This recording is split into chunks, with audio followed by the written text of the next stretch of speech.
Capitolul 1. Tovarășa de drum. Anglia. Anglia după atâția ani. Oare cum o să-i se pară? Luke Fitzwilliam își punea această întrebare în timp ce cobora pasarela spre doc. Întrebarea îi stăruise minte cât așteptase la vamă, iar când în fine își luă locul în trenul care ducea pasagerii vaporului, îi revenise dintr-o dată. Concediile în Anglia însemnau altceva, bani mulți pe care se arunci în toate părțile, sau oricum încep să-i risipești. Vechi prieteni pe care să-i vizitezi, întâlniri cu alții veniți acasă, ca și el, o atmosferă lipsită de griji în genul "ei, n-o să dureze, ar fi cazul să mă și distrez, curând plec înapoi." Acum însă nu se mai punea problema întoarcerii, nu vor mai fi nopți toride și înnăbușitoare, nici soarele orbitor și frumusețea tropicală a vegetației abundente, nici seri singuratice în care citea și recitea numere vechi din The Times. Era un pensionar onorabil cu câteva modeste venituri particulare în plus, un domn fără griji care se reîntorcea în țara sa, Anglia. Oare cum își va petrece timpul? Anglia. Anglia într-o zi de iunie sub un cer întunecat și un vânt tăios și pătrunzător. Nu prea părea să-l întâmpine cu drag într-o zi ca asta. Și oamenii. Doamne, oamenii, mulțimi întregi cu chipurile cenușii ca și cerul, chipuri neliniștite și preocupate, iar casele răsăreau pretutindeni ca ciupercile, niște căsuțe revoltătoare, pe tot parcursul niște cotețe prepădite cu pretenții.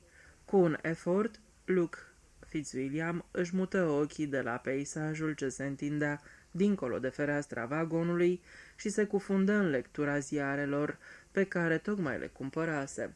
The Times, The Daily Clarion și Punch. Începu cu The Daily Clarion.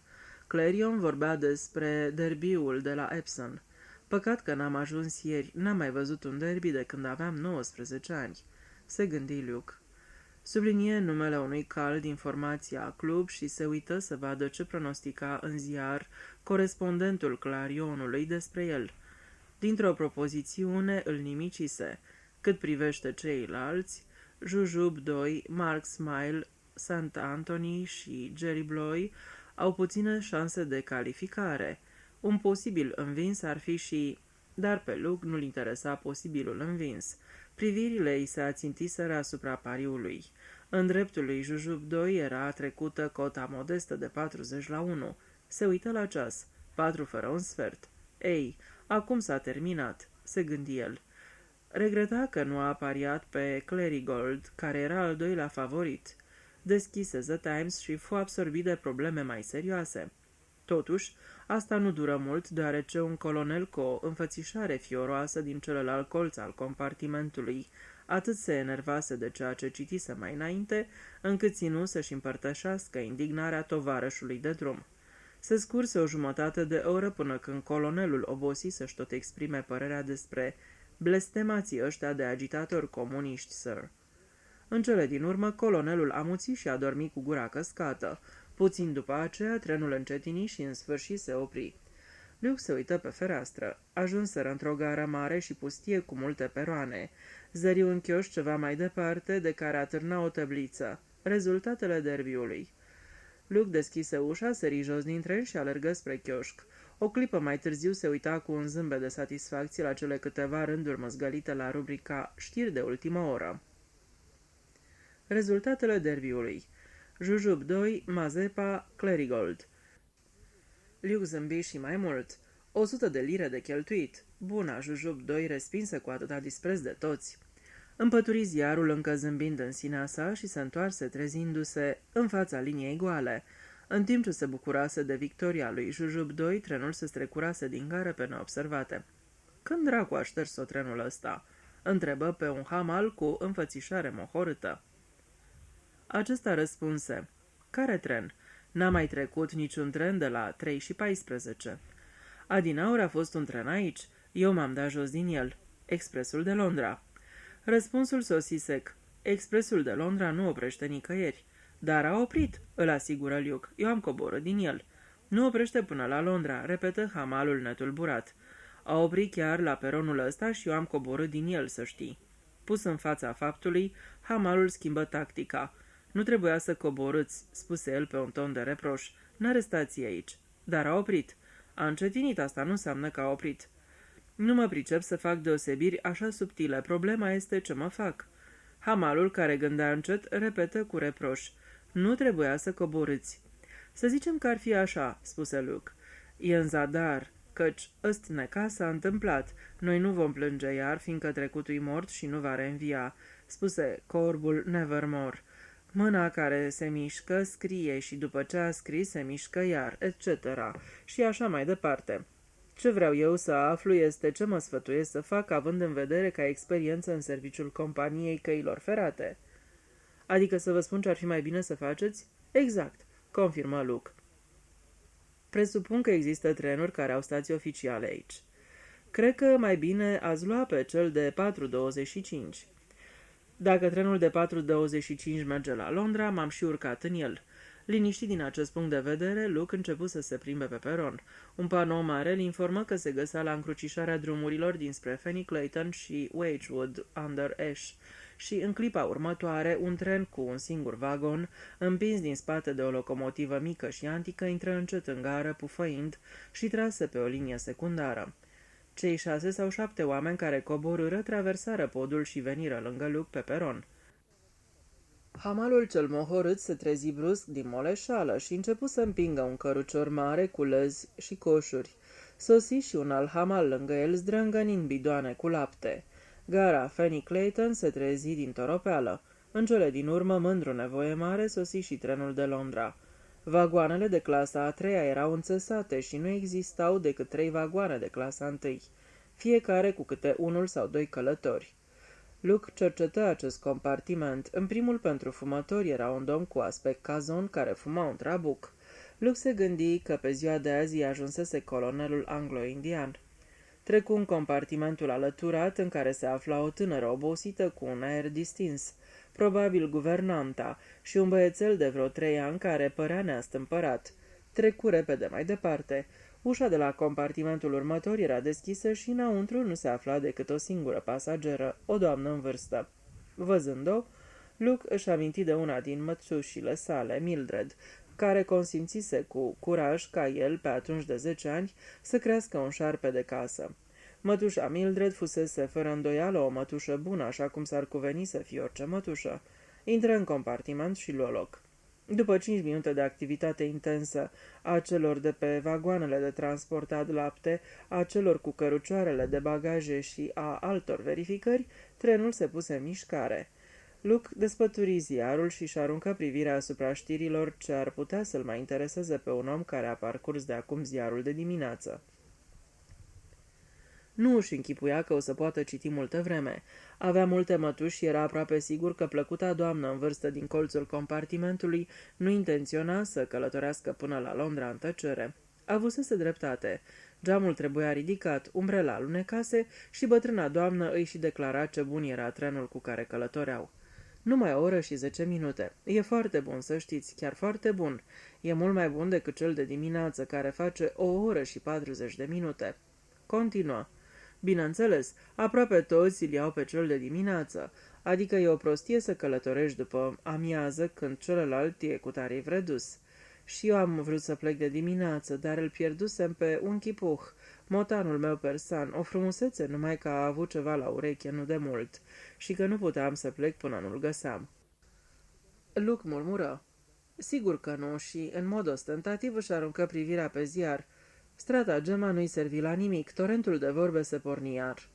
Așa că ar trebui să aleg între 2 orele pe cel mai mic. Am luat trenul de după amiază și o plăcere să mergi cu el, pentru că nu e atât de aglomerat. Asta chiar că nu te interesează când călătorești cu clasa 1.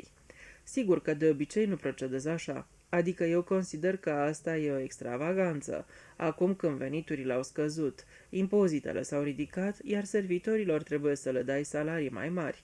Dar am fost atât de năucită pentru că, știi, mă duc la Londra cu niște treburi importante și voiam să mă gândesc bine ce o să spun. Știi, am vrut să am puțină liniște. Luke își reținu zâmbetul. Și dacă sunt și alții care călătoresc în aceeași direcție, ce să mai vorbim? Nu pot să fii neprietenoasă, așa că mi-am zis că odată pot să-mi permit și eu, deși cred că în zilele noastre oamenii cheltuiesc prea mult și nimeni nu mai e strângător și nu se mai gândește la ziua de mâine. Ce păcat că s-a desfințat orarul cu secunde la trenuri. Era cu totul altceva. Desigur, continuă repede, aruncând o privire fugară înspre fața bronzată a lui Luke, că militarii în permisie trebuie să călătorească cu clasa întâi, adică e de la sine înțeles că ofițerii... Luke îndură privirea cercetătoare a unei perechi de ochi scăpărători. Capitulă imediat, tot o să-l întrebe până la urmă. Nu sunt militar, spuse el. Vai, scuză-mă, n-am vrut să... Când v-am văzut așa ars de soare, mi-am închipuit că poate veniți din Orient, într-o permisie. Da, mă întorc din Orient, dar nu în permisie. Puse capăt cercetărilor ulterioare cu o declarație îndrăzneață. Sunt polițist. Lucrați la poliție? Nu, zău, asta e foarte interesant. O prietenă bună de-a mea, știți, băiatul ei tocmai a intrat în poliția palestiniană. Vin din strâmtoarea Mayang, spuse Luke, intervenind iar cu o precizare. Vai, ce interesant, ce coincidență! Vreau să spun faptul că dumneata călătorești în acest vagon, pentru că, știți, afacerea cu care am plecat la oraș... Ei bine, de fapt mă duc la Scotland Yard. Zău? Spuse Luke. Se gândi. Oare o să se oprească odată sau o țină așa până la Londra? De fapt nu-l deranja prea mult pentru că ținuse foarte mult la mătușa Mildred și-și aminti cum odată îi dăduse o bagnotă de 5 șilingi când avea mai mare nevoie. Și apoi doamnele în vârstă, cum era aceasta sau mătușa Mildred, aveau ceva foarte plăcut și specific englezesc în ele. În strâmtoarea Mayang nu găsea așa ceva. Semănau cu pudingul de prune de Crăciun, cu jocul de crichet din sat, cu șemineele în care sălta focul. Lucruri pe care ajungeai să le apreciezi mult atunci când nu le mai aveai și te aflai la celălalt capăt al lumii. Totuși, puteai să te plictisești dacă ai fi stat prea mult în tovărășia lor, dar, după cum am mai spus, Luke abia debarcase în Anglia la 3-4 ore în urmă. Bătrâna doamnă reluă voioasă. Da, aveam de gând să plec de dimineață, dar pe urmă, cum v-am spus, am fost foarte îngrijorată de Wonky Puh. Credeți că e prea târziu să mă duc acum? Adică Scotland Yardul nu acordă audiențe speciale numai la anumite ore? Nu cred că închid la ora 4 ca magazinele, spuse Luke. Și eu cred tot așa. Adică ar trebui ca oricine să poată anunța o crimă serioasă la orice oră, nu? Exact, spuse Luke. O clipă bătrânată cu părea preocupată. Întotdeauna m-am gândit că cel mai bine e să mergi la sursă, spuse în cele din urmă. John Reed e o persoană drăguță, sergentul nostru din Whitewood. E un om plăcut și foarte politicos, dar știți, nu cred că ar putea să se ocupe de o problemă serioasă. S-a obișnuit prea mult să aibă de-a face cu bețivani sau să dea amenzi pentru depășiri de viteze, pentru semnalizări greșite sau persoanelor care nu au permis de ținut câinii. Foarte rar câte o spargere. Dar nu cred, de fapt sunt convinsă, că nu e omul care să se ocupe de o crimă. Luke ridică din sprâncene. Crimă? Bătrâna doamnă aprobă din cap cu tărie. Da, crimă, văd că vă surprinde. Și eu am fost la început, chiar nu venea să cred. M-am gândit că îmi joacă vreo festă imaginația. Și într-adevăr n-a fost imaginația de vină? Întrebă Luke cu delicatețe. A, nu. Scutură din cap hotărâtă. La început s-ar fi putut, dar nu a doua oară, a treia sau a patra oară. Atunci te convingi. Luke întrebă. Vreți să spuneți că au existat mai multe crime? Vocea blajină și liniștită răspunse. Mă tem că destule. De asta m-am gândit că cel mai bine ar fi să merg direct la Scotland Yard și să le spun. Nu credeți că ăsta e cel mai bun lucru de făcut? Luke se uită gânditor la ea și spuse. Păi, cred că aveți dreptate. Se gândi în sinea sa. Cei de la Scotland Yard trebuie să știe cum s-o ia. Probabil că le vin câte o jumătate de duzină de bătrâne pe săptămână și toți porovăiesc despre o sumedenie de crime comise în sătucurile lor drăguțe și liniștite. Cred că există un departament special pentru bătrânicile astea. Și în minte îi apăru figura unui superintendent blajin sau unui inspector chipeș care murmura plin de tact. Vă mulțumim, doamnă, și vă rămânem îndatorați. Acum însă întoarceți-vă acasă, lăsați totul pe seama noastră și nu vă mai îngrijiți de povestea asta. Zâmbi în sinea sa, închipuindu-și scena. Oare de unde le vin asemenea idei? Presupun că de vină este viața lor monotonă, o dorință nereprimată pentru dramă. Am auzit că multe dintre bătrâne își închipuie că toată lumea le otrăvește mâncarea. Se trezi din aceste cugetări când vocea blajină și subțirică continuă. Știți, mi-aduc aminte că am citit odată, cred că e vorba despre cazul Abercrombie. Firește că o trăvise pe mulți până să stârnească bănuieli. Ce spuneam? Da, cineva spunea că se uita într-un anumit fel la câte unul și pe urmă foarte curând după asta persoana respectivă se îmbolnăvea. N-am crezut că e adevărat când am citit, dar este adevărat. Ce este adevărat? Expresia feței unei persoane. Lux se holbă la ea. Bătrânica doamnă tremura puțin, iar obrajii ei rozalii pierduseră ceva din culoare. La început am observat când o privea pe Amy Gibbs și ea a murit. Apoi a urmat Carter și Tommy Pierce. Acum însă, ieri, s-a întâmplat cu doctorul Hamleby, un om atât de cum se cade, un om cu adevărat cum se cade. Carter era un bețivan, într-adevăr, iar Tommy Pierce un băiețel nespus de obraznic și nerușinat care se bătea cu băieții mai mici, le răsucea mâinile și îi ciupea. Nu prea mi-a părut rău după ei, dar cu doctorul Hamleby e cu totul altceva, trebuie salvat. Și culmea este că dacă m-aș duce să-i spun toată povestea, nu m-ar crede, ar râde de mine. Nici John Reed nu m-ar crede, dar la Scotland Yard e altceva, pentru că firește acolo sunt obișnuiți cu crimele. Se uită la fereastră. Vai dragă, într-o clipă ajungem. Se agită puțin, deschizând și închizând geanta, strângându-și umbrela. Vă mulțumesc, îi spuse lui Luke, care ridica umbrela pentru a doua oară. M-am liniștit discutând cu dumneata. Ați fost foarte drăguț. Îmi pare tare bine că sunteți de acord cu ce voi face. Luke spuse amabil. Sunt sigur că veți primi un sfat bun de la Scotland Yard. Vă sunt foarte recunoscătoare. Scotocii în geantă. Cartea mea de vizită, vai de mine, n-am decât una singură, trebuie să o păstrez pentru Scotland Yard. Desigur, sigur. Mă numesc Pinkerton. E un nume foarte potrivit, domnișoara Pinkerton, spuse Luke zâmbind, apoi adăugă grăbit în timp ce bătrâna îl privea puțin descumpănită. Pe mine mă cheamă Luke Fitzwilliam. Când trenul trăgea pe peron, adăugă, să vă găsesc un taxi? Vai, nu, mulțumesc. Domnișoara Pinkerton păru șocată de idee. O să iau metroul. O să mă ducă la Trafalgar Square și o să o iau pe Whitehall în jos. Bine, atunci, mult noroc, îi ură Luke. Domnișoara Pinkerton îi scutură mâna cu căldură. Atât de amabil, murmură ea din nou. Știți, la început am avut impresia că nu mă credeți. Luke a avut delicatețea să roșească. Atâtea crime. E destul de complicat să săvârșești multe omoruri și pe urmă să ieși bazma curată. Nu-i așa? Domnișoara Pinkerton dădu din cap și spuse cu seriozitate. Nu, dragul meu, aici greșești. E foarte ușor să ucizi, atâta timp cât nimeni nu te bănuiește. Și știi, persoana în chestiune e chiar ultimul om la care s-ar gândi cineva. Oricum vă doresc mult noroc, spuse Luke. Domnișoara Pinkerton se pierdu o mulțime. El porni în căutarea bagajelor, gândindu-se în sinea sa. Era cam trăznită? Nu prea-mi vine să cred. O imaginație prea bogată, asta este tot. Sper că o să se poarte delicat cu ea. Cu așa o bătrână doamnă. Capitolul 2. Anunțul mortuar. Jimmy Lorimer era unul dintre cei mai vechi prieteni ai lui Luke. Era normal ca Luke să se ducă direct la Jimmy de îndată ce ajunsese în Londra. Cu el ieși în căutare de distracții în seara sosirii. Băuse cafeaua făcută de el a doua zi dimineață cu capul vâjâind de durere. Iar acum auzea vocea lui Jimmy a doua oară fără să-i răspundă, căci recitea un paragraf neînsemnat din ziarul de dimineață. Scuză-mă, Jimmy, spuse tresărind. Era absorbit de situația politică? Luke râse. Da, de unde? Știi, e ceva ciudat. O bătrânică cu care am călătorit ieri în tren a murit călcată de o mașină. O fi luat în serios vreun semafor. Dar de unde știi că era ea? S-ar putea să nu fie ea, dar e același nume, Pinkerton. A răsturnat-o o mașină și a ucis-o pe când traversa Whitehall-ul. Mașina n-a oprit. Urâtă afacere, spuse Jimmy.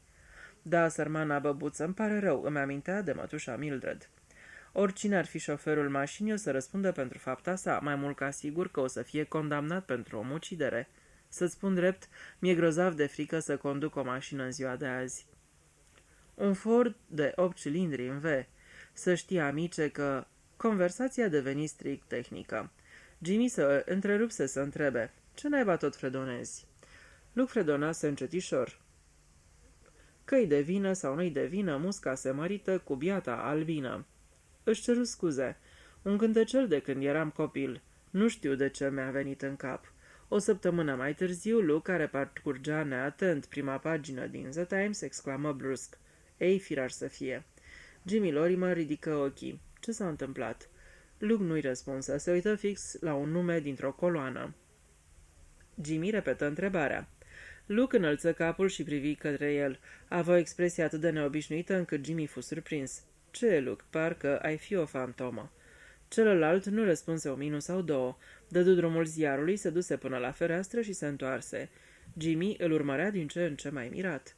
Luke se așeză pe un scaun și se aplecă în față. "Jimmy, bătrâne, îți aduce aminte că în ziua în care am sosit la Londra am pomenit de o bătrânică cu care am călătorit până aici? Cea de care spuneai că îți amintește de mătușa Mildred și care a fost călcată de o mașină?" "Da, ascultă, Jimmy, băbuța asta mi-a înșirat o aiureală cu Scotland Yard-ul, ci că se ducea acolo ca să le spună despre niște crime. Avea în satul ei un criminal în stare liberă. Asta era povestea. Tipul ăsta ar fi omorât foarte rapid." "Nu mi-ai spus că era cam scrintită?" întrebă Jimmy. "Nu cred că era." "Bătrâne, vinoți în fire, un șir de crime." Luke îl întrerupse nerăbdător. "N-am avut impresia că era dusă cu Sorcova. Mi-am închipuit că îi lucrează prea mult imaginația, cum se întâmplă câteodată cu bătrânele. S-ar putea să ai dreptate, dar probabil că era și puțin cam trăznită." "Nu contează ce crezi tu, Jimmy. Deocamdată eu îți spun ție, pricepi?" "Bine, bine, zi mai departe." A dat foarte multe amănunte, a pomenit numele a vreo 2 victime și pe urmă explica că ceea ce o frământa era că știe cine avea să fie următoarea victimă. "Zău?" spuse Jimmy încurajator. "Uneori ți se fixează un nume în memorie, nu știu din ce motiv prostesc. Numele ăsta mi-a rămas în minte pentru că l-am legat de un cântecel fără noimă pe care mi-l cântau când eram copil. Că-i de vină sau nu-i de vină, musca se mărită cu biata albină." În text, în engleză, The Humble Bee. "Foarte inteligent, n-am ce zice, dar de fapt care-i legătura? Problema e, mai deșteptule, că pe omul respectiv îl chema Humbleby, Dr. Humbleby. Bătrânica mea spunea că doctorul Humbleby va fi următoarea victimă și era afectată pentru că era un om tare cum se cade. Numele mi-a rămas în cap din cauza cântecului de care ți-am pomenit." "Și?" "Ei bine, uite aici." Luke întinse ziarul, punând degetul în dreptul unui anunț în coloana cu decese. "Humbleby. La 13 iunie a murit subit la locuința sa din Sandgate, Wychwood under Ash. John Edward Humbleby, doctor, soțul iubit al Jessie Rose Humbleby. Înmormântarea vineri. Rugăm, nu aduceți flori." "Vezi, Jimmy, ăsta-i numele și locul, iar omul e doctor. Ce părere ai?" Jimmy nu răspunse imediat. În cele din urmă spuse serios și destul de șovăitor: "Bănuiesc că nu-i decât o coincidență a naibii de stranie." "Așa e, Jimmy? Chiar așa o fi, să fie numai atât?" Luke începu să se plimbe prin cameră. "Atunci ce altceva să fie?" întrebă Jimmy. Luke se întoarse brusc pe călcâie. "Ce-ar fi dacă fiecare vorbă debitată de băbuța aia ar fi adevărată? Ce-ai zice dacă povestea asta fantastică ar fi purul adevăr?" "Ei, liniștește-te, băiete. Ar fi cam încurcată treaba. Lucruri de-astea nu se întâmplă." "Dar cazul Abercrombie, el n-a fost bănuit că i-a lichidat pe mulți?" "Mai mulți decât s-au descoperit," spuse Jimmy. "Un amic de-al meu avea un văr care era procurorul local. Am aflat multe prin el. L-au condamnat pe Abercrombie pentru că l-o trăvise pe veterinarul de acolo cu arsenic. Pe urmă au dezgropat-o pe nevastă sa care era îmbibată cu arsenic. Și mai mult ca sigur că și cumnatul murise în același fel. Și asta nu era tot, nici vorbă. Prietenul meu mi-a spus că părerea neoficială era că Abercrombie lichidase cel puțin 15 oameni la vremea sa." 15. "Exact. Deci lucruri de-astea se întâmplă." "Da, dar nu se întâmplă des." "De unde știi? Poate se întâmplă mai des decât crezi tu." A vorbit valahul polițist din tine. Nu poți să uiți că ești polițist acum că te-ai pensionat?" "Cred că dacă ai fost odată polițist, toată viața rămâi așa." "Ascultă, Jimmy, să presupunem că, înainte ca Abercrombie să devină atât de năsăbuit încât să-și vâre crimele sub nasul poliției, Vreo bătrânică singură și guralivă ar fi ghicit pur și simplu cine e criminalul și ar fi dat fuga la autorități ca să-i povestească toți.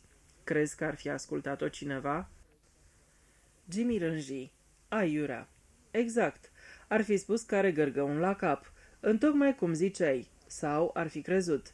Prea multă imaginație. Nimic concret. Cum am apreciat eu. Și amândoi Jimmy ne-am fi înșelat. Lorimer medită câteva clipe. Care e situația de fapt? Tu ce crezi? Luke răspunse încet. Cazul se prezintă astfel. Mi s-a relatat o poveste improbabilă, dar nu imposibilă. O dovadă, moartea doctorului Humbleby, care vine în sprijinul întâmplării. Și mai există un alt fapt semnificativ. Domnișoara Pinkerton se ducea la Scotland Yard cu povestea ei greu de dovedit, dar n-a ajuns acolo. A fost călcată de o mașină care n-a oprit. Jimmy obiectă. N-ai de unde să știi că n-a ajuns acolo. Poate a fost accidentată după vizită, nu înainte. S-ar putea, da, dar nu cred. Asta e doar o presupunere. Adevărul este că tu crezi în melodrama asta. Luke dădu din cap energic. Nu vă spun așa ceva. Cred numai că asta e un caz ce poate fi cercetat. Cu alte cuvinte, te duci la Scotland Yard? Nu, n-am ajuns acolo, încă nu. După cum ai spus, moartea lui Humbleby poate fi doar o coincidență. Atunci, dacă nu te superi, ce-ai de gând? Să mă duc în localitatea aceea și să intru în miezul problemei. Așa, deci. Nu ești de acord că este singura cale rațională pe care poți să apuc? Jimmy se holbă la el. Chiar vorbești serios, Luke? Foarte. Și dacă nu-s decât cai vers pe pereți, ar fi cel mai bine să fie așa. Da, sigur. Jimmy se încruntă. Dar tu crezi altceva, nu? Dragul meu, mă aștept la orice. Jimmy tăcu câteva clipe. Ți-ai făcut vreun plan? Adică trebuie să ai un motiv ca să sosești așa pe neașteptate în locul acela. Da, cred că o să am. Nu merge cu cred. Îți dai seama ce înseamnă un târgușor de provincie englezesc? Se vede de la o poștă un nou sosit. Va trebui să mă deghizez, spuse Luke zâmbind. Ce propui? Pictor? Cam greu. Nu știu să desenez, dar să pictez. Ai putea fi un pictor modern, îi sugeră Jimmy. Și atunci n-ar mai avea importanță. Dar pe Luke îl interesa problema lui. Scriitor? Oare scriitorii colindă hanurile ciudate de la țară ca să scrie? S-ar putea. Sau poate pescar amator, dar trebuie să mă interesez dacă există un râu acolo în apropiere. Un bolnav căruia i s-a recomandat aerul de la țară? Nu prea arăt eu a bolnav și oricum astăzi toată lumea merge la sanatoriu. Aș putea să caut o casă în împrejurimi, dar nu e o idee prea bună. La naiba, Jimmy, trebuie să existe vreun motiv plauzibil pentru un străin entuziast care să vrea să meargă într-un sat englezesc. Ia stai puțin, dăm ziarul ăla. După ce îl se uită în fugă și anunță triumfător. Știam eu. Luke, dragă, ca să rezum, te aranjez eu, ok. Totul e simplu ca bună ziua. Luke se întoarse. Ce-ai spus? Jimmy continuă mândrul, dar modest. Mi s-a părut mie ceva. Witchwood under Ash. Cum să nu? Exact acolo. Nu cumva ai un prieten care îl cunoaște pe procurorul de acolo. De data asta nu. Am ceva mai bun, băiete. Natura, după cum știi, m-a înzestrat cu nenumărate mătuși și verișoare, tatăl meu provenind dintr-o familie cu 13 copii. Și acum ascultă. Am o rudă la Witchwood under Ash. Jimmy, ești un geniu. E în regulă, așa-i? Spune Jimmy modest. E cumva un văr? O verișoară. O cheamă Bridget Conway. De 2 ani este secretara Roldului Whitfield. Tipul care e proprietarul publicațiilor acelea scârboase și prăpădite? Așa e. Un individ cam scârbos și el, afectat. S-a născut la Witchwood under Ash și fiind tipul de snob care te bate la cap cu amănunte din viața lui, unde s-a născut și cum a fost educat, și care se fălește că a ajuns cineva prin propriile puteri, s-a întors în satul natal. A cumpărat singura casă mai mare din vecinătate. Aparținea la origine familiei lui Bridget, fiindcă veni vorba, și se ocupa cu transformarea ei într-o reședință model. Și verișoara ta e secretara lui? A fost, spuse Jimmy întunecat. Acum a avansat. E logodită cu el. Aha, spuse Luke destul de surprins. E o partidă bună, cum să nu, se scaldă în bani. Bridget a fost cam zdruncinată după o poveste cu un prieten, i-a cam pierit cheful după povestea de iubire. Asta însă o să-i cânte în strună. Ea probabil că o să fie blândă, dar fermă, iar el o să o asculte orbește. Și eu cum să procedez ca să mă introduc? Jimmy răspunse prompt. Ai să te duci să stai acolo, ar fi bine să treci drept un alt văr. Bridget are atât de mulți încât unul în plus sau minus nu mai contează. O să aranjez eu asta cu ea. Am fost întotdeauna prieteni. Și acum motivul pentru care te duci acolo, vrăjitorie, băiete. Vrăjitorie? Folclor, superstiții locale, lucruri din astea. Witchwood are o reputație serioasă în domeniu. Unul dintre ultimile locuri în care s-a ținut un sabat al vrăjitoarelor în secolul trecut, încă se mai ardau acolo vrăjitoarele. Tot felul de tradiții. Tu scrii o carte, înțelegi? Faci o comparație între obiceiurile din strâmtoarea Mayang și vechiul folclor englezesc, puncte comune și așa mai departe. Te pricep tu la asemenea chestii. Dai o raită cu un blog notes și iei un interviu celui mai bătrân locuitor în legătură cu obiceiurile și superstițiile locale. Sunt obișnuiți cu poveștile astea și dacă stai la Ash Manor, asta e o garanție. Ce o să zică Lordul Whitfield? Nimic, n-ai grijă, e complet needucat și extrem de credul. Crede într-adevăr în lucrurile pe care le citește în propriile lui săptămânale. Oricum, Bridget o să-l aranjeze. Bridget e nemaipomenită, răspund eu pentru ea. Luke respira adânc. Jimmy, vulpe bătrână, se pare că totul merge ca pe roate, ești o minune. Dacă poți aranja cu verișoara... Totul o să fie ok, lasă pe seama mea. N-am cuvinte să-ți mulțumesc. Tot ce-ți cer este să mă anunți când îl prinzi pe criminal. Adăugă brusc. Ce este? Luke răspunse rar. Tocmai mi-am amintit ce-mi zicea bătrâna doamnă. Îi spuneam că e destul de complicat să săvârșești multe crime și să ieși bazma curată. Și ea mi-a spus că mă înșel, că e foarte ușor să ucizi. Se opri și apoi spuse încet. Mă întreb dacă e adevărat, Jimmy. Oare este... Ce anume? Dacă e ușor să ucizi. Capitolul 3. Vrăjitoare fără coadă de mătură. Soarele strălucea când Luke trecu peste deal spre târgușorul Witchwood. Își cumpărase o mașină la mâna a doua, Standard Swallow, și staționă o clipă pe culmea dealului, oprind motorul. Ziua de vară era călduroasă și însorită, sub el se afla satul, rămas neatins de recentele schimbări. Se întindea la soare cu minte și pașnic, alcătuit aproape numai dintr-o singură stradă lungă, care se întortochea pe sub coama ieșită în afara coastei Ash. Părea că se întinde foarte departe și că este nefiresc de ireal. Luke se gândi. Cred că sunt nebun. Întreaga poveste e fantastică. Chiar venise aici pentru a vâna un criminal, numai pe baza unor prostii debitate de o bătrână guralivă și a unui anunț de deces întâmplător? Dădu din cap. Cu siguranță că astfel de lucruri nu se întâmplă, murmură el. Sau se întâmplă? Luke, băiete, depinde de tine să descoperi dacă ești cel mai credul nătărău din lume sau dacă nasul tău de copoi a simțit ceva.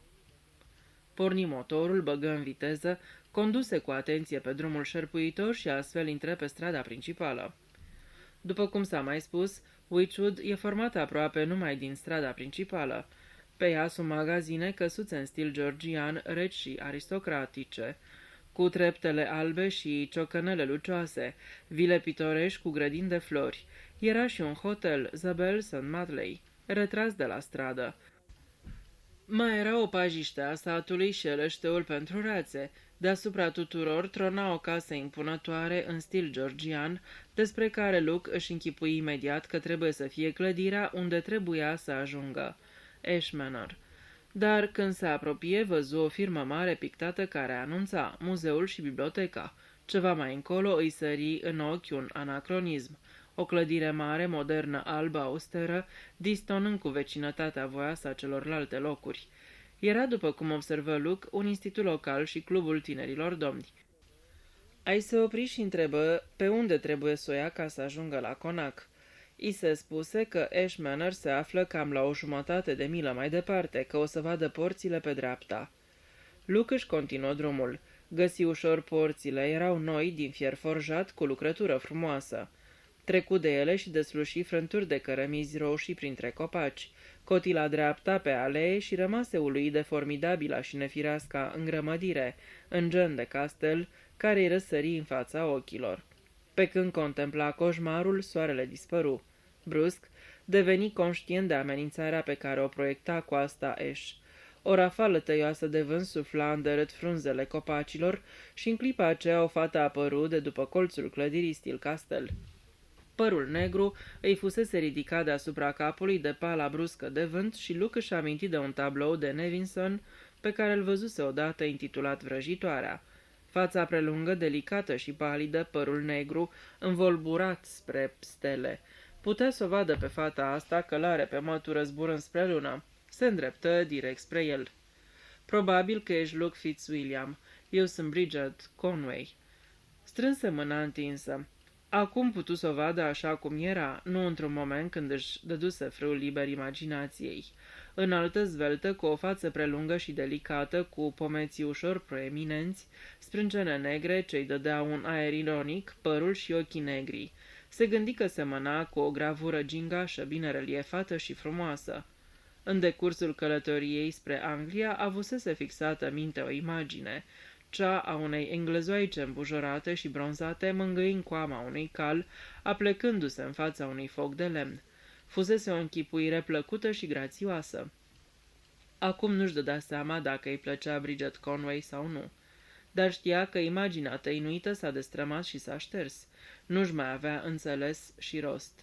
Spuse în schimb, "Bună ziua, trebuie să-mi cer scuze pentru că te deranjez." Jimmy susținea că nu o să vă supărați. "Nu ne supărăm deloc. Suntem încântați." Zâmbi și zâmbetul brusc, rotunjit, îi ridică colțurile buzelor până la mijlocul obrajilor. Jimmy și cu mine am fost întotdeauna buni prieteni. Și dacă scrii o carte despre folclor, să știi că aici e cel mai potrivit. Tot felul de legende și locuri pitorești." "Grozav," spuse Luke. Se îndreptară împreună spre casă și Luke mai cercetă odată clădirea cu privirea.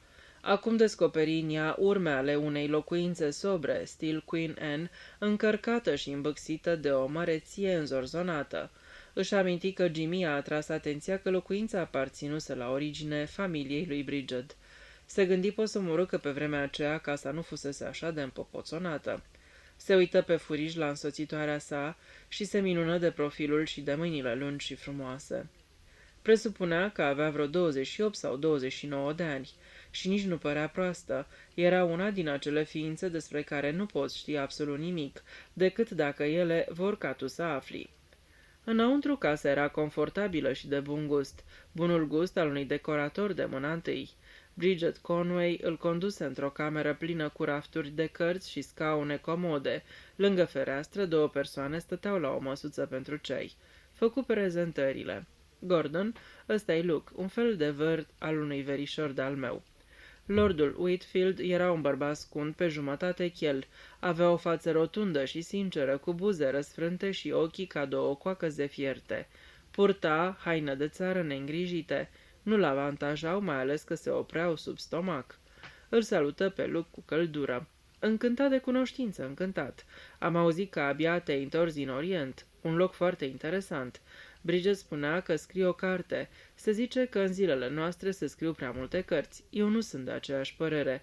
Întotdeauna se găsește loc pentru o carte bună. Bridget continuă. "Mătușa mea, doamna Anstruder," și Luke strânse mâna unei doamne de vârstă mijlocie cu expresia gurii puțin inteligentă.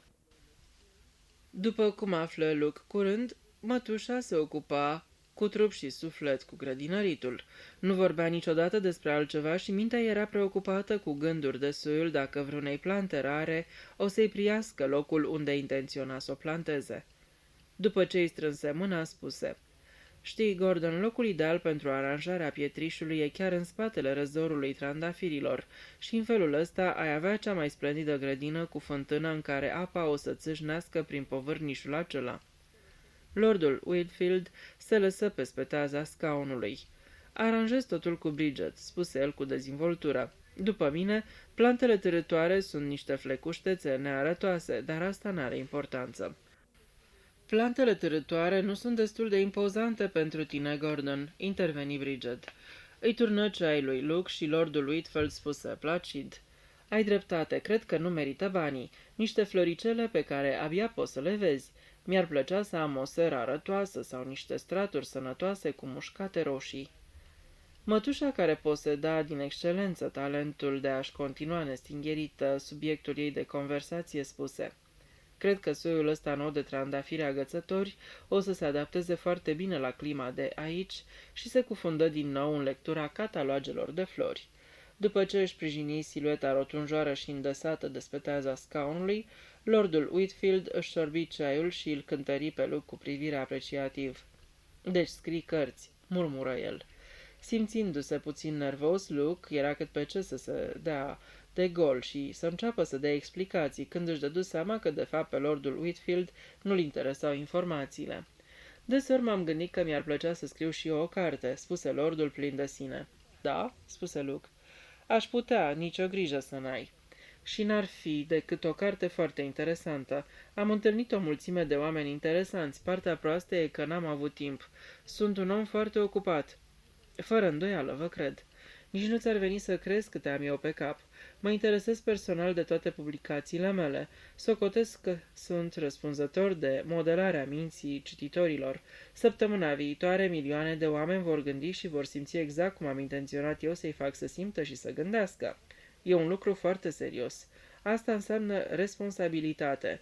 Nu mă sperie, nu-mi fac griji. O scot eu la capăt cu responsabilitatea.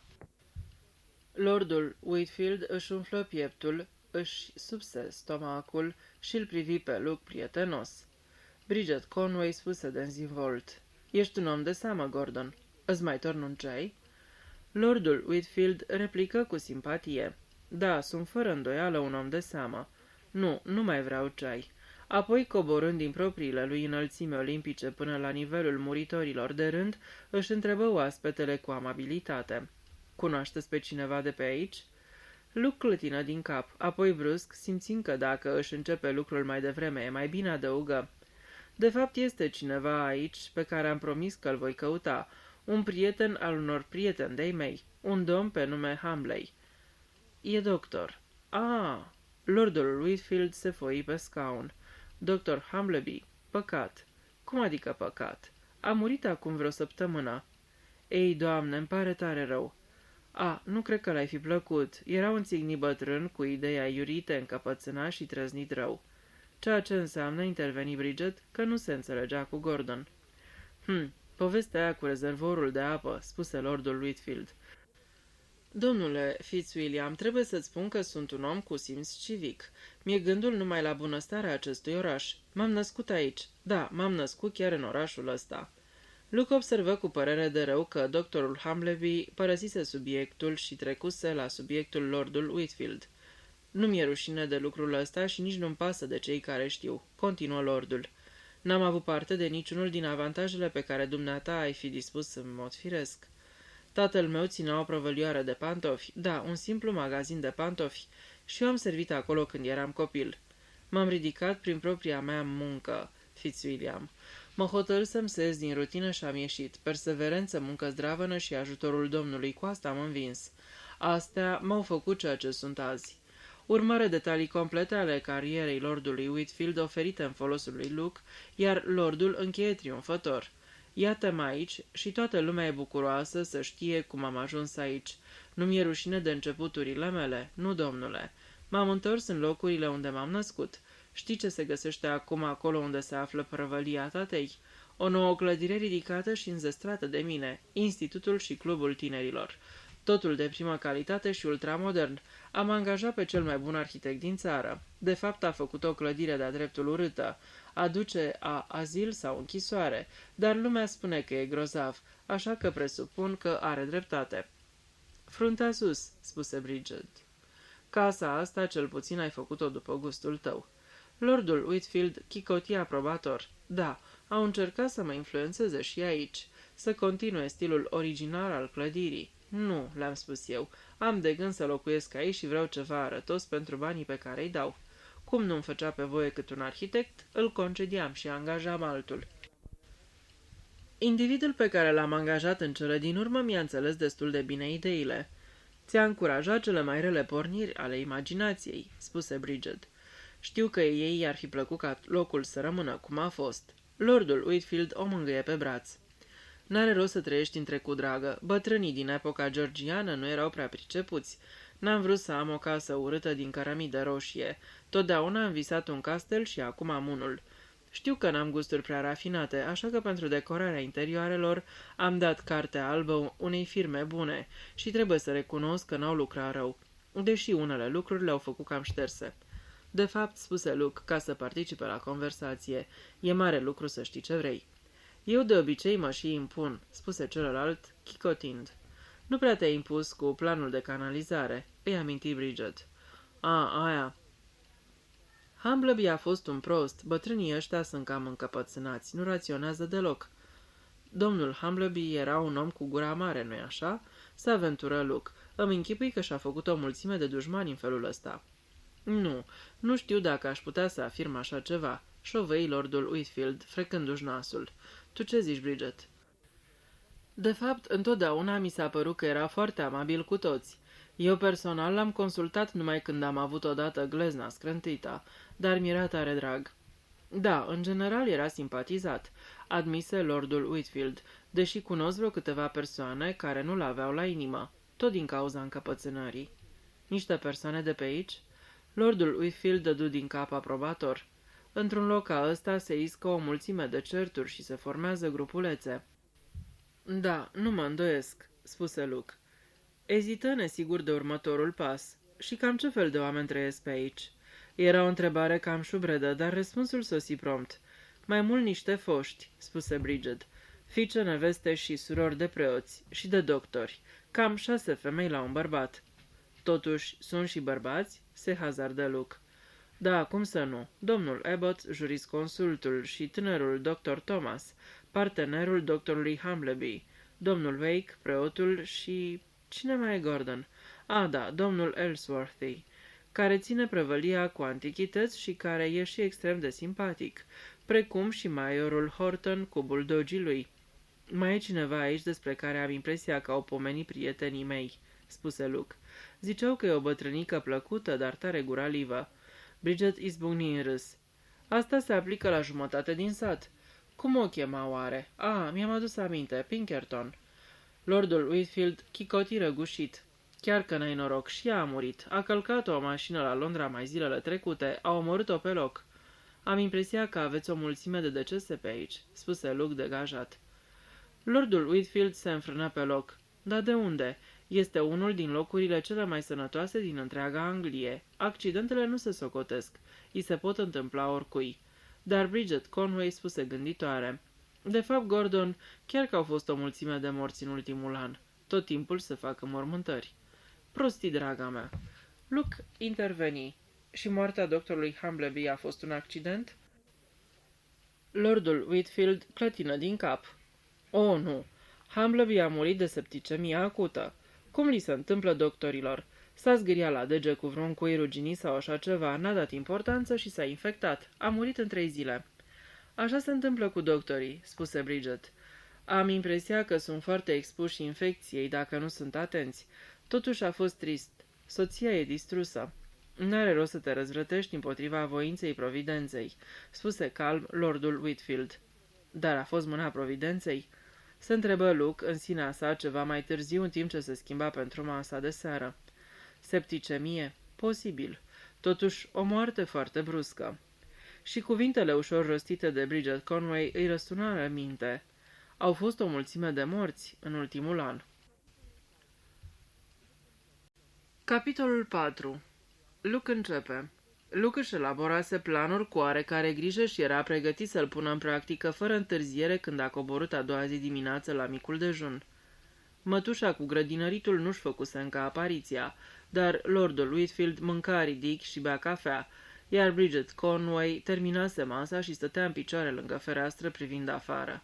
După ce își urară bună dimineața, iar Luke se așeză în fața unei farfurii pline vârf cu șuncă și ouă, începu. Trebuie să mă apuc de treabă. Lucrul cel mai greu e să-i faci pe oameni să vorbească. Știți ce vreau să spun? Nu oameni ca dumneavoastră și Bridget. Își aminti la timp că nu trebuie să spună domnișoara Conway. Mi-ați spune tot ce știți, dar partea proastă este că nu știți lucrurile pe care vreau să le cunosc, adică superstițiile locale. Cu greu ați crede câte superstiții mai dăinuie încă în locurile mai retrase ale lumii. De pildă există un sat în Devonshire. Parohul a trebuit să mute niște vechi menhire de granit care erau lângă biserică pentru că Oamenii continuau să le înconjoare într-un vechi ritual, ori de câte ori murea cineva. E extraordinar cum încă mai continuă vechile ritualuri păcâne. Cred că ai dreptate, spuse lordul. Oamenii au nevoie încă de multă instruire. Ți-am spus că am fondat o bibliotecă grozavă în locul unde era vechiul conac. A costat o nimica toată. Acum e una dintre cele mai bune biblioteci. Luke alimentă din plin firul conversației în direcția realizărilor lordului Whitfield. Splendid, spuse el din inimă, o treabă bună. Ați băgat imediat de seamă valul de ignoranță ancestrală care dăinuie aici. Desigur, din punctul meu de vedere, asta și doresc. Vechile obiceiuri, legende, povești, câte ceva din vechile ritualuri, cum ar fi... Aici Luke înșira aproape cuvânt cu cuvânt o pagină dintr-o lucrare pe care o citise special pentru această conversație. Moartea oamenilor e evenimentul unde pot găsi cel mai mult material, încheie el. Ritualurile și obiceiurile de mormântare întotdeauna supraviețuiesc mai mult decât oricare altele. Și pe lângă asta, nu știu pentru ce motiv, sătenilor le place întotdeauna să vorbească despre morți. Le plac înmormântările, consimți Bridget de lângă fereastră. Cred că am să încep chiar cu asta, continuă Luke. Dacă aș putea obține o listă cu morțile recente din parohie, să găsesc apoi rudele și să vorbesc cu ele, nu mă îndoiesc că în curând am să dau peste ceea ce caut. Oare de la cine e mai bine să obțin datele? De la preot? Probabil că pe domnul Wake o să-l intereseze grozav, spuse Bridget. E un bătrânel simpatic și îi place să studieze antichitățile. Cred că o să-ți pună la dispoziție o mulțime de material. Luke a avut un moment de remușcare, în timpul căruia speră ca preotul să nu fie chiar atât de priceput la antichități ca să-și expună propriile lui cunoștințe. Dar cu voce tare spuse din inimă, în regulă, cred că tu habar n-ai de oamenii din sat care au murit în ultimul an. Bridget murmură, să mă gândesc. Sigur, Carter. Era patronul de la Seven Stars, cărciumioara aia de pe țărmul râului. Un bandit bețivan, spuse lordul Whitfield, una din brutele alea asociabile care te insultă la fiecare pas. Bine că s-a dus pe copcă. Și doamna Rose, spălătoarea sa, continuă Bridget, și micuțul Tommy Pierce era un băiețaș cam neastâmpărat. Și cum să nu, fata aceea, Amy și nu mai știu cum. Vocea îi se schimbă puțin când rosti ultimul nume. Amy? Spuse Luke. Amy Gibbs era servitoarea ei și pe urmă s-a angajat la domnișoara Wineflat. S-a făcut o anchetă cu cazul ei. De ce? Proasta a încurcat niște sticle pe întuneric, spuse lordul Whitfield. A băut sodă caustică crezând că e sirop de tuse, explică Bridget. Luke ridică din sprâncene. O poveste destul de tragică. Se zvonise că ar fi luat-o din adins din cauza unui tânăr. Vorbea rar, aproape în silă. Urmă o tăcere.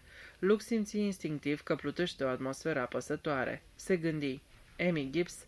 Da, ăsta era unul din numele menționate de bătrâna domnișoară Pinkerton. Se mai menționase un băiețel, Tommy, nu știu cum, despre care lăsase să se vadă clar că nu avea o părere bună. Se părea că asta gândea și Bridget? Și sigur nu încăpea îndoială fusese amintit și numele Carter. Se ridică spunând dezvolt. Tot vorbind despre lucruri de astea și am început să mă simt un fel de strigoi, parcă aș fi rătăcit numai prin cimitire. Și obiceiurile de nuntă sunt interesante, dar e ceva mai greu să deschizi o discuție pe nepusă masă. Cred că ai dreptate, spuse Bridget, mușcându-și ușor buzele. Un alt subiect interesant de discuție ar fi blestemele sau de ochiul, continuă Luke, simulând o nuanță de entuziasm. Deseori dai peste așa ceva prin colțurile astea retrase ale lumii. Știți cumva ce flecărește lumea de aici despre astfel de lucruri? Lordul Whitfield dădu din cap încet. Bridget Conway spuse, noi nu suntem cei mai indicați să auzim lucruri de soiul acesta. Luke îi luă vorba din gură. Nici nu mă îndoiesc, va trebui să mă învârtesc prin cercurile de condiție socială inferioară ca să găsesc ce-mi trebuie. Mă duc întâi pe la vicar. Să văd ce pot face. Probabil că după aceea trec pe la Seven Stars, parcă așa ați spus că se cheamă. Ce e cu băiețelul cu purtări urâte? A lăsat în urmă niște rude care îl plâng? Doamna Pierce ține o tutungerie și o papetărie pe High Street. Ăsta e un lucru providențial. Ei, atunci să-mi văd de lucru. Bridget se îndreptă de la fereastră cu o mișcare iută și grațioasă. Aș veni și eu cu tine, dacă nu te încurc, spuse ea. Sigur că nu. O spusese cât se poate de inimos, dar nu era sigur că ea nu observase nicio clipă cât de surprins rămăsese. I-ar fi fost mult mai ușor să tragă singur de limbă un preot de modă veche, fără să aibă lângă el pe cineva cu o minte vioaie și analitică. La urma urmei se gândi el în sinea sa, de mine depinde să mă compor cât se poate de convingător. Luke, vrei să mă aștepți până îmi schimb pantofii? Luke, numele lui de botez fusese rostit atât de normal, încât îl umplu de un sentiment ciudat de duioșie, și totuși cum ar fi putut să-i spună altfel? Pentru că acceptase planul lui Jimmy cu înrudirea, nu putea să-i spună, domnule Fitzwilliam. Brusc în minte îi veni gândul neplăcut. Oare ce părere are ea despre toate astea? Pentru numele lui Dumnezeu, oare ce părere are? Era ciudat că lucrul ăsta nu-l neliniștise până atunci. Verișoara lui Jimmy fusese o abstracțiune convențională, un manechin. Abia dacă și-o imaginase, acceptase doar sentința prietenului său. Cu Bridget o să fie totul în regulă. Și-o închipuise atât de puțin se gândise la ea, ca o persoană mărunțică, un tip de secretară blondă suficient de isteață pentru a captiva imaginația unui om bogat. Și, în loc de asta, găsise o persoană cu inteligență, putere și o minte rece și ascuțită, iar el habar n-avea ce părere are ea despre el. Se gândi, nu poți să o duci ușor. Sunt gata. Se apropie de el așa de încet încât nici nu auzise. Nu avea pălărie și nici fileu pe cap. Pe când ieșeau din casă, o rafală de vânt se abătu dinspre colțul clădirii sumbre și izburli nebunește părul lung și negru în jurul feței rotunde. Bridget zâmbi. Ai nevoie de mine să-ți arăt drumul. Ești foarte amabilă, spuse el ceremonios. Nu era sigur dacă ea îi observase zâmbetul ironic care îi fluturase pe buze scurt timp. Se uită înapoi la meterezele din spate și spuse iritat. Ce oroare! Oare nimeni n-a putut să-l oprească? Căminul unui englez este castel pentru el. În cazul lui Gordon, asta se potrivește cuvânt cu cuvânt. Îl adoră. Luke fu conștient că remarca pe care voia să o facă era de prost gust, totuși nu se putu abține. E fosta voastră casă, nu-i așa? Adori să o vezi în starea în care se găsește acum?" Ea îl privi, apoi zâmbi amuzată. N-aș vrea să stric tabloul dramatic pe care îl schițezi," murmură. Dar de fapt eu am plecat din casa asta când aveam 2 ani și jumătate, așa că vezi că povestea cu bătrânul cămin părintez nu prea merge. Nici măcar nu mi-aduc aminte cum arăta." Ai dreptate, scuză-mi impoliteța."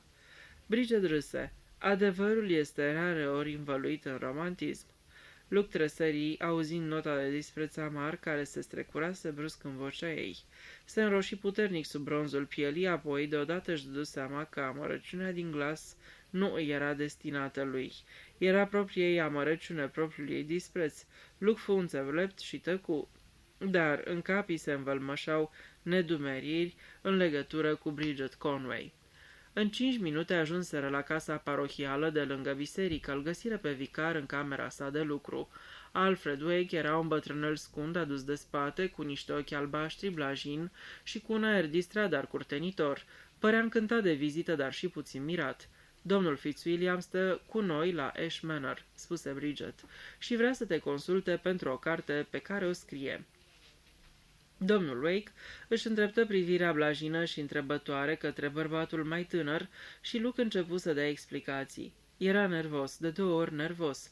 În primul rând era nervos pentru că omul acesta, fără îndoială, se pricepea mult mai bine la folclor, la ritualuri și superstiții decât o persoană care învață la repezeală câteva lucruri dintr-o colecție întâmplătoare de cărți. Și în al doilea rând era nervos că Bridget Conway stătea lângă el și asculta. Se simți ușurat când descoperi că pe domnul Wake îl interesau în mod special ruinele romane. Preotul îi mărturisi cu vocea lui blajină că nu se prea pricepe la folclorul și vrăjitoria medievale. Își aminti de niște obiceiuri din istoria Witchwood-ului și se oferi să-l conducă pe Luke la un anumit loc de pe deal unde se spunea că se țineau sabaturile vrăjitoarelor, dar se scuza că el personal nu-și poate aduce aminte nimic. Luke, căruia îi se luase o piatră de pe inimă, își exprimă regretul și apoi se porni să întrebe cu amănunțime despre ritualuri de mormântare. Domnul Wake dădu ușor din cap. Mă tem că sunt ultima persoană care se pricepe la astfel de lucruri. Credincioșii evită în fața mea practicarea unor asemenea obiceiuri păgâne. E de la sine înțeles. Dar nu mă îndoiesc totuși că mai există o mulțime de superstiții încă în floare. Comunitățile astea sătești sunt foarte înapoiate. Luke interveni îndrăzneț. Am rugat-o pe domnișoara Conway să-mi întocmească o listă cu toate decesele din ultima vreme pe care și le mai amintește. M-am gândit că în felul ăsta pot afla câte ceva. Spuneți-mi, n-ați putea să-mi faceți și dumneavoastră o listă ca să-mi aleg pe cei mai interesanți? Da, nu-i greu. Giles, paracliselul nostru, un băiat de treabă, dar complet surd, ar putea să vă ajute. Ia să văd. Au fost o mulțime. O primăvară înșelătoare și o iarnă aspră și pe urmă accidente cu drumul. Parcă s-ar fi ținut lanț ghinioanele. Câteodată interveni Luke, ghinionul se pune pe seama unei anumite persoane. Da, vechea poveste cu Iona, dar nu mi-aduc aminte să fi fost persoane străine pe aici, adică nimeni care să se facă remarcat în vreun fel, și n-am auzit absolut niciun zvon despre așa ceva. Dar, după cum v-am spus, poate că eu n-am auzit. Ia să văd. De curând au murit doctorul Humbleby și biata Lavinia Pinkerton. Doctorul Humbleby era un om minunat. Bridget interveni. Domnul Fitzwilliam cunoaște câțiva prieteni de-ai lui. Zău, ce păcat, îi vor simți mult lipsa. Era un om care avea mulți prieteni. Dar cred că și dușmani, spuse Luke. Așa i-am auzit pe prieten spunând, continuă grăbit. Domnul Wake suspină. Un om care spunea respica ce avea pe suflet, mai bine zis o persoană care nu se purta întotdeauna cu tact. Dădu din cap. Cei bogați nu-l prea aveau la inimă din cauza asta, dar oamenii simpli țineau mult la el. Luke spuse nepăsător. Știți, întotdeauna am sentimentul că unul dintre lucrurile cu care nu te poți împăca deloc în viața asta este că fiecare moarte înseamnă un profit pentru altcineva. Nu mă refer numai la partea financiară. Vicarul aprobă din cap gânditor. Înțeleg ce vrei să spui. Da, citim în anunțurile mortoare că persoana cu tare este regretată de toată lumea, dar tare mă tem că lucrul ăsta e foarte adevărat. În cazul doctorul Humbleby, nu mă îndoiesc că partenerul său, doctorul Thomas, o să se găsească într-o poziție mult mai avantajoasă decât înainte. Cum adică?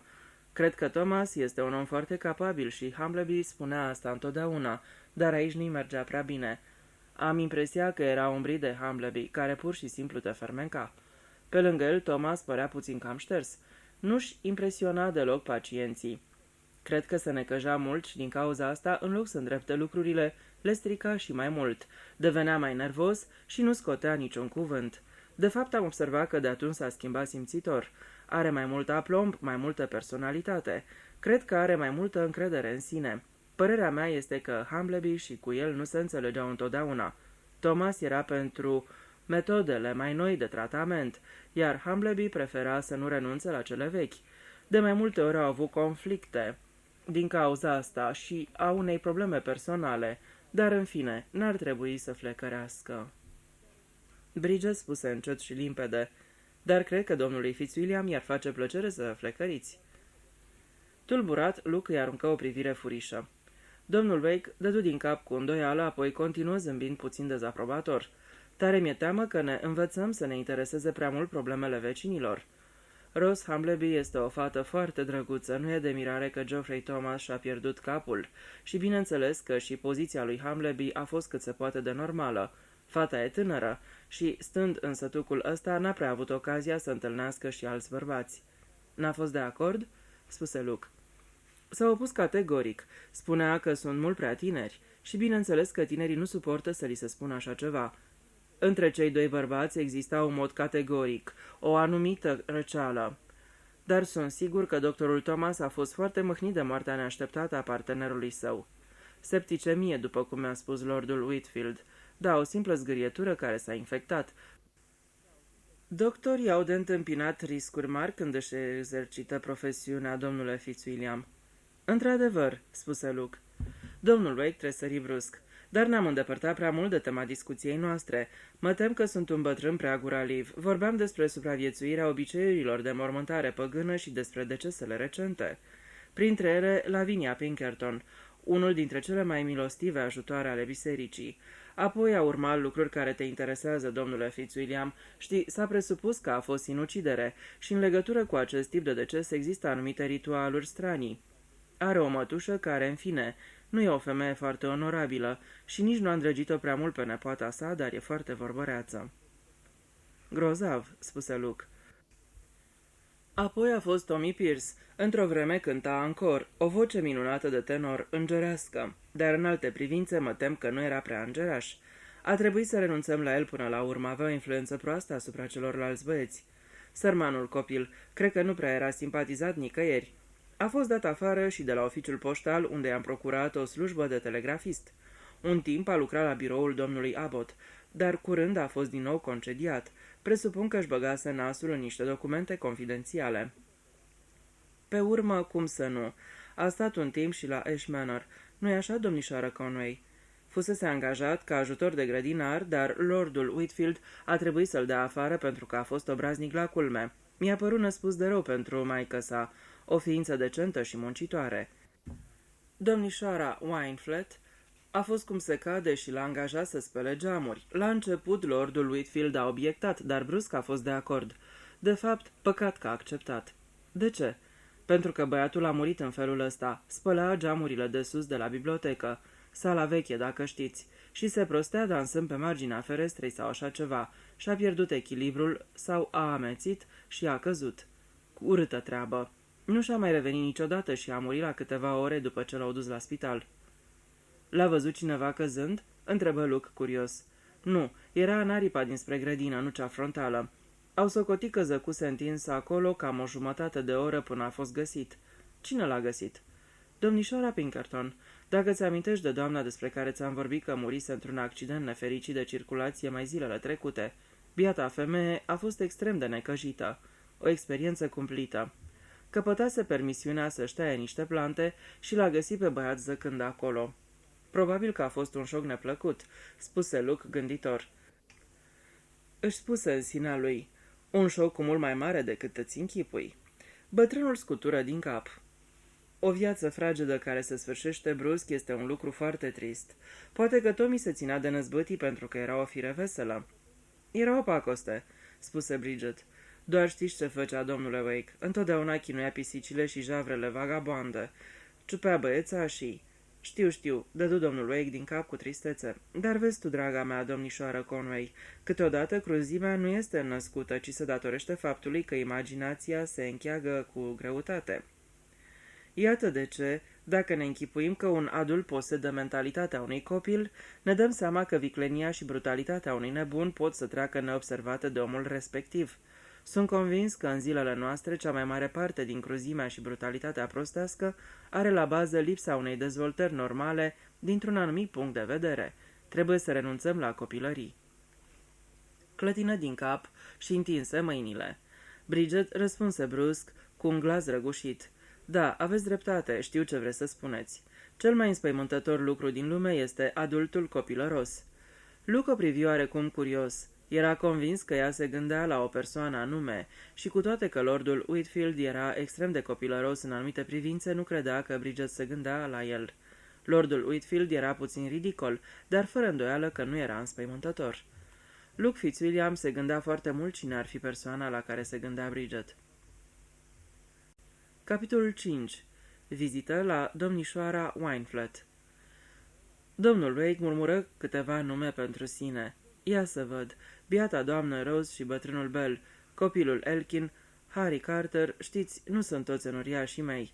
Doamna Rose și Carter erau dizidenți și vremea aia rece din martie l-a luat și pe sărmanul Ben Sandbury. Avea 92 de ani.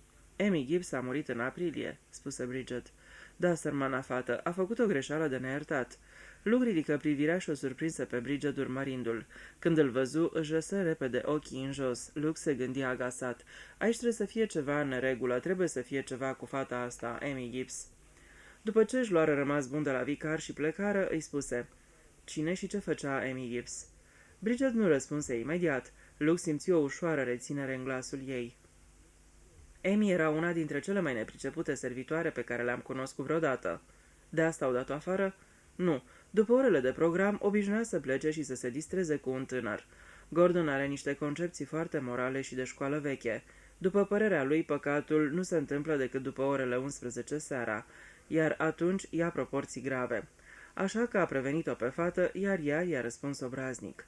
Era o fată drăguță? Foarte drăguță. Ea a înghițit sodă caustică în loc de siropul pentru tuse? Da. O poveste cam stupidă, se hazardă Luke. Foarte stupidă. Era proastă? Da, de unde? Era foarte isteață. Luke o privi pe furiș. Era nedumerit. Răspunsurile pe care le dădea erau rostite pe un ton monoton, fără intonație, sau chiar cu oarecare interes. Dar în spatele vorbelor era convins că se ascunde ceva nerostit. În acel moment, Bridget se opri să vorbească cu un bărbat înalt care își scosese pălăria și o salutase vesel din toată inima. După ce schimbară câteva cuvinte, Bridget îl prezentă pe Luke. Vărul meu, domnul Fitzwilliam, locuiește la Conac. A venit aici să scrie o carte. Dumnealui este domnul Abbott. Luke îl privi pe domnul Abbott cu oarecare interes. Acesta era jurisconsultul la care fusese angajat Tommy Pierce. Luke avea niște prejudecăți ilogice cu privire la avocați în general, bazate pe faptul că mulți politicieni erau recrutați din rândurile lor. Pe lângă asta, le enerva obiceiul lor de a fi prevăzători, evitând întotdeauna să-și asume riscul unei aprobări sau negări categorice.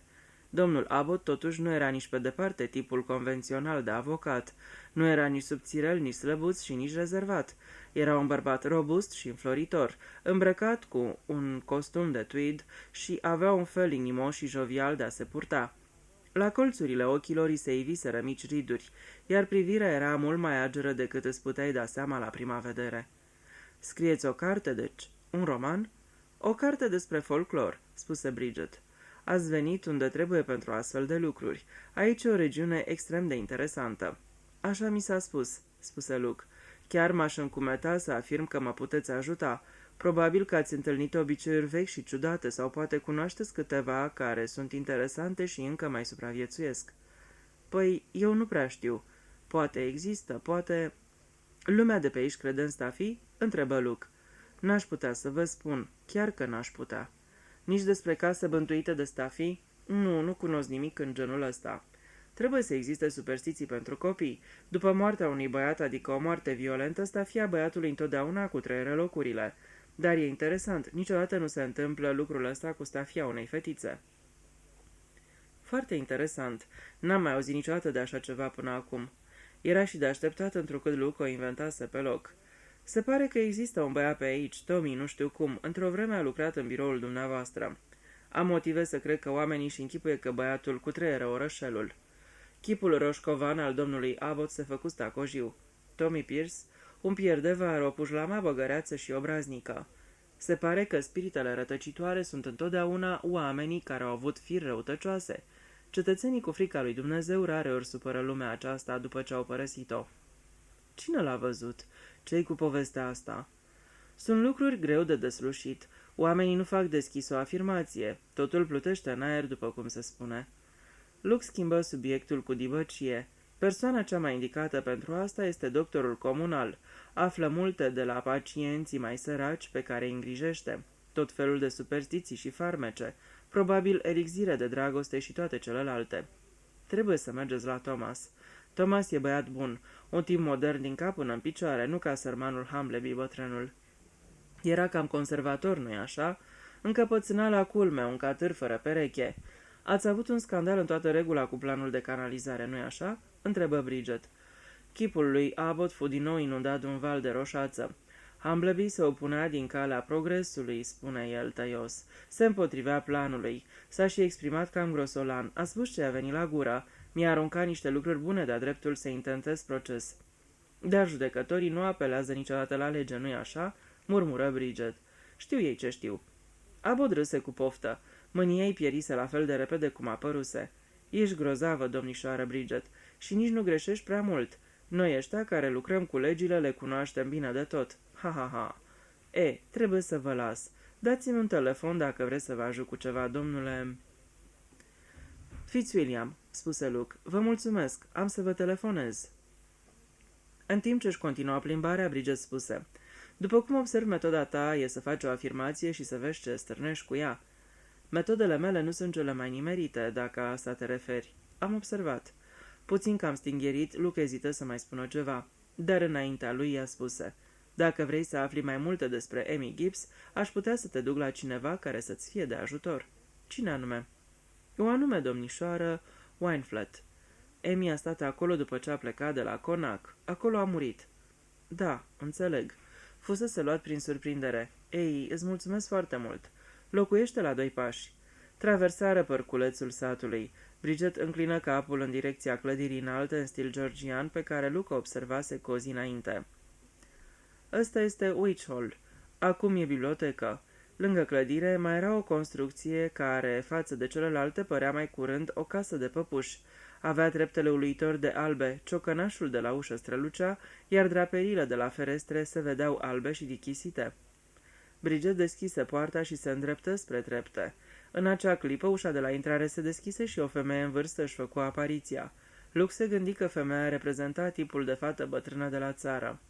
Era slăbuță și îmbrăcată curat, într-un taior de tweed, o bluză de mătase cenușie, o broșă veche de familie. Pe capul bine proporționat purta o pălărie de fetru. Avea un chip plăcut, iar ochii priveau inteligent prin ochelari. Văzând-o, Luke își aminti de caprele negre și sprintene care se găsesc în Grecia. Ochii exprimau surprindere și o curiozitate rezervată. "Bună dimineața, domnișoară Wineflet," spuse Bridget. "Dumnealui este domnul Fitzwilliam."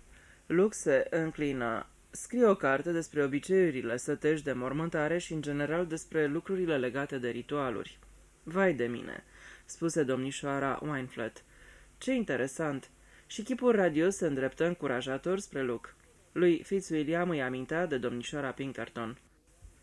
"M-am gândit," spuse Bridget, și Luke observă din nou acel ton monoton al vocii, că ați putea să-i spuneți câte ceva despre Amy. "Despre Amy? Ah, da, despre Amy Gibbs." Luke observă o altă notă în expresia feței. Părea că îl cântărește cu grijă. Apoi, ca și când ar fi luat o hotărâre, făcu câțiva pași înapoi în hol. "Vă rog să intrați. Poți să ies la plimbare mai târziu." Nu," îi răspunse lui Luke, care schițase un gest de protest. "N-am nimic important de făcut. Niște mici cumpărături pentru casă." Micul salonaș era extrem de curat și mirosea slab a levănțică arsă. Pe polița căminului erau câțiva păstori și păstorițe din porțelan de Dresda, zâmbind gale și îmbietor. Pe perete erau înrămate acoarele, niște împletituri și 3 goblenuri. Câteva fotografii reprezentând cu siguranță nepoți și nepoate și câteva mobile de bună calitate, un birou stil Chippendale, câteva măsuțe din lemn de mahon și un divan urât și destul de incomod în stil victorian. Domnișoara Wineflet oferi oaspeților scaune și apoi se scuză. "Îmi pare rău, dar eu nu fumez, așa că nu vă pot oferi țigări, dar dacă doriți, vă rog să fumați." Luke refuză, dar Bridget își aprinse pe loc o țigară. Domnișoara Wineflet își studie oaspetele câteva minute, stând dreaptă pe scaunul cu brațe sculptate, apoi, coborând privirea ca și cum ar fi fost mulțumită de examen, spuse: "Vrei să afli câte ceva despre sărmana Amy? Întreaga poveste a fost foarte tristă și m-a măhnit tare mult. O greșeală atât de tragică." "N-a fost cumva vorba de o sinucidere?" întrebă Luke. Domnișoara Wineflet scutură din cap. Nu pot să cred nicio clipă așa ceva. Nu era genul lui Amy." "Dar ce gen era fata?" întrebă Luke direct. "Aș dori să aflu părerea dumneavoastră." "Ei, în fine, nu era deloc o servitoare bună, dar în zilele noastre ești mulțumit să ai pe oricine, numai să ai. Era foarte neglijentă și întotdeauna voia să se plimbe. Sigur, era tânără și așa sunt fetele astăzi. Am impresia că nu-și dau seama că timpul lor aparține stăpânei." Luke o privi cu înțelegerea necesară și domnișoara Wineflet continuă: "Nu era genul de fată de care să mă atașez. Era cam îndrăzneață, deși zău, n-aș vrea să o mai ponegresc acum că a murit. Nu-i creștinește, cu toate că la urma urmei nu cred că ăsta e un motiv ca să ascunzi adevărul." Luke dădu din cap. Înțelese că domnișoara Wineflet se deosebea de domnișoara Pinkerton printr-o minte mai logică și o gândire mai organizată. Îi plăcea să fie admirată, continuă domnișoara Wineflet, și înclina să se pună pe primul plan. Domnul Ellsworthy, cel care ține prăvălioara de antichități, dar care de fapt este un domn, se pricepe puțin la pictură în acoarelă și a făcut câteva schițe de portret. Cred că povestea asta i s-a cam suit la cap. Era pusă mereu pe ceartă cu tânărul cu care era logodită, Jim Harvey. Era mecanic la un garaj și ținea foarte mult la ea. Domnișoara Wineflet se opri și apoi continua: "N-am să uit niciodată noaptea aceea îngrozitoare. Amy fusese prost dispusă, avea o tusă enervantă, Ba una, ba alta. Fetele astea poartă ciorapi ieftini de mătase și pantofi cu talpă ca de hârtie. Cum să nu răcească? Și după amiaza aceea s-a dus la doctor. Luke întrebă repede, la doctorul Humbleby sau doctorul Thomas? La doctorul Thomas. Și acesta i-a dat sticla cu sirop de tuse pe care a adus-o cu ea. Ceva cu totul inofensiv, cred că un sirop obișnuit. S-a dus la culcare de vreme și cam pe la ora 1 a început zarva, un fel de strigăt înnăbușit înfiorător. M-am sculat și m-am dus la ușa ei, dar se încuiase pe dinăuntru. Am strigat-o, dar nu mi-a răspuns. Bucătăreasa era cu mine și amândouă eram grozav de speriate. Pe urmă ne-am dus la ușa din față și din fericire Reed, sergentul nostru, tocmai își făcea rondul de noapte și l-am strigat. S-a dus în spatele casei și a reușit să se cațere pe acoperișul magaziei și pentru că fereastra era deschisă, a intrat ușor în cameră și a descuiat ușa. Biata fată. A fost ceva îngrozitor. Nu au putut să facă nimic. A murit la spital peste câteva ore. Și băuse ce anume? Sodă caustică? Da, acid oxalic otrăvitor, așa i-au spus. Sticla era la fel de mare ca cea de sirop. Siropul era pe policioara de la baie, iar otrava lângă pat. Probabil că din greșeală a luat cealaltă sticlă și a pus-o lângă ea pe întuneric, gata să bea din ea dacă se simțea prost. Asta a fost explicația la anchetă. Domnișoara Weinfeld se opri. Îl privi cu ochii ei inteligenți și Luke fu conștient că ei exprimau un anume lucru. Avea sentimentul că lăsase ceva nespus și încă un sentiment mai puternic că pentru un motiv oarecare voia ca el să-și dea seama de lucrul ăsta. Se lăsă tăcere, o tăcere destul de îndelungată și cam penibilă. Luke se simțea ca un actor care nu-și cunoaște replica. Spuse slab, nu credeți că s-a sinucis? Domnișoara Weinfeld răspunse prompt, categoric nu. Dacă fata ar fi fost hotărâtă să-și facă seama, probabil că și-ar fi cumpărat ceva. Sticla era veche, trebuie că o avea de ani de zile și oricum, după cum v-am spus, nu era genul de fată care să se sinucidă. Deci, care e părerea dumneavoastră? Spuse Luke direct. Cred că a fost o întâmplare nenorocită. Tăcu și îl privi cu seriozitate. Tocmai când Luke avea sentimentul că trebuie să încerce cu disperare să spună câteva lucruri pe care le plănuise din vreme, interveni ceva. La ușă se auzi un râcâit și un mieunat jalnic. Domnișoara Weinfeld sări de pe scaun și se duse să deschidă ușa. O splendidă pisică persană cu blană portocalie intră în cameră. Se uită dezaprobator la oaspete și sări pe brațul scaunului domnișoarei Weinfeld. Domnișoara Weinfeld se adresă gângurind. Hei, Wonchipuh, pe unde ai holinărit Wonchipuh toată dimineața?"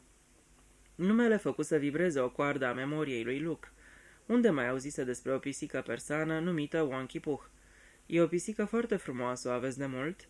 Domnișoara Weinfeld dădu din cap. Vai, nu, a fost a unei prietene, domnișoara Pinkerton. A călcat-o o mașină din astea păcătoase și sigur că nu puteam să-l las pe Wonchipuh să meargă la străini.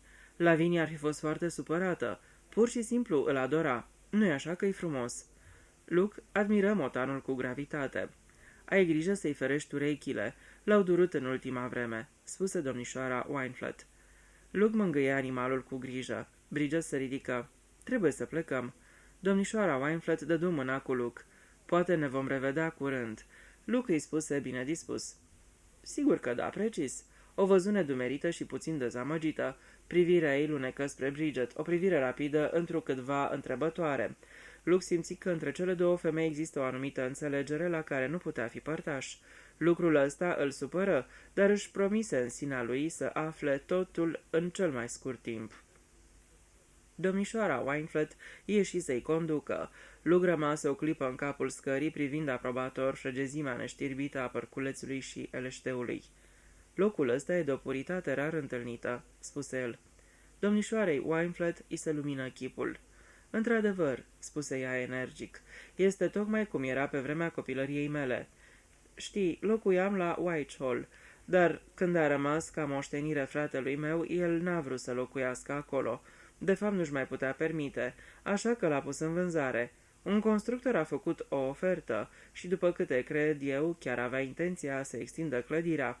Mi se pare că așa s-a exprimat. Din fericire a intervenit lordul Whitfield, care a salvat proprietatea cumpărând-o, a transformat clădirea în bibliotecă și muzeu și în felul acesta aproape că n-a suferit modificări. De 2 ori pe săptămână lucrez ca bibliotecar acolo, bineînțeles fără plată, și nici nu pot să vă spun ce plăcere este să te afli în vechiul cămin și să știi că nu o să fie călcat de barbari. Și într-adevăr, casa e foarte potrivită pentru așa ceva. Trebuie să veniți să vizitați micul nostru muzeu într-o zi, domnule Fitzwilliam. Sunt câteva exponate locale foarte interesante. Sigur că am să vin, domnișoară Wineflet. Lordul Whitfield a fost un adevărat binefăcător pentru Wychwood și mă doare inima când văd că unii sunt atât de nerecunoscători. Strânse din buze. Din discreție, Luke nu puse nicio întrebare. Își luă din nou la revedere. Când ieșiră pe poartă, Bridget îi se adresă. Vrei să mai faci și alte cercetări sau ne întoarcem acasă pe malul râului? E o plimbare plăcută. Luke răspunse prompt. Nu mai avea chef să-și continue investigațiile având-o alături pe Bridget Conway, cu ulechile ciulite. Sigur că vreau. Hai să ne întoarcem pe malul râului. O luară pe High Street. Una dintre ultimile case avea o firmă scrisă cu litere aurite în vechea ortografie. Antichități. Luke se opri și privi prin una din ferestre interiorul pe jumătate cufundat în întuneric. Uite un vas frumos ornament cu barbotină, comentă el. Ar fi pe gustul unei mătuși de-a mea. Oare cât o fi costând? N-ai avea nimic împotrivă dacă am intrat și am întrebat? Nu te super pe mine?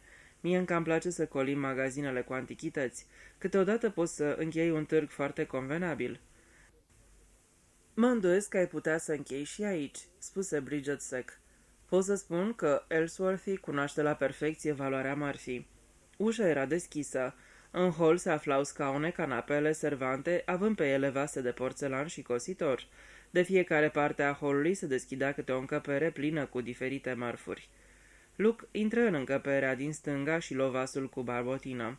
În acel moment, din fundul camerei, apăru un bărbat cu siluetă cenușie. Stătuse la un birou de nuc, stil Queen Anne. Vai, domnișoară Conway, ce plăcere să vă văd! Bună dimineața, domnule Ellsworthy! Domnul Ellsworthy era un tânăr foarte rafinat, îmbrăcat în nuanțe de maron roșiatic. Avea o față prelungă și palidă, cu o gură feminină, un păr lung și negru ca de artist și un mers afectat. Bridget făcu prezentările și imediat domnul Ellsworthy își mută atenția asupra lui. Vechi vase englezești cu barbotină, sunt autentice. Minunat, nu-i așa? Știți, tare mult țin la lucrușoarele mele. Nu pot să sufăr să le vând. Întotdeauna mi-am dorit să stau la țară și să am un mic magazin. Wychwood e un loc splendid, învăluit într-o atmosferă deosebită, dacă mă înțelegeți ce vreau să spun. Temperamentul artistic, murmură Bridget. Ellsworthy se întoarse spre ea, agitându-și mâinile lungi și albe. Domnișoară Conway, nu folosiți expresia asta teribilă, nu. Vă implor, nu o folosiți. Să nu-mi spuneți că sunt plin de talente și calități. N-aș putea să suport. Știți doar că eu de fapt nu adun stofe țesute de mână și figurine de plumb și cositor bătut. Sunt doar un negustor, atâta tot. Un simplu negustor. Dar sunteți într-adevăr un pictor, spuse Luke. Adică lucrați în acoarelă, nu-i așa? Ei, asta-i. Cine v-a spus așa ceva?" strigă domnul Ellsworthy, pleznindu-și mâinile. Știți, locul ăsta este într-adevăr minunat, dar nu pot să păstrez niciun secret. Asta îmi place aici. Nu seamănă cu viața de la oraș unde fiecare își vede de ale lui și nu-i pasă de celălalt. Bârfa, răutățile și scandalul sunt de fapt delicatese dacă știi cum să le privești. Luke se mulțumi să răspundă numai întrebării puse de domnul Ellsworthy, fără să mai dea vreo atenție celorlalte remarci făcute. Domnișoara Wineflet ne-a spus că ați făcut câteva schițe unei fete, Amy Gibbs. Amy, spuse domnul Ellsworthy. Se dădu înapoi și împinse o halbă de bere care începu să se clatine. Îi opri balansul plin de grijă. Oare i-am făcut? Da, cred că da. Domnul Ellsworthy își cam pierduse din prestanță. Era o fată foarte drăguță, spuse Bridget. Domnul Ellsworthy își reveni. Credeți? Era un gen comun, așa mi s-a părut. Dacă vă interesează barbotina, îi se adresă lui Luke, am o pereche de păsări lucrate cu barbotină, niște bijuterii. Luke nu arătă prea mare interes pentru păsări. Apoi întrebă de prețul platoului. Ellsworthy spuse o cifră. Mulțumesc, dar deocamdată n-am să vi-l răpesc. Dacă aș ști că întotdeauna mă simt ușurat când nu fac vânzare, e un lucru prostesc, ce ziceți? Știți ceva, vi-l dau mai ieftin cu o guinee. Am văzut că sunteți priceput la lucruri de genul ăsta și asta contează pentru mine. Și la urma urmei, ăsta nu-i decât un magazin. Nu, mulțumesc. Domnul Ellsworthy îi conduse până la ușă, făcându-le semn cu mâna. Avea niște mâini foarte neplăcute, se gândi Luke, care păreau nu atât albe cât ușor verzui. Domnul Ellsworthy e un tip cam ciudat, remarcă Luke când se îndepărtară. Eu aș spune că are o minte și niște obiceiuri cam urâcioase, răspunse Bridget. Oare de ce a venit tocmai aici? Cred că se ocupă cu magia neagră, nu chiar ritualuri negre, dar în genul ăsta. Reputația locului ăsta e de folos. Luke răspunse cam stânjenit. Doamne, cred că el e tocmai omul de care am nevoie. Trebuie să deschid discuția despre asta. Cred că da, știe multe lucruri. Luke îi răspunse încurcat. O să-l caut altă dată. Bridget tăcu. Ieșiseră din oraș. Cotiră drumul pentru a ajunge pe o potecă și imediat de dură de râu.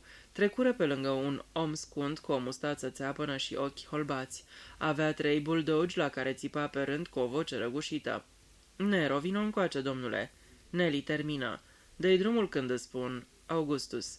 Augustus, ia ascultă. Se opri ca să-și ridice pălăria în chip de salut către Bridget, îl privi pe Luke cu o curiozitate devorantă drept în față și își continuă dojenile pe un ton răgușit. Majorul Horton cu buldogii, nu-i așa? Ai dreptate. De fapt, am impresia că în dimineața asta am văzut mai toate persoanele importante din Witchwood. Cam așa e. Într-adevăr, am impresia că sunt cam îndrăzneț, spuse Luke. Bănuiesc că atunci când un străin sosește într-un sat englezesc, se știe cale de o poștă, adăugă el, amintindu-și în ciudat remarcile lui Jimmy Lorimer. Majorul Horton nu-și ascunde niciodată prea bine curiozitatea. Într-adevăr, te-a privit foarte insistent. E genul de om despre care poți să afirm fără greșeală că a fost major, ripostă Luke răutăcios. Bridget îl întrerupse brusc. Vrei să stăm puțin pe mal? Avem timp berechet. Se așezară confortabil pe un copac doborât. Bridget continuă. Da, majorul Horton e cam militaros. Are un gen foarte cazon. Cu greu ai putea crede că acum un an era omul cel mai terorizat de nevastă. Cine? Individul ăla? Da, era însurat cu cea mai nesuferită femeie pe care am cunoscut-o vreodată. Avea avere și niciodată nu-și făcea scrupule când sublinia acest fapt în public. Sărmanul dobitoc. Mă refer la Horton. El se purta foarte frumos cu ea, întruchiparea desăvârșită a ofițerului și a gentlemanului. Personal mă mir cum de nu a ridicat toporul asupra ei. Bănuiesc că nu era prea simpatizată. Nimeni nu putea să o sufere. Îl jignea pe Gordon, pe mine mă trata de sus și în general se făcea nesuferită oriunde mergea. Dar probabil că providența cea milostivă a luat-o la sine. Da, cam acum un an. Gastrită acută. A făcut viața uniat pentru bărbată-su, doctorul Thomas și 2 infirmiere, dar până la urmă tot a murit. Buldogii și-au revenit imediat. Inteligente animale. Urmă o tăcere. Bridget smulgea lene fire lungi de iarbă, Luke se încruntă pe neobservate privind malul opus. Haina romantică pe care o îmbrăca misiunea sa îl obseda din nou. Oare cât era adevăr și cât era imaginație? Oare nu greșea considerând fiecare nouă persoană întâlnită drept un ucigaș potențial și studiindu-l ca atare? Era ceva înjositor în felul ăsta de a privi lucrurile. La naiba, se gândi Luke. Am fost prea mult timp polițist. Deodată vocea clară și rece a lui Bridget îl scoase din meditație. Domnule Fitzwilliam, de fapt de ce ai venit aici? Capitolul 6. Vopseaua de pălării. Luke tocmai și-a prindea țigara. Remarca neașteptată îi paraliza pentru o clipă mâna. Câteva secunde rămase nemișcat, chibritul arse până la capăt și îi fripse degetele. Ei, firar să fie, spuse Luke, aruncând chibritul și scuturându-și mâna cu putere. Scuză-mă, te rog, m-ai luat prin surprindere. Zâmbi trist. Nu zău. Da, spuse el oftând. Ei, de fapt presupun că orice om deștept ar fi putut să mă prindă. Bănuiesc că n-ai crezut nicio clipă povestea cu scrisul unei cărți de folclor. Până în clipa în care te-am văzut. Până atunci ai crezut? Da. Oricum nu era o poveste plauzibilă, spuse Luke critic. Adică oricine putea să scrie o carte, dar chestia cu venitul aici și prezentarea în calitate de văr, cred că asta te-a pus pe gânduri. Bridget dădu din cap.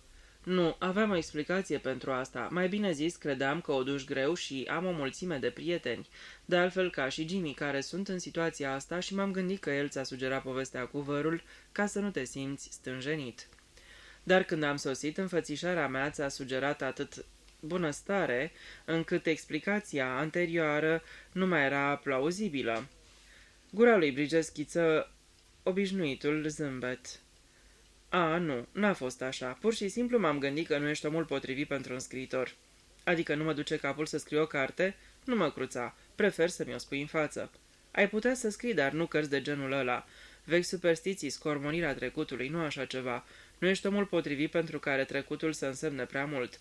Poate nici viitorul, numai prezentul. Înțeleg. Făcu o grimasă. La naiba cu toate. M-ai călcat pe nervi de când am ajuns aici. Îmi pare atât de isteață. Îmi pare rău, răspunse Bridget sec. La ce te așteptai? De fapt, nu mă gândisem la așa ceva. Continuă calmă. O creatură mărunțică și vaporoasă care să aibă atâta minte cât să se folosească de ocazia care îi se oferă și să se căsătorească cu șeful? Luc tuși încurcat. Ea îl privia amuzată și distantă. Înțeleg și nu mă supăr, nu-i nimic. Luc alese impertinența. Păi, poate mi-am închipuit așa ceva, dar n-am stat să mă gândesc prea mult. Bridget răspunse răspicat. Într-adevăr, nu ești omul care să spui hopa până n-ai sărit. Dar Luc era descurajat. Sunt sigur că mi-am jucat rolul destul de prost. Și lordul Whitfield a băgat de seamă, nu? Nu. Dacă lui Gordon ei fi spus că ai venit aici să studiezi obiceiurile gândacilor de apă și că vrei să scrii o monografie despre ei, tot ar fi crezut. E credul de tot. Oricum, tot n-am fost câtuși de puțin convingător. Ți-am cam pus bețe în roată, te-am observat, spuse Bridget. Mi-e teamă că toată povestea asta m-a cam amuzat. Normal, femeile care au ceva în cap sunt de obicei crude și cu sânge rece. Bridget murmură. Fiecare trebuie să se bucure într-un fel de viața asta. Se opri o clipă, apoi spuse. De ce ai venit aici, domnule Fitzwilliam? Se întoarse după un ocol la întrebarea inițială. Luc fusese conștient că asta trebuia să se întâmple. În ultimile secunde încercase să ia o hotărâre. Ridică privirea și întâlni ochii. Niște ochi cercetători și ageri care îl priveau calm, fix. Luc nu se aștepta să-i vadă plin de gravitate. Cred că ar fi mai bine să nu-ți înșiri și alte minciuni, spuse el gânditor. Mult mai bine. Dar adevărul e cam greu de spus. Ascultă, ți-ai făcut vreo părere, adică ți-a trecut prin cap de ce am venit aici? Aprobă din cap gânditoare. Și ce anume crezi? Vrei să-mi spui? Cred că mi-ar fi de folos. Bridget spuse Malcolm. Cred că ai venit aici în legătură cu moartea fetei ăleia, Amy Gibbs. Deci asta e. Asta observasem, simțisem ori de câte ori îi se pomenea numele. Știam eu că se întâmplă ceva. Deci te-ai gândit că pentru asta am venit? Și nu-i adevărat? Într-un fel este. Luc tăcu încruntat. Lângă el, fata stătea la fel de tăcută, fără să facă nicio mișcare. Nu spuse nimic ca să nu-i tulbure șirul gândurilor. Luc luă o hotărâre. Am venit aici după cai vers pe pereți, bazându-mă pe o presupunere fantastică și probabil complet absurdă și melodramatică. Amy Gibbs face parte din această poveste. Mă interesează să aflu exact cum a murit. Da, mi-am închipuit. Dar la naiba cu toate. De fapt, ce ți-ai închipuit? Ce a fost cu moartea ei de ți-a stârnit interesul? M-am gândit toată vremea că ceva n-a fost în regulă. De aceea te-am dus să o vezi pe domnișoara Wineflat. De ce? Pentru că și ea gândește la fel. Aha. Luke își aminti cu repeziciune scenele anterioare. Acum înțelegea aluziile discrete ale acelei fete bătrâne și inteligente. Și ea crede ca și tine că ceva nu era în regulă? Bridget aprobă din cap. De fapt, ce anume? În primul rând, vopseaua de pălării. Ce vrei să spui cu vopseaua de pălării? Păi oamenii își vopseau pălăriile cam acum 20 de ani, când într-un anotimp purtau o pălărie de pai roz și în sezonul următor o sticluță cu vopsea de pălării o făcea blămaren. Apoi poate o altă sticlă și o pălărie neagră. Dar în zilele noastre pălăriile sunt ieftine din materiale de duzină pe care poți să le arunci când nu mai sunt la modă. Și fetele ca Amy Gibbs își pot permite să le arunce? Cred că eu aș fi avut mai multe rețineri ca ea. Nu făcea economii. Și altceva, vopseaua era roșie. Ei și Amy Gibbs era roșcată ca un morcov. Adică nu se potrivesc culorile? Bridget aprobă din cap. Nu poți să porți o pălărie roșie când ai părul roșu ca un morcov. Bărbații nu se prea pricep la lucrurile astea, dar... Luke o întrerupse cu un înțeles adânc în priviri. Nici un bărbat nu se pricepe. Se potrivește, totul se potrivește. Jimmy are niște prieteni cam ciudați la Scotland Yard. Nu cumva tu. Luke spuse repede. Nu sunt detectiv oficial și niciunul particular care locuiește pe Baker Street. Sunt exact ceea ce ți-a spus Jimmy despre mine, un polițist în rezervă care s-a întors din Orient. M-am vărât în afacerea asta din cauza unei întâmplări petrecute în trenul de Londra. Îi povesti pe scurt conversația cu domnișoara Pinkerton și evenimentele ulterioare care l-au determinat să sosească în Wychwood. Așa că înțelegi, e ceva fantastic. Caut un om, un ucigaș tainic, un om de aici din Wychwood, poate cineva bine cunoscut și respectat. Dacă domnișoara Pinkerton avea dreptate și dacă tu și domnișoara cutare aveți dreptate, atunci omul acela a ucis-o pe Amy Gibbs. Înțeleg. Am impresia că ucigașul putea pătrunde în casă. Da, cred că da, spuse Bridget rar. Reed, sergentul, a intrat pe fereastra ei, urcându-se pe o magazie alăturată. Fereastra era deschisă. Trebuia să te cațeri puțin, dar un bărbat agil se urcă fără nicio greutate. Și după ce criminalul s-a cățărat, ce-a făcut? A înlocuit sticla cu sirop de tuse cu vopseaua de pălării, cu condiția ca fata să fi făcut exact ceea ce se crede. S-a sculat, a băut și toată lumea și-a închipuit că ea a încurcat sticlele sau s-a sinucis. Da, nimeni n-a avut niciun dubiu la anchetă. N-au bănuit, cum scrie în cărți, ceva dubios? Nu. Am impresia că erau bărbați. Problema cu vopseaua de pălării nu s-a pus? Nu. Dar ție ți-a trecut prin cap? Da. Și domnișoarei Winefred? Ați discutat amândouă? Bridget zâmbi slab. Nu în sensul în care crezi. Adică n-am spus lucrurilor pe nume. De fapt, nu știu cât de departe a judecat cu mintea ei bătrânica. La început, cred că o cam neliniștea povestea aia și dădea de gândit. E foarte deșteaptă. Ai văzut, în tinerețe a urmat girtonul sau a vrut să urmeze. A fost un copil precoce, n-are capul încălcit cum au majoritatea celor de aici. Domnișoara Pinkerton îmi închipui că avea. De aceea nici nu mi-am făcut iluzii că o să pot scoate ceva din povestea ei cu care să pornesc la drum. Eu personal am considerat-o întotdeauna o persoană foarte isteață. Majoritatea băbuțelor astea trăznite au în anumite privințe o minte ascuțită ca briciul. Spuneai că a pomenit și alte nume? Luke dădu din cap aprobator. Da, un băiețel. Era vorba de Tommy Pierce. Mi l-am amintit imediat ce am auzit numele și sunt aproape sigur că a pomenit și de un anume Carter. Carter, Tommy Pierce, Amy Gibbs, Dr. Humbleby, spuse Bridget gânditoare. După cum spuneai, e ceva prea fantastic ca să fie adevărat. De ce naiba să-i omor pe oamenii ăștia? Erau atât de deosebiți. Ai vreo idee de ce ar fi vrut să o înlăture pe Amy Gibbs? Bridget scutură din cap. Habar n-am. Dar pe ceilalți? Carter, ce zici? Apropo, cum a murit? A căzut în râu și s-a necat. Se întorcea acasă, era o noapte cețoasă și el era abia turtă. Avem un pod cu balustradă numai pe o parte. Toată lumea a fost convinsă că a alunecat. A pus piciorul greșit. Dar s-ar fi putut ca cineva să-l împingă în apă cu ușurință. Da, cum să nu?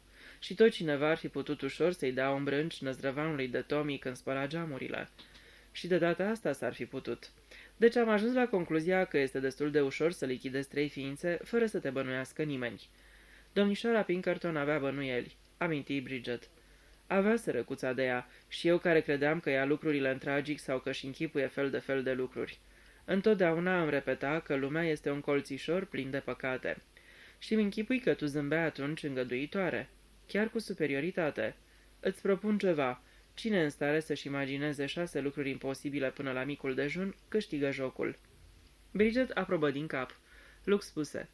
Cred că n-are rost să te mai întreb dacă bănuiești și tu ceva. Nu există nicio persoană anume în Wychwood care îți face pielea de găină când o vezi, care are o privire ciudată și gălbejită sau vreun chicotit aparte, de maniac? Toată lumea din Wychwood mi se pare complet sănătoasă, respectabilă și extrem de obișnuită. Mi-a fost frică de răspunsul ăsta. Crezi că omul respectiv este nebun cu adevărat? Da, așa se pare.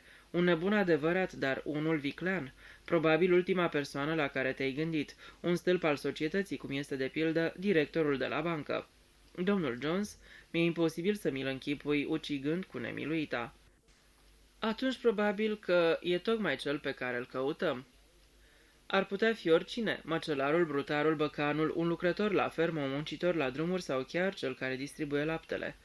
S-ar putea, cred totuși că aria este ceva mai restrânsă. De ce? Domnișoara Pinkerton a mea vorbea de privirea din ochii lui când își alegea următoarea victimă. Din felul în care vorbea am avut impresia, bagă de seamă, numai impresia, că omul despre care vorbea era cel puțin de aceeași condiție socială ca și ea. Sigur, s-ar putea să mă înșel. Poate că ai perfectă dreptate. Acele nuanțe din conversație nu pot fi definite cu precizie, dar aruncă multă lumină în multe privințe. Știi, tare ușurat mă simt că și tu cunoști acum toate astea. Poate că ai să poți lucra nestingerit și poate am să-ți dau și o mână de ajutor. Ar fi un ajutor neprețuit. Chiar ai de gând să te ocupi de povestea asta? Sigur că da. Luke îi spuse brusc, ușor încurcat. Dar cum rămâne cu lordul Whitfield? Crezi că... Sigur că lui Gordon nu o să-i spunem nimic. Ai impresia că nu o să ne creadă? Ba ar crede. Gordon poate să creadă orice. Probabil că întreaga poveste l-ar electriza și ar insista să împânzească toate drumurile învecinate cu tinerii lui descurcăreți. S-ar da în vânt după așa ceva. Atunci îl lăsăm deoparte. Da, tare mă tem că nu o să-i putem permite să-și satisfacă micile plăceri. Luke o privi și vrut să-i spună ceva, apoi se răzgândi. Se uită în schimb la ceas. Da, spuse Bridget, trebuie să ne întoarcem acasă. Se ridică. Între ei se lăsase o stânjeneală bruscă de parcă vorbele nerostite ale lui Luke pluteau neplăcute în aer. Se îndreptară spre casă tăcuți. Capitolul 7. Posibilități. Luke ședea în dormitorul său. În timpul mesei avusese o conversație cu domnișoara Anstruther cu privire la florile pe care le avea în grădina de lângă strâmtoarea Mayang. Pe urmă ascultase sfaturile cu privire la ce flori ar fi putut să cultive acolo.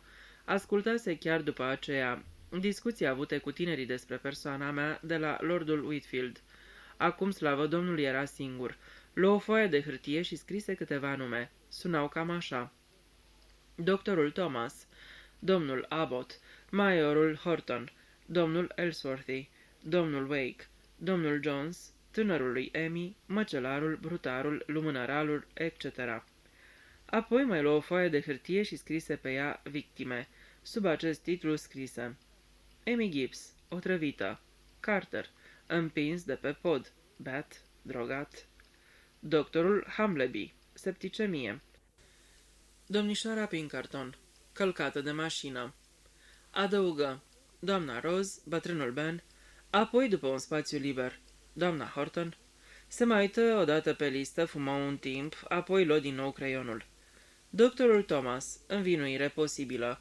Motiv categoric în cazul doctorului Hambleby. Se potrivește cu felul în care a murit acesta, adică o trăvire pe cale științifică cu ajutorul microbilor. Emmy Gibbs l-a vizitat în după amiaza zilei în care a murit. A fost ceva între ei? Șantaj? Tommy Pierce. Nu reiese nicio legătură. Tommy știa de legătura dintre el și Emmy Gibbs? Harry Carter. Nu reiese nicio legătură. Doctorul Thomas a lipsit din Wychwood în ziua în care domnișoara Pinkerton a plecat la Londra? Luke oftă și începu un nou paragraf. Domnul Abbott. Învinuire posibilă. Am sentimentul că avocații sunt întotdeauna persoane suspecte, poate e o prejudecată. Înfățișarea sa înfloritoare simpatică ar fi evident suspecte într-o carte. Oamenii simpatici și entuziaști trebuie suspectați întotdeauna. Obiecții. Asta nu e o carte, ci viața reală. Motiv pentru uciderea doctorului Hambleby. Antagonism categoric între ei. Hambleby îl sfida pe Abbott, motiv suficient pentru o minte dezechilibrată. Acest antagonism putea fi observat cu ușurință de domnișoara Pinkerton. Tommy Pierce și-a vârât nasul în hârtiile lui Abbott. A găsit ceva care nu trebuia să afle? Harry Carter. Nu reiese nicio legătură. Emmy Gibbs. Nu cunosc nicio legătură. Vopseaua de pălării se potrivește perfect cu mentalitatea lui Abbott, o minte demodată. Abbott n-a fost în sat în ziua uciderii domnișoarei Pinkerton. Majorul Horton. O învinuire posibilă. Nu reiese nicio legătură cu Emmy Gibbs, Tommy Pierce sau Carter. Dar doamna Horton, moartea ei pare să fi fost o trăvire cu arsenic. Dacă e adevărat, s-ar putea ca alte crime să fie rezultatul unui șantaj. Nota bene, Thomas o îngrija. Din nou bănuiala cade asupra lui. Domnul Ellsworthy. Învinuire posibilă. Mărfuri ciudate, se ocupă cu magia neagră. S-ar putea să fie un ucigaș însetat de sânge. A avut de-a face cu Emmy Gibbs. A avut vreo legătură cu Tommy Pierce?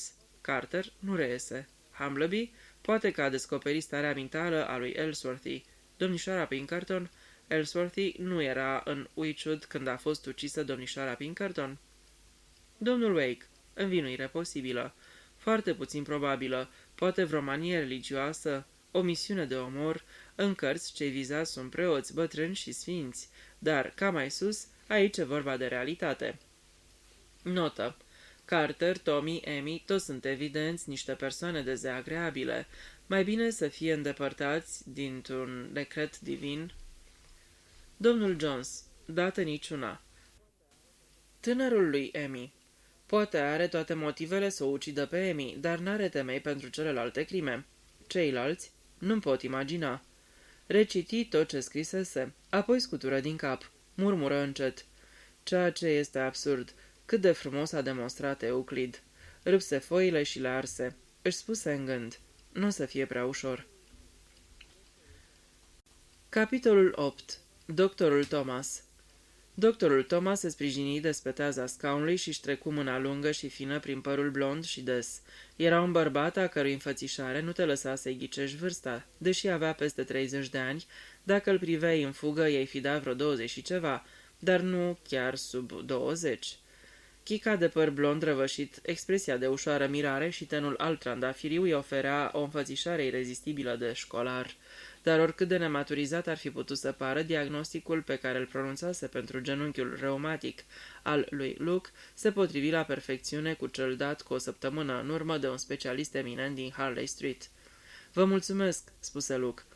Ei, m-am liniștit. Dacă dumneavoastră credeți că tratamentul electric o să-mi ajute, n-aș vrea să ajung infirm la vârsta mea. Doctorul Thomas zâmbi copilărește. Ei, domnule Fitzwilliam, să n-aveți nicio grijă. Vai, mi-ați luat o piatră de pe inimă. Mă gândeam să mă adresez unui specialist, dar sunt sigur că acum nu mai e nevoie.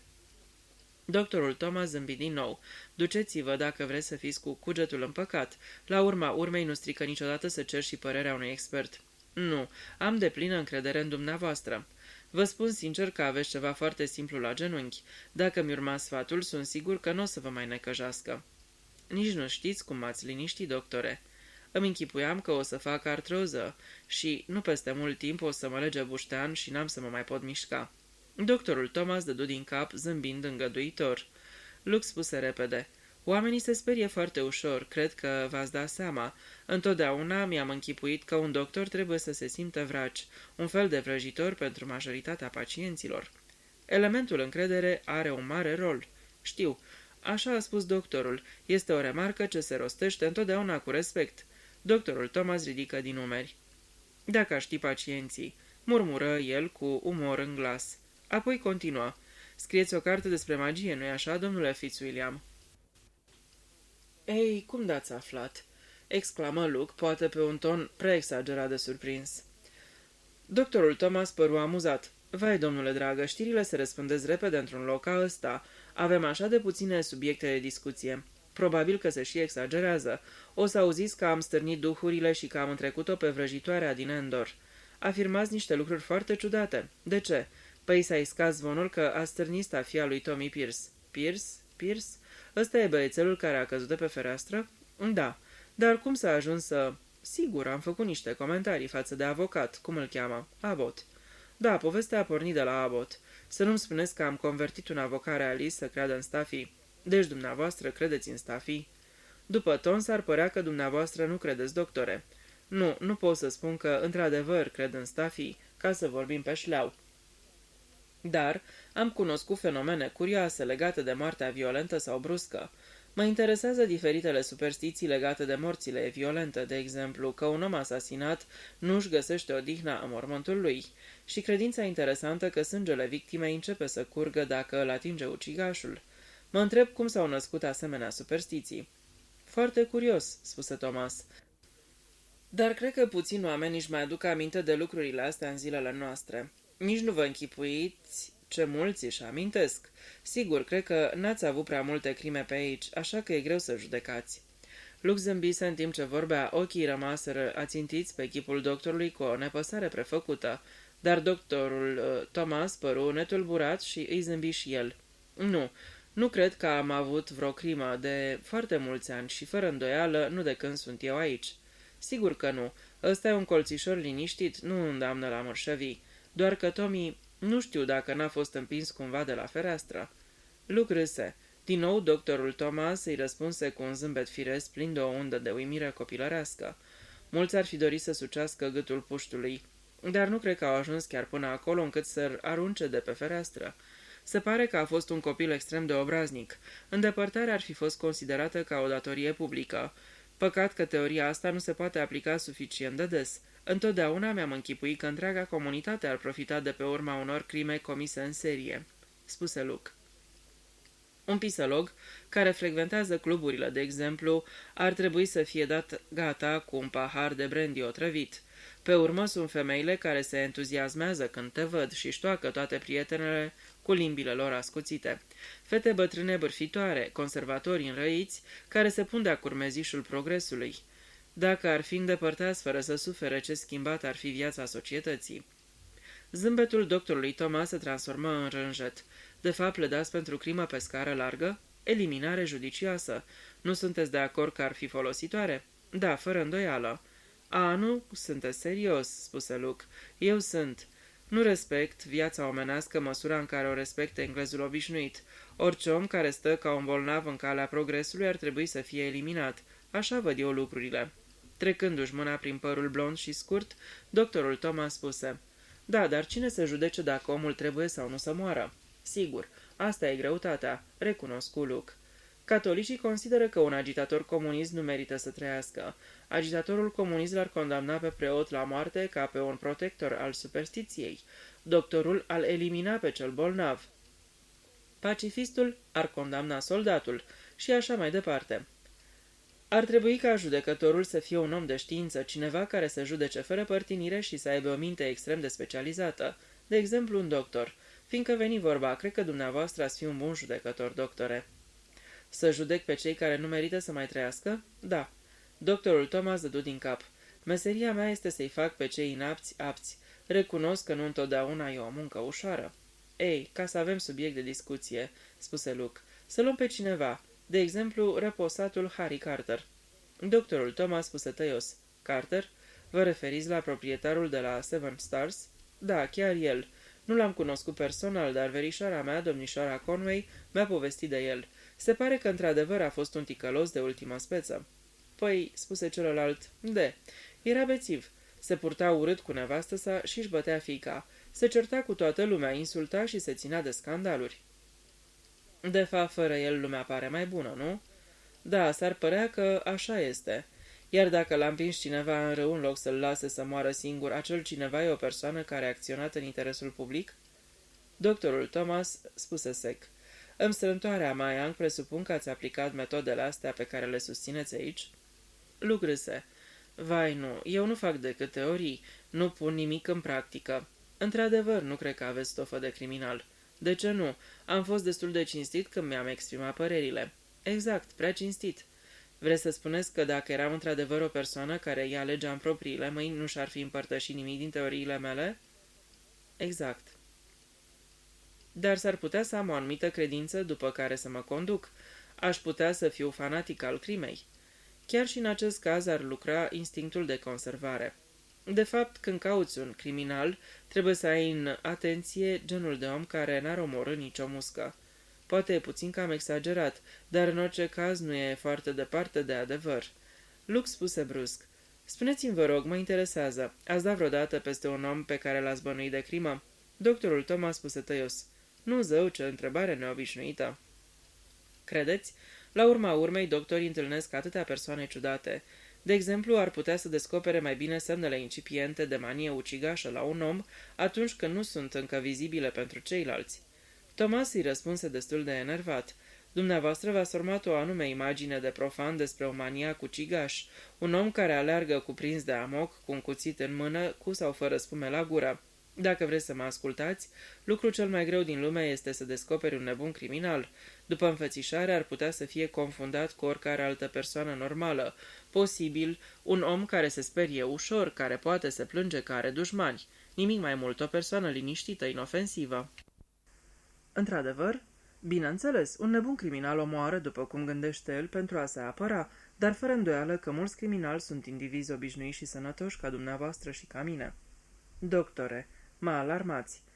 Ia închipuiți-vă că ați descoperit peste câtva timp că am la activ vreo 5-6 crime mititele săvârșite pe tăcute. Doctorul Thomas zâmbi. Nu-mi vine să cred așa ceva, domnule Fitzwilliam. Nu credeți? Vă înapoiez complimentul. Nici eu nu cred că dumneavoastră aveți 5 sau 6 crime la activ."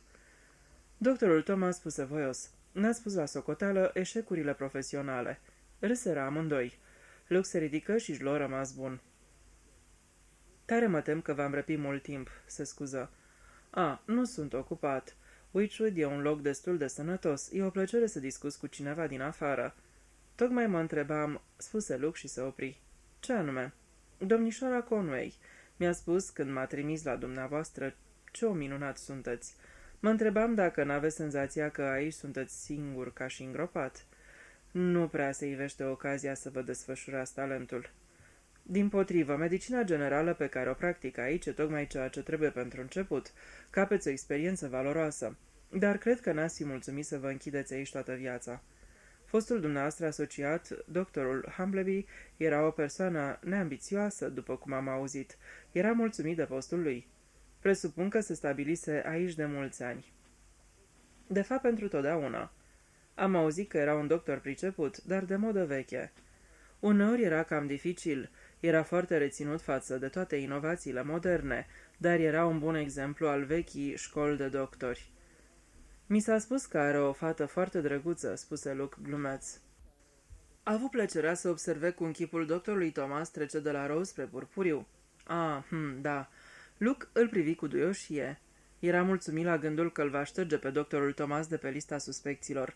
Thomas își revenise la culoarea normală și spuse deodată: "Fiindcă vorbeam de crime, aș putea să vă împrumut o carte destul de bună dacă vă interesează acest subiect.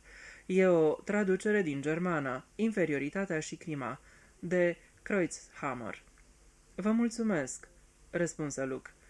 Doctorul Thomas își plimbă degetul pe un raft și extrase cartea respectivă. "Poftim, câteva teorii sunt destul de surprinzătoare și, bineînțeles, nu sunt decât teorii, dar sunt interesante. Viața timpurie a lui Metzold, de exemplu, măcerarul din Frankfurt, cum îl numește autorul, și capitolul despre Anna Helm, micuța doică ucigașă, sunt extrem de interesante." "Nu-i așa că a făcut o duzină de victime până să o descopere autoritățile?" spuse Luke. Doctorul Thomas aprobă din cap. "Da, era o persoană extrem de plăcută, devotată copiilor și, în aparență, la fiecare moarte îi se sfâșie inima într-un mod foarte mișcător. Psihologia este uluitoare." "Uluitor e cum oamenii ăștia reușesc să treacă neobservați," spuse Luke. Era de acum în pragul ușii. Doctorul Thomas ieșise să-l conducă. "Nu e chiar uluitor. E extrem de simplu, să știți." "Ce anume?"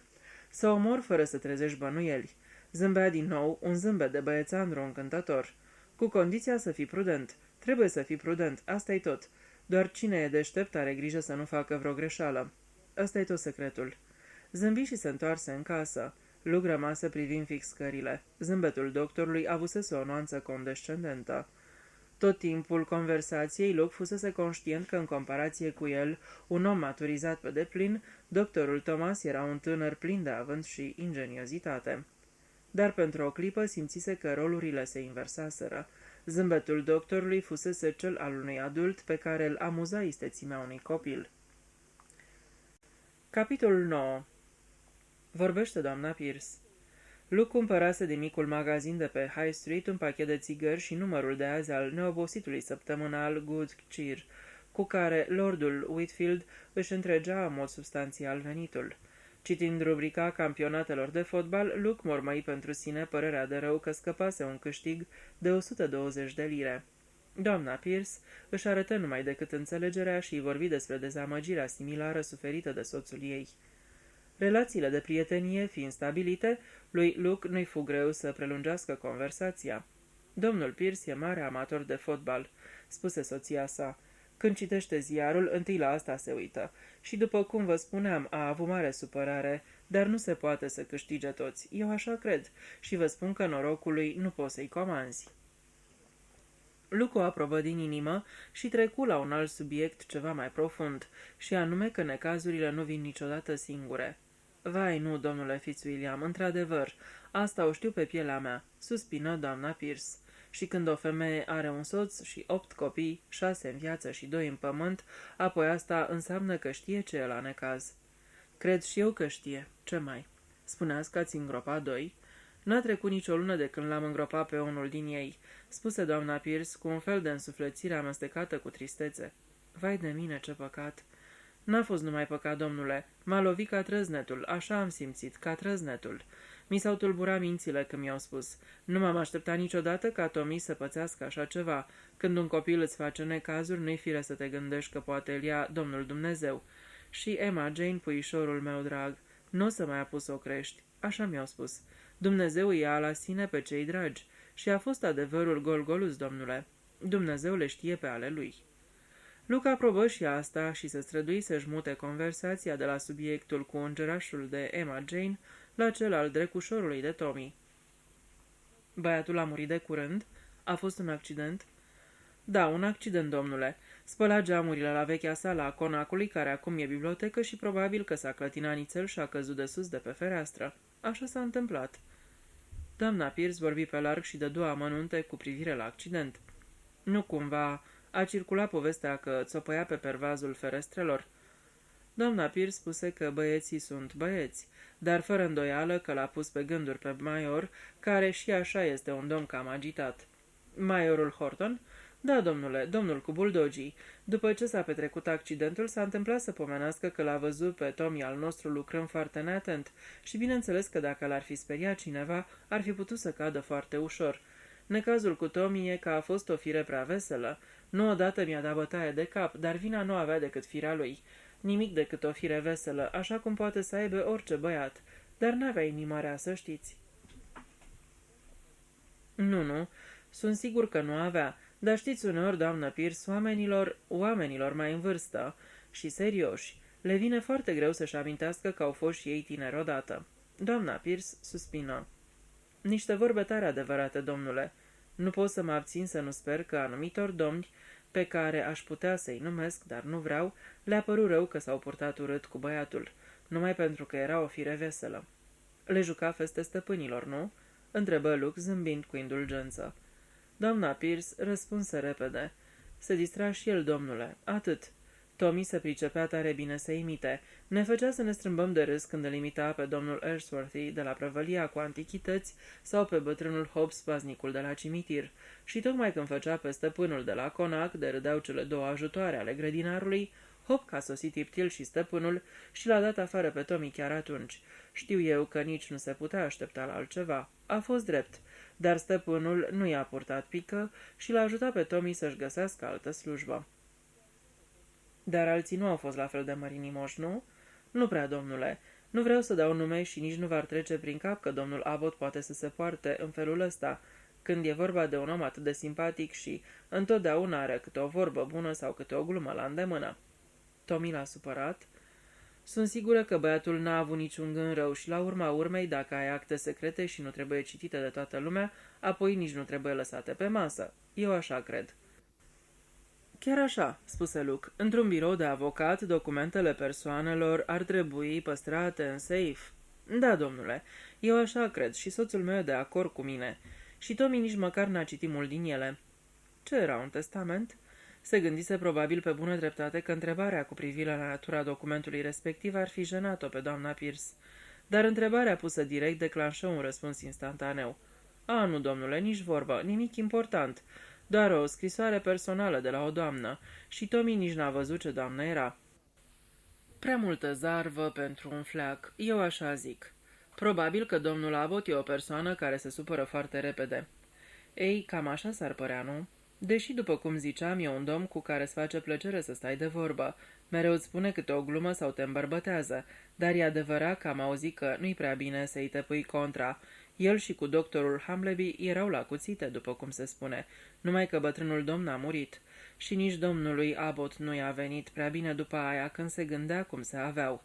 Fiindcă atunci când moare cineva, nu-ți mai place să te gândești că s-au rostit niște vorbe aspre și nu mai poți să le iei înapoi. Luke dădu din cap solemn și murmură. Foarte adevărat, foarte adevărat. O mică coincidență povestea asta. A avut un schimb de cuvinte cu doctorul Hamleby și doctorul a murit. S-a purtat rău cu Tommy al dumneavoastră și băiatul moare. Cred că experiența asta repetată o să-l facă pe domnul Abbott mai grijuliu de felul cum va vorbi pe viitor. Păi, la fel a fost și cu Harry Carter de la Seven Stars, spuse doamna Pierce. Numai cu o săptămână înainte de a se înneca a avut niște vorbe cu el, dar nimeni nu poate să-l acuze pe domnul Abbott pentru asta. Carter a fost de fapt cu Ocara. S-a dus la domnul Abbott acasă, fiindcă era băut și a strigat în gura mare niște vorbe murdare. Biata doamnă Carter trebuia să înghită multe și eu cred că i s-a luat o piatră de pe inimă când s-a dus bărbatul. Parcă a rămas și o fică după el, nu? Eu nu bârfesc. Era ceva neașteptat, dar promițător. Luke ciuri urechile și așteptă. N-au fost decât vorbe goale. Lucy Carter e o fată arătoasă din felul ei și dacă ar fi avut și ea bani ca domnul Abbott, cred că nimeni n-ar mai fi băgat de seama povestea asta. Dar au fost vorbe, nu pot să zic, mai ales după ce Carter s-a dus acasă la el țipând și înjurând. Luke prinse implicațiile discursului cam confuz. Se pare că domnul Abbott îi place să se uite la câte o fată drăguță. Așa se întâmplă adesea cu bărbații, spuse doamna Pierce. Nu se gândesc la prostii, aruncă o vorbă două, dar lumea-i lume și tot se observă până la urmă. Poți să te aștepți la așa ceva aici, într-un loc liniștit ca ăsta. E un loc încântător, atât de ferit de rele. Așa îi spun pictorii întotdeauna, dar eu cred că nu suntem în pas cu vremurile. Păi, n-avem nicio construcție nouă cu care să ne mândrim. Dincolo, la Ashvale, de exemplu, au o mulțime de case noi, unele cu acoperișuri verzi și cu ferestre cu vitralii. Luke se scutură ușor. Aveți aici un institut nou de toată frumusețea? Da, se spune că e o clădire frumoasă, zise doamna Pierce fără prea mult entuziasm. Sigur că stăpânul a făcut multe pentru orășelul ăsta.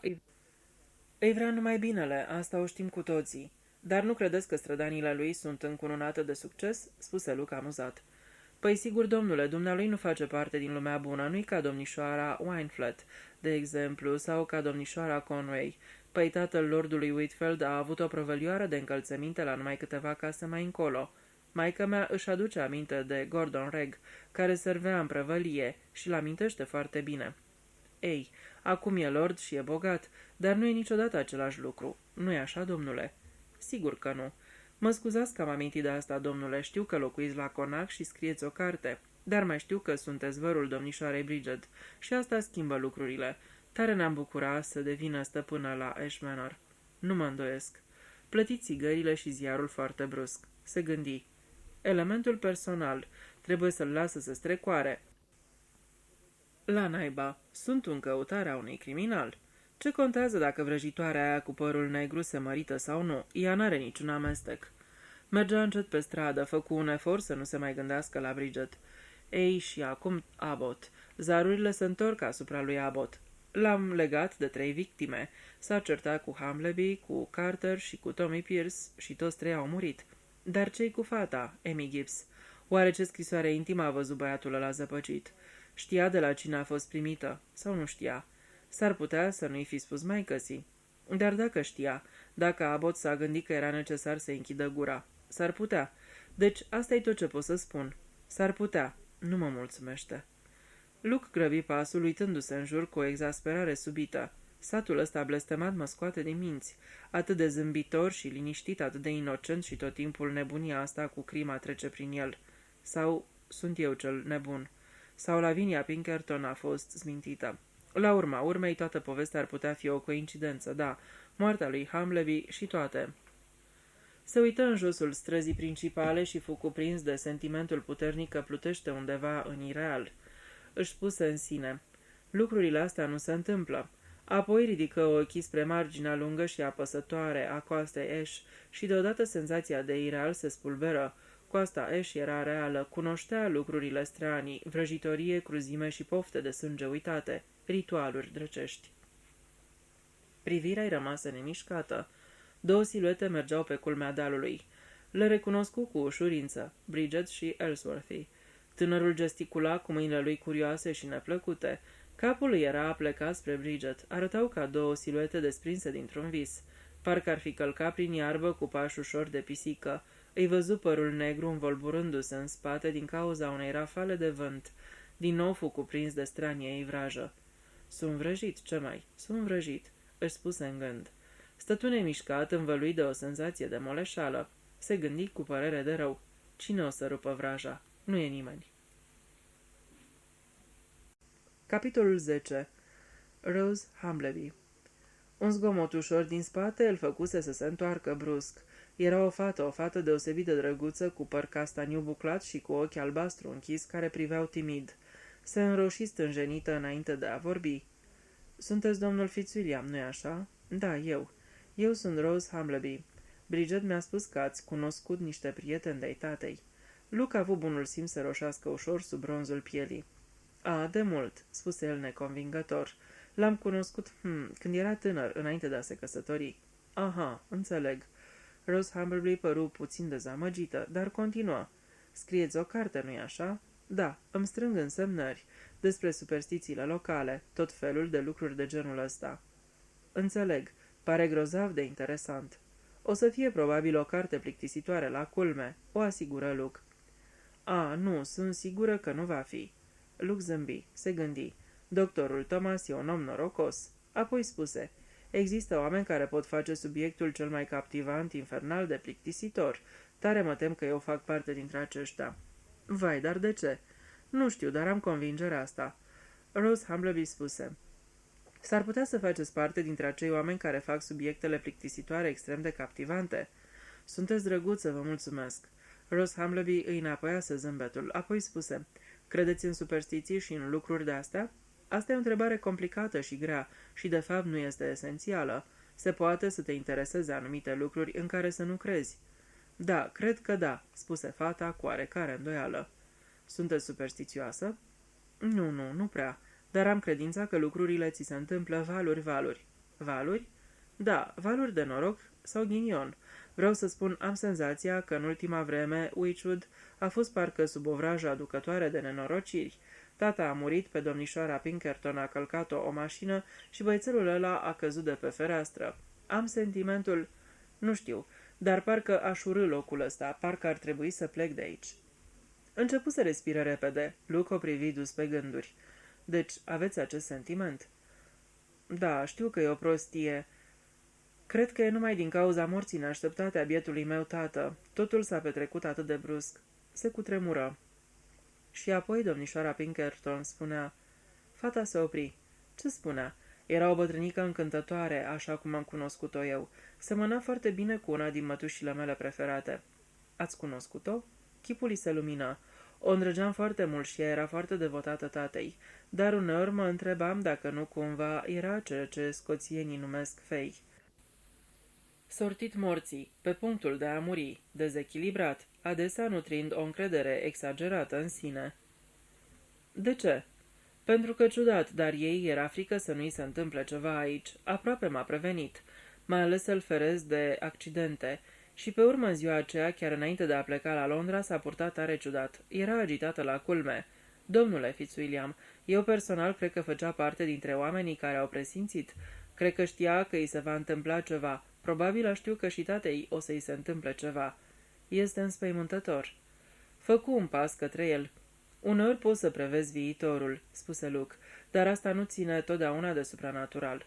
Într-adevăr, trebuie să fie totuși ceva foarte firesc, o facultate pe care nu o au toți oamenii. Totuși mă îngrijorează. Nu aveți de ce să fiți îngrijorată, spuse Luke cu blândețe. Gândiți-vă că acum a trecut totul. N-are rost să vă mai preocupe trecutul, trebuie să trăiți pentru viitor. Cred, dar sunt și alte lucruri, nu știu dacă înțelegeți. Rose ezită. Mai era ceva în legătură cu verișoara dumneavoastră. Verișoara mea, Bridget? Da, domnișoara Pinkerton era cam îngrijorată în privința ei. Mereu îmi punea întrebări. Cred că se temea și pentru ea. Luke se întoarse scrutând coama dealului. Îl încerca un sentiment ilogic de teamă. Bridget singură, cu un om cu mâinile de culoare nesănătoasă, cu o carnație verzuie în descompunere. Imaginație, pură imaginație. Ellsworthy era un biet diletant inofensiv care făcea pe negustorul. Ca și cum i-ar fi citit gândurile, Rose spuse. Domnul Ellsworthy vă e simpatic? Categoric nu. Nici Geoffrey, știți, doctorul Thomas, nu-l place. Dar dumneavoastră? Eu îl consider îngrozitor. Se dădu puțin mai aproape. Toată lumea vorbește de el. Am auzit că oficia nu știu ce ritualuri în poiana vrăjitoarelor și au venit o mulțime de prieteni din Londra, niște persoane oribile la înfățișare. Tommy Pierce era și el un fel de acolit. Tommy Pierce? Întrebă Luke deodată. Da, avea niște odejdii și o sutană roșie. Când s-a întâmplat asta? Mai de mult, cred că prin martie. Se pare că Tommy Pierce a fost amestecat în tot ce s-a petrecut în satul ăsta. Era tare băgăcios. Totdeauna trebuia să știe ce se petrece. Probabil că până la urmă afla prea multe, spuse Luc sever. Rose acceptă cuvintele așa cum fuseseră rostite. Era un băiețel destul de nesuferit. Îi plăcea să taie viespile în bucăți și să stârnească câinii. Genul de copil a cărui moarte nu prea e regretată. Da, cred că aveți dreptate. Totuși a fost sfâșietor pentru maică-sa. Știu că i-au rămas al 6 brotăcei care să o consoleze. Femeia asta e bună de gură. Vorbește cam mult, nu-i așa? După ce am cumpărat câteva țigări de la ea, aveam impresia că știu întreaga istorie a oricui de pe aici. Rose spuse întristată. Ăsta e lucrul cel mai rău la noi. Toată lumea știe totul despre fiecare în parte. Nu cred, spuse Luke. Fata îl privi întrebătoare. Luke îi spuse cu înțeles. Nicio ființă nu cunoaște întregul adevăr despre alta. Chipul lui Rose deveni grav. Se cutremură ușor, involuntar. Da, spuse ea încet. Cred că așa este. Nici despre cine ți-e mai drag și mai apropiat. Nici chiar, începu ea, dar se opri. Poate aveți dreptate, însă n-aș fi vrut să spuneți lucruri atât de îngrozitoare, domnule Fitzwilliam. Vă sperie? Dădu din cap încet, apoi schimbă vorba. Trebuie să plec. Dacă n-aveți altceva mai bun de făcut, adică dacă veți putea, treceți pe la noi. Mamei ar face multă plăcere, mai ales că ați cunoscut niște foști prieteni de-ai tatei. Rose coborâ ușor drumul. Ținea capul puțin plecat, de parcă ar fi purtat pe el o povară de necazuri sau nedumeriri. Luke rămase pe loc, uitându-se după el. Îl învălui o undă de grijă. Simțea o dorință să o apere și să o protejeze pe fata asta. De ce anume să o apere? În timp ce își punea întrebarea, dădu din cap ușor nerăbdător. Era adevărat că lui Rose Hamlery îi murise de curând tatăl, dar avea o mamă și era logodită cu un tânăr fermecător care era foarte potrivit pentru a o apăra. Și atunci de ce el, Luke Fitzwilliam, să fie cuprins de complexe și să simtă nevoia să o apere? Dar intervenea vechiul sentimentalism, se gândi Luke. Instinctul de protecție al masculului fusese în floare în epoca victoriană, a fost la putere în cea edvardiană și încă mai dă semne de viață în ciuda prietenului nostru, Lordul Whitfield, care ar numi asta solicitare nervoasă a vieții moderne. Oricum, își spuse îndreptându-se spre amenințătoarea silueta coastei Ash, îmi place fata asta. E prea bună pentru Thomas, diavolul ăsta rece și arogant. Îi reveni în memorie ultimul zâmbet al doctorului când se aflau pe scările de la intrare. Fusese fără îndoială un zâmbet de om mulțumit de sine. Automulțumire. Deasupra capului auzi un sunet de pași care îl trezi pe Luke din meditațiile lui ușor iritante. Privirea întâlni silueta tânărului domn Ellsworthy care cobora pe cărare. Ținea privirea în pământ și zâmbea ca pentru sine. Expresia feței îl impresionă pe Luke neplăcut. Ellsworthy aproape că nu pășa țopăia. Era un om care saltă în ritmul unei melodii drăcești ce îi răsună minte. Zâmbetul era de fapt o strâmbătură stranie și tăinuită a buzelor. Avea o șiretenie triumfătoare care era vădit neplăcută. Luke se oprise și Ellsworthy ajunse aproape în dreptul lui până să-l vadă. Înainte de a-l recunoaște, ochii săi răutăcioși și fără astâmpări prinseră privirea lui Luke. Apoi, sau cel puțin așa îi se păru lui Luke, se petrecu o schimbare totală. În locul satirului zglobiu stătea acum un tânăr într-un căva efeminat și pedant. Bună dimineața, domnule Fitzwilliam!"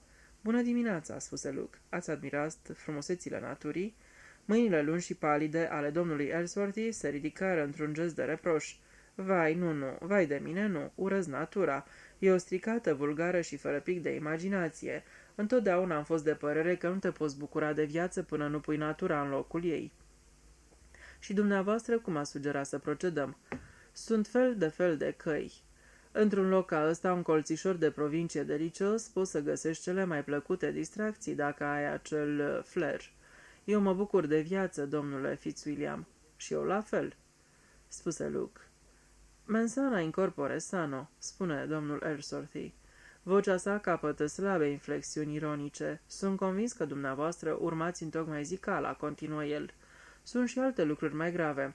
Dragă prietene, sănătatea mentală este ceva extrem de plictisitor. Trebuie să fii nebun, delicios de nebun, pervertit, ușor zăpăcit. Atunci vezi viața dintr-un unghi nou, amețitor. Prin ferestruica din biserică rezervată leproșilor, sugeră Luke. Foarte bine, spiritul. Dar știți, mai e și altceva. Un unghi de vedere interesant, dar nu vreau să vă rețin, trebuie să faceți mișcare, oamenii trebuie să facă mișcare la propriu. Exact, spuse Luke, și cu o scurtă înclinare a capului își continuă drumul. Se gândi. A început să-mi lucreze prea mult imaginația. Individul ăsta nu-i decât un dobitoc de rând. Atâta tot. Dar un sentiment nedeslușit de neliniștit îl făcu să grăbească pasul. Zâmbetul acela ciudat, viclean, triumfător pe care Ellsworthy îl avusese pe figură, nu fusese oare decât rezultatul fanteziei lui Luke? Și apoi impresia următoare, zâmbetul dispăruse ca șters de un burete la vederea lui. Oare ce însemna asta? Și, cu o neliniște crescândă, se gândi. Bridget, oare e în siguranță? Au venit aici amândoi și s-a întors numai el. Grăbi pasul. Cât timp vorbise cu Rose Humbleby, soarele apăruse de după nori. Acum dispăruse din nou. Cerul era mohorât și amenințător, iar vântul trimeta rafale iuți și întâmplătoare. Luke a avut senzația că pășise din viața de toate zilele într-o lume fermecată și stranie. Își dăduse seama de asta din ziua în care pusese piciorul în Wychwood. Coti după un colț și ieși într-o poiană cu multă iarbă ce-i fusese arătată de jos și care, după cum știa, purta numele de poiana vrăjitoarelor. Tradiția spunea că aici își țineau vrăjitoarele, orgiile, nopțile valpurgice și de Halloween. În clipa următoare se simți ușurat. Bridget era acolo. Se sprijinea de o stâncă a dealului, stătea aplecată cu capul între mâini. Se îndreptă grăbit spre ea. Călca pe iarba frumoasă primăveratecă, ciudat de proaspătă și de verde. Bridget. Își ridică fața din mâini. Chipul ei îl răscoli. Arăta de parcă s-ar fi întors dintr-o lume îndepărtată, de parcă i-ar fi fost greu să se adapteze lumii de aici, din acel moment. Luke întrebă, nu fără stângăcie. Ascultă, n-ai pățit nimic, nu-i așa? Trecuseră vreo 2 minute până să-i răspundă, ca și cum încă nu își revenise din lumea aceea îndepărtată care o găzduise. Luke a avut sentimentul că vorbele sale parcurseseră care lungă până să ajungă la ureche. Sigur că n-am pățit nimic. Adică de ce aș fi pățit ceva? Vocea-i devenise ascuțită și aproape ostilă. Luke rânji. Să mă ia naiba dacă știu. Mi s-a năzărit așa deodată. De ce? Mai întâi cred că din cauza atmosferei melodramatice în care trăiesc zilele astea. Văd toate lucrurile în alte dimensiuni.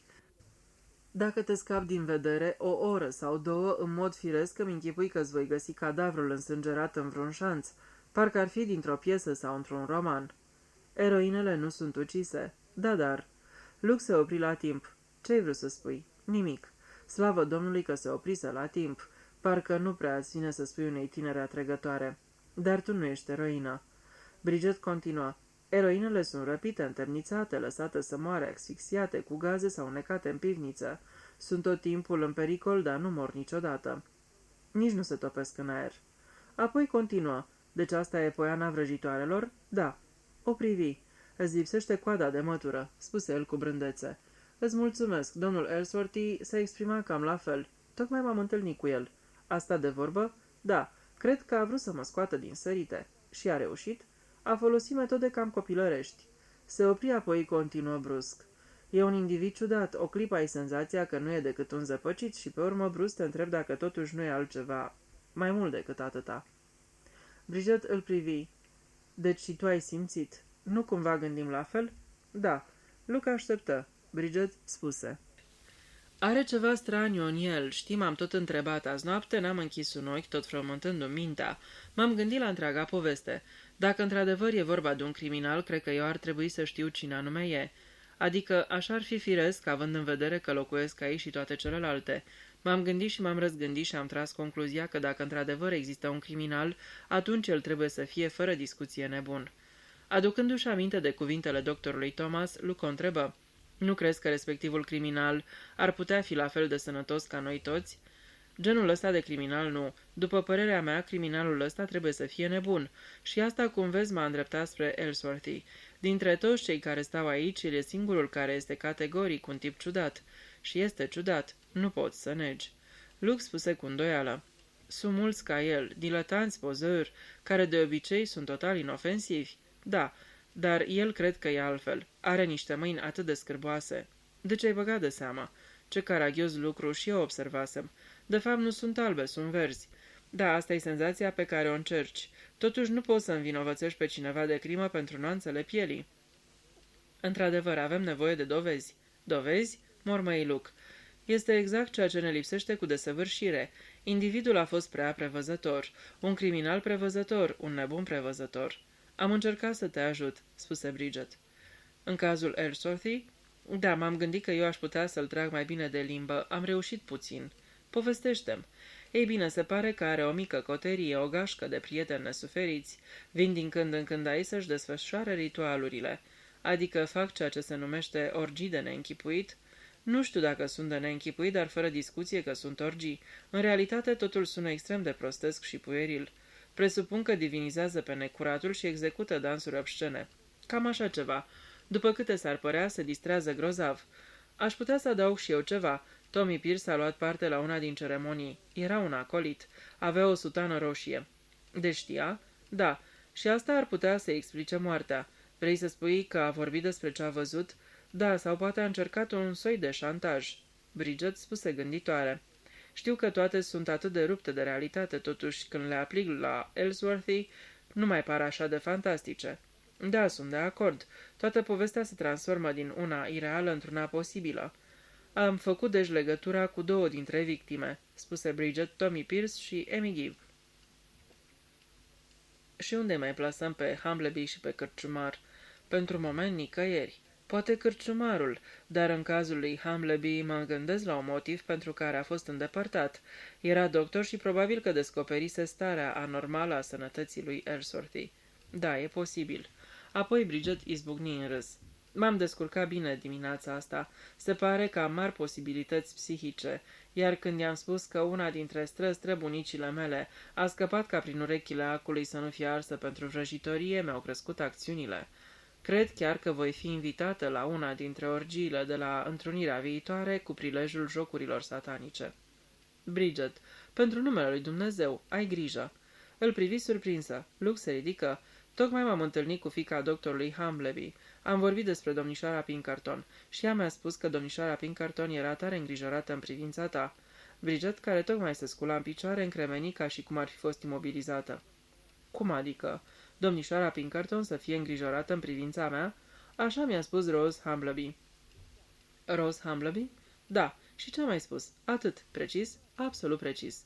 Urma apoi o tăcere, iar Bridget spuse: Înțeleg. Domnișoara Pinkerton a fost îngrijorată în privința lui Humbleby și el a murit. Acum aud că era îngrijorată și în privința ta. Bridget râse. Se ridică și scutură din cap, iar părul lung și negru îi se undui în jurul capului. Nu fi îngrijorat. Necuratul are grijă de lui. Capitolul 11. Viața de familie a majorului Horton. Luke se sprijini de speteaza scaunului aflat de cealaltă parte a mesei directorului băncii. Ei, cam asta ar fi tot, spuse el. Tare mă tem că v-am răpit destul de mult timp. Domnul Jones își scutură mâna dezaprobator. Pe fața durdulie, oacheșă și minionă se așternuse o expresie de bucurie. Da, de unde, domnule Fitzwilliam? Știți doar că localitatea asta e un locșor liniștit. Suntem bucuroși totdeauna să vedem câte un străin. E un colțișor fascinant, plin de superstiții. Domnul Jones oftă și spuse că ar fi nevoie de mult timp pentru a stârpi superstițiile. Luke observă că în ziua de azi învățământului îi se dă o prea mare importanță, iar domnul Jones fu cam șocat de această afirmație. Lordul Whitfield este un mare binefăcător pentru noi și-a dat seama de avantajele pe care le-a avut el ca băiat și e hotărât ca tineretul de azi să fie mai bine pregătit. Dezavantajele din copilărie nu l-au împiedicat să facă o avere considerabilă, spuse Luke. Nu, pe semne că a fost foarte priceput. Sau norocos. Domnul Jones păru cam surprins. Norocul e singurul lucru care contează, spuse Luke. Să luăm de exemplu un criminal. Cărui fapt datorează un criminal scăparea? Priceperii sau pur și simplu norocului? Domnul Jones admise că probabil norocului. Luke continua. Să luăm un individ ca acest Carter, proprietarul uneia din cărciumi. Tipul ăsta probabil că era beat 6 nopți din 7 și totuși într-o noapte cade de pe pod în râu. E vorba din nou de șansă. Pentru unii este într-adevăr un noroc, spuse directorul băncii. Pentru cine anume? Pentru soție și fiică. A, da, sigur. Un funcționar ciocăni la ușă, intră aducând niște hârtii. Luke dădu 2 semnături model și primi un carnet de cecuri. Se ridică. Ei, mă bucur că s-a rezolvat. Anul ăsta am avut noroc la derby. Domnul Jones spuse zâmbind că nu-i plăcea să parieze, mai adăugă că doamna Jones avea niște păreri foarte categorice cu privire la cursele de cai. Atunci presupun că nu participați la derby? Nu, într-adevăr. Dar cine a mers de pe aici? Majorul Horton. E chiar priceput la curse și de obicei și domnul Abbott își ia liber. Totuși de data asta n-a pariat pe câștigător. Cred că nici nu l-au sprijinit mulți, spuse Luke și își lua rămas bun. Ieșind din bancă își aprinse o țigară. N-avea niciun motiv să-l păstreze pe domnul Jones pe lista suspecților, doar dacă nu ținea cont de teoria cu persoana cea mai puțin probabilă. Directorul băncii nu manifestase nicio reacție deosebită la întrebările de încercare puse de Luke. Se părea că este imposibil să ți-l imaginezi în chip de criminal. Ba mai mult, nici nu lipsise în ziua derbiului. Din întâmplare, vizita lui Luke nu fusese irosită în zadar, că-și reținuse două mici informații. Atât majorul Horton, cât și domnul Abbott, avocatul, lipsiseră din Wychwood în ziua derbiului. Deci amândoi ar fi putut să fie la Londra când a călcat-o mașina pe domnișoara Pinkerton. Cu toate că Luke nu-l bănuia pe doctorul Thomas, simțea că ar fi încercat o și mai mare mulțumire dacă ar fi știut că fusese reținut în acea zi la Wychwood pentru îndatoririle sale profesionale. Își însemnă mental să verifice. Și pe urmă era Ellsworthy. Oare Ellsworthy fusese la Wychwood în ziua derbiului?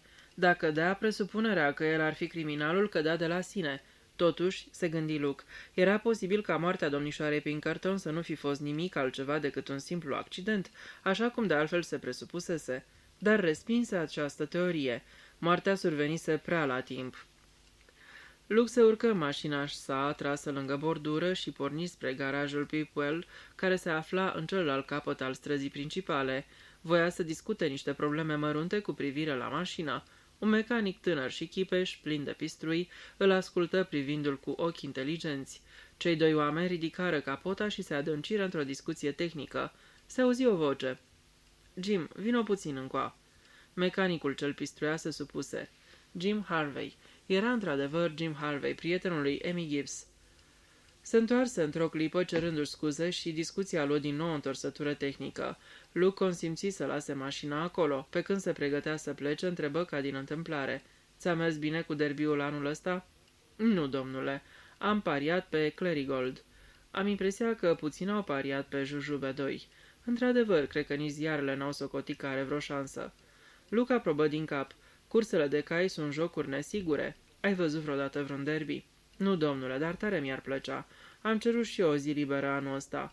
A fost un bilet ieftin până la Londra și de acolo la Epsom, dar șeful nici n-a vrut să audă. De fapt, eram puțin în ziua aceea și aveam mult de lucru." Luke dădu din cap și se îndepărtă. Jim Harvey fu tăiat de pe listă. Băiatul chipeș nu era un ucigaș tainic și nici nu era cel care o călcase cu mașina pe Lavinia Pinkerton. Se îndrepta gale spre casa de pe malul râului. Ca și mai înainte, îl întâlni aici pe majorul Horton cu buldogii. Majorul continuă să strige în același mod violent. Augustus, Nelly, Nelly, ia ascultă, Nero, Nero." Din nou, ochii bulbucase ațintirea asupra lui Luke. De data asta, întâlnirea nu se limită numai la atât. Majorul Horton spuse, scuzați-mă, sunteți domnul Fitzwilliam, dacă nu mă înșel." Da, eu sunt Horton, majorul Horton. Credeam că am să vă întâlnesc mâine la Connacht la o partidă de tenis. Domnișoara Conway a fost tare drăguță și m-a invitat. Este verișoara dumneavoastră, nu-i așa?" Da, mi-am închipuit. Îi ghicesc ușor pe noi veniți." Aici interveni o digresiune, că cei doi buldogi se repeziseră asupra unei javre albe cu o furie de nedescris. Augustus, Nero, ia poftește aici, domnule, vino încoa, n-auzi ce spun." Când, în cele din urmă, Augustus și Nero se supuseră, nu tocmai încântați ordinului, majorul Horton reluă discuția. Luke o mângâie pe Nelly, care îl privi blândă. E o cățea frumoasă, așa-i?" spuse majorul.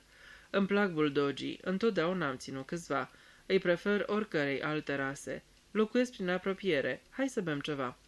Luke fu de acord și cei doi porniră împreună, iar majorul Horton continuă subiectul despre câini și despre inferioritatea tuturor celorlalte rase față de cea favorită. Luke ascultă povestindu-i despre premiile câștigate de Nelly, despre comportarea infamă a unuia din juriu care îi acordase lui Augustus numai un premiu de consolare și despre victoriile lui Nero în arena. Ajunseră în dreptul casei maiorului. Deschiseră ușa din față, care nu era încuiată, și intrară. După ce îl conduse într-o cameră plină de rafturi cu cărți, care avea un slab miros de câine, maiorul Horton se ocupă de băuturi. Luke privi în jur, văzu fotografii cu câini, niște numere din Field și Country Life și 2 fotolii uzate. Pe rafturi erau așezate cupe de argint. Deasupra poliței căminului se afla o singură pictură în ulei. Soția mea, spuse maiorul, lăsând la o parte sifonul și urmărind direcția privirii lui Luke. O femeie remarcabilă. Nu crezi că figura ei exprimă tărie de caracter? Da, într-adevăr, spuse Luke privind-o pe fosta doamnă Horton. Era pictată într-o rochie de atlas roz, iar în mână ținea un buchet de lăcrămioare. Părul castaniu era pieptănat cu cărare la mijloc, iar buzele erau strânse într-un mod neplăcut. Ochii de un cenușiu rece priveau neprietenos. O femeie remarcabilă, spuse maiorul, întinzând un pahar lui Luke. A murit acum 1 an.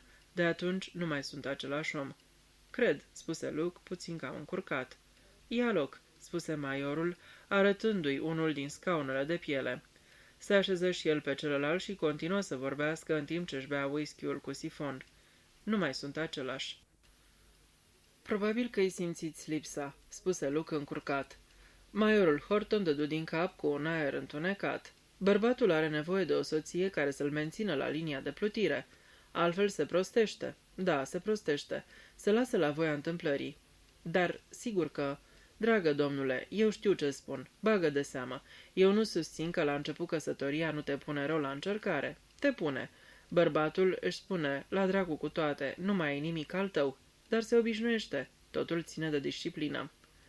Luke se gândi că mariajul maiorului Horton semănase probabil mai mult cu o campanie militară decât cu o idilă a unei fericiri conjugale. Femeile, începu să monologheze maiorul din nou, sunt o tacmă stranie. Uneori ai impresia că nu e chip să le intri în voie, dar zău, îl țin pe bărbat în formă. Luke păstră o tăcere respectuoasă. Ești căsătorit? Întrebă maiorul. Nu. Ei, nu-i nimic, ai să fii. Și bagă de seamă, băiete, nu se compară cu nimic.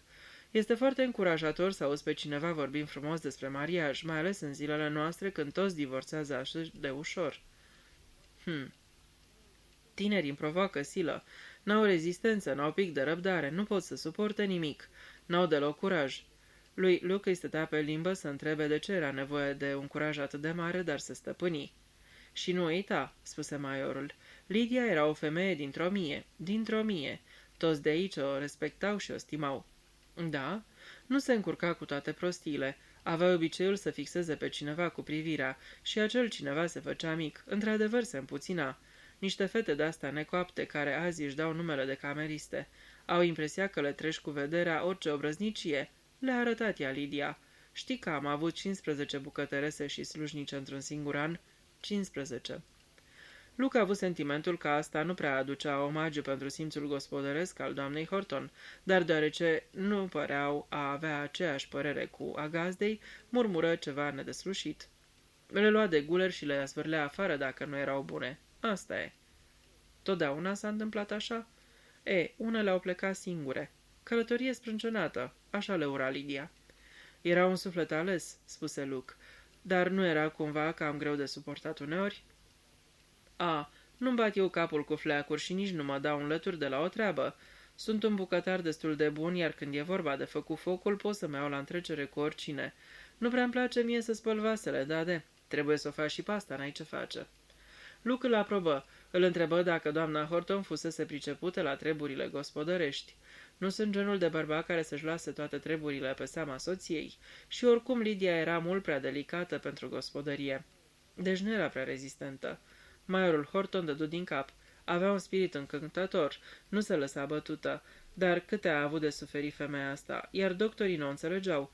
Doctorii sunt niște brute fără simțire. Înțeleg numai durerea fizică atât. Tot ceea ce este din comun îi depășește. Să luăm pe Humbleby, de exemplu. Toată lumea avea impresia că e un doctor bun. Dumneavoastră nu aveați aceeași părere? Omul era un ignorant desăvârșit. Habar n-avea de descoperirile moderne. Mă îndoiesc să fi auzit vreodată de nevroză. Poate că se pricepea la pojar, la oreion, la fracturi. Dar atât. Până la urmă am avut un mic scandal cu el. Nu înțelegea deloc boala Lydiei. I-am spus-o de la obraj și nu i-a plăcut, s-a supărat și mi-a spus să chem alt doctor dacă nu-mi convine. Până la urmă l-am chemat pe Thomas. V-a făcut o altă impresie? Era mult mai priceput. Dacă cineva a împins-o din răsputeri să biluie boala, apoi acel cineva e Thomas. De fapt, chiar îi mergea mai bine, dar a avut un colaps brusc. A avut dureri? Da, gastrită. E o boală cu dureri mari, foarte grea. Cât a suferit femeia asta? A fost un martir, ce mai? Și o duzină de surori de caritate prin casă, care erau la fel de înțelegătoare ca niște pendule cucuc. Pentru ele, fiecare ființă nu-i nimic altceva decât un pacient. Maiorul dădu din cap și-și goli paharul. Nu pot să sufăr surorile de caritate. N-au pic de minte. Lidia susținea că o otrăvesc. Nu era adevărat, bineînțeles, închipuiri de bolnav. Mulți au asemenea închipuiri, așa spunea Thomas, dar în dărătul lor se ascundea mult adevăr. Femeile alea nu puteau să o sufere. Astea-s genul cel mai rău de femei care își calcă în picioare semenele. Cred, spuse Luke, cu sentimentul că ceea ce spunea era foarte stângaci, dar nu vedea cum ar fi spus-o altfel, cred că doamna Horton avea o mulțime de prieteni adevărați în Whitchwood. Oamenii au fost foarte amabili, spuse maiorul, cam în colțul buzelor. Whitfield i-a trimis niște struguri și piersici din sera lui proprie și bătrânicile obișnuiau să vină să stea cu ea. Honoria Wineflat și Lavinia Pinkerton. Domnișoara Pinkerton venea des, nu-i așa? Da, o fată bătrână cu tabieturi, dar o ființă blajină. Era foarte îngrijorată de Lidia, se interesa mereu de dietă și medicamente. Nu cu vreo intenție rea, dar eu totuși consider că făcea prea mare tevatură. Luca aprobă înțelegător din cap. Nu suport tevatura, spuse maiorul. Pe ei sunt prea multe femei, e greu să joci golf așa cum trebuie. Dar tânărul de la prăvălia de antichități, maiorul pufni, nu joacă golf, e ca o cuconiță. E de mult în Whitchwood? De vreo 2 ani. Un individ antipatic, nu poți să suferi indivizii cu părul lung și cu voce mieroasă. Ciudat totuși că Lidia îl simpatiza. Nu poți să pui nicio bază pe felul cum îi judecă femeile pe bărbați. Pot merge până la niște limite de neînchipuit. Chiar a insistat să luăm și noi niște leacuri băbești de ale lui, niște ierburi puse într-un vas de sticlă roșu cu semnele zodiacului pe el, ci că ar fi niște ierburi culese la lumina lunii. Aiureli, dar femeile înghit chestiile astea, pur și simplu le înghit. Ha, ha, ha. Simțind că schimbă subiectul prea brusc, Luke spuse totuși socotim pe bună dreptate că maiorul nu-și va da seama. Ce fel de individ e Abbott, avocatul local?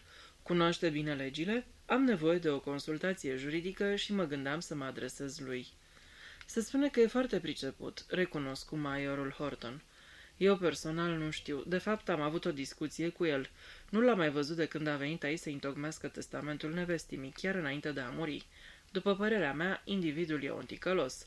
Dar sigur că asta nu-i micșorează meritele de avocat. Nu, sigur că nu. Totuși pare un om certăreț. Am auzit că s-a certat cu foarte mulți oameni.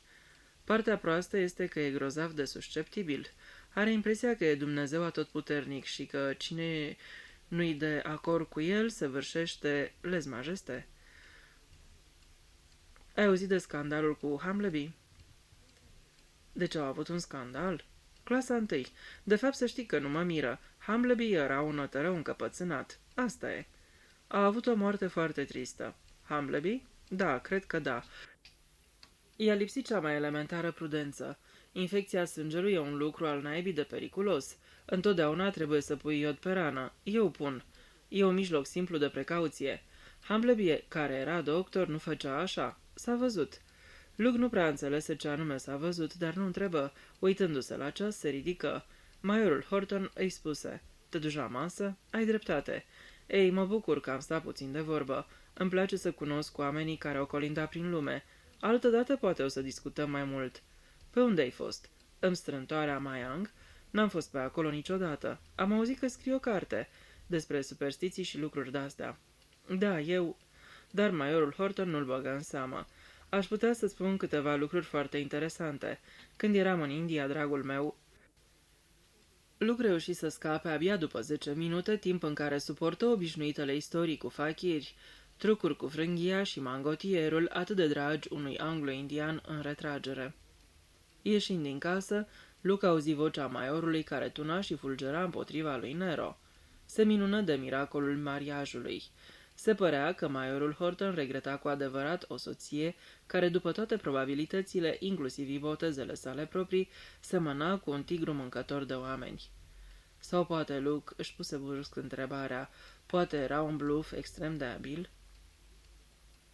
Capitolul 12. Disputa. După amiaza partidei de tenis a fost din fericire frumoasă.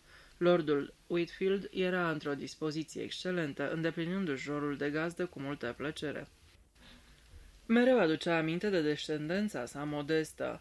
Jucătorii erau în total 8. Lordul Whitfield, Bridget, Luke, Rose Humbleby, domnul Abbott, doctorul Thomas, Major Horton și Hetty Jones, o femeie veselă, fiica directorului băncii. În cel de-al doilea set, după amiază, Luke juca împreună cu Bridget împotriva lordului și a lui Rose Humbleby. Rose juca bine, avea un serviciu puternic și luase parte la meciurile districtuale. Compensa greșelile lordului Whitfield, iar Luke și Bridget, care nu erau niște jucători excepționali, reușeau totuși să le țină piept cu succes.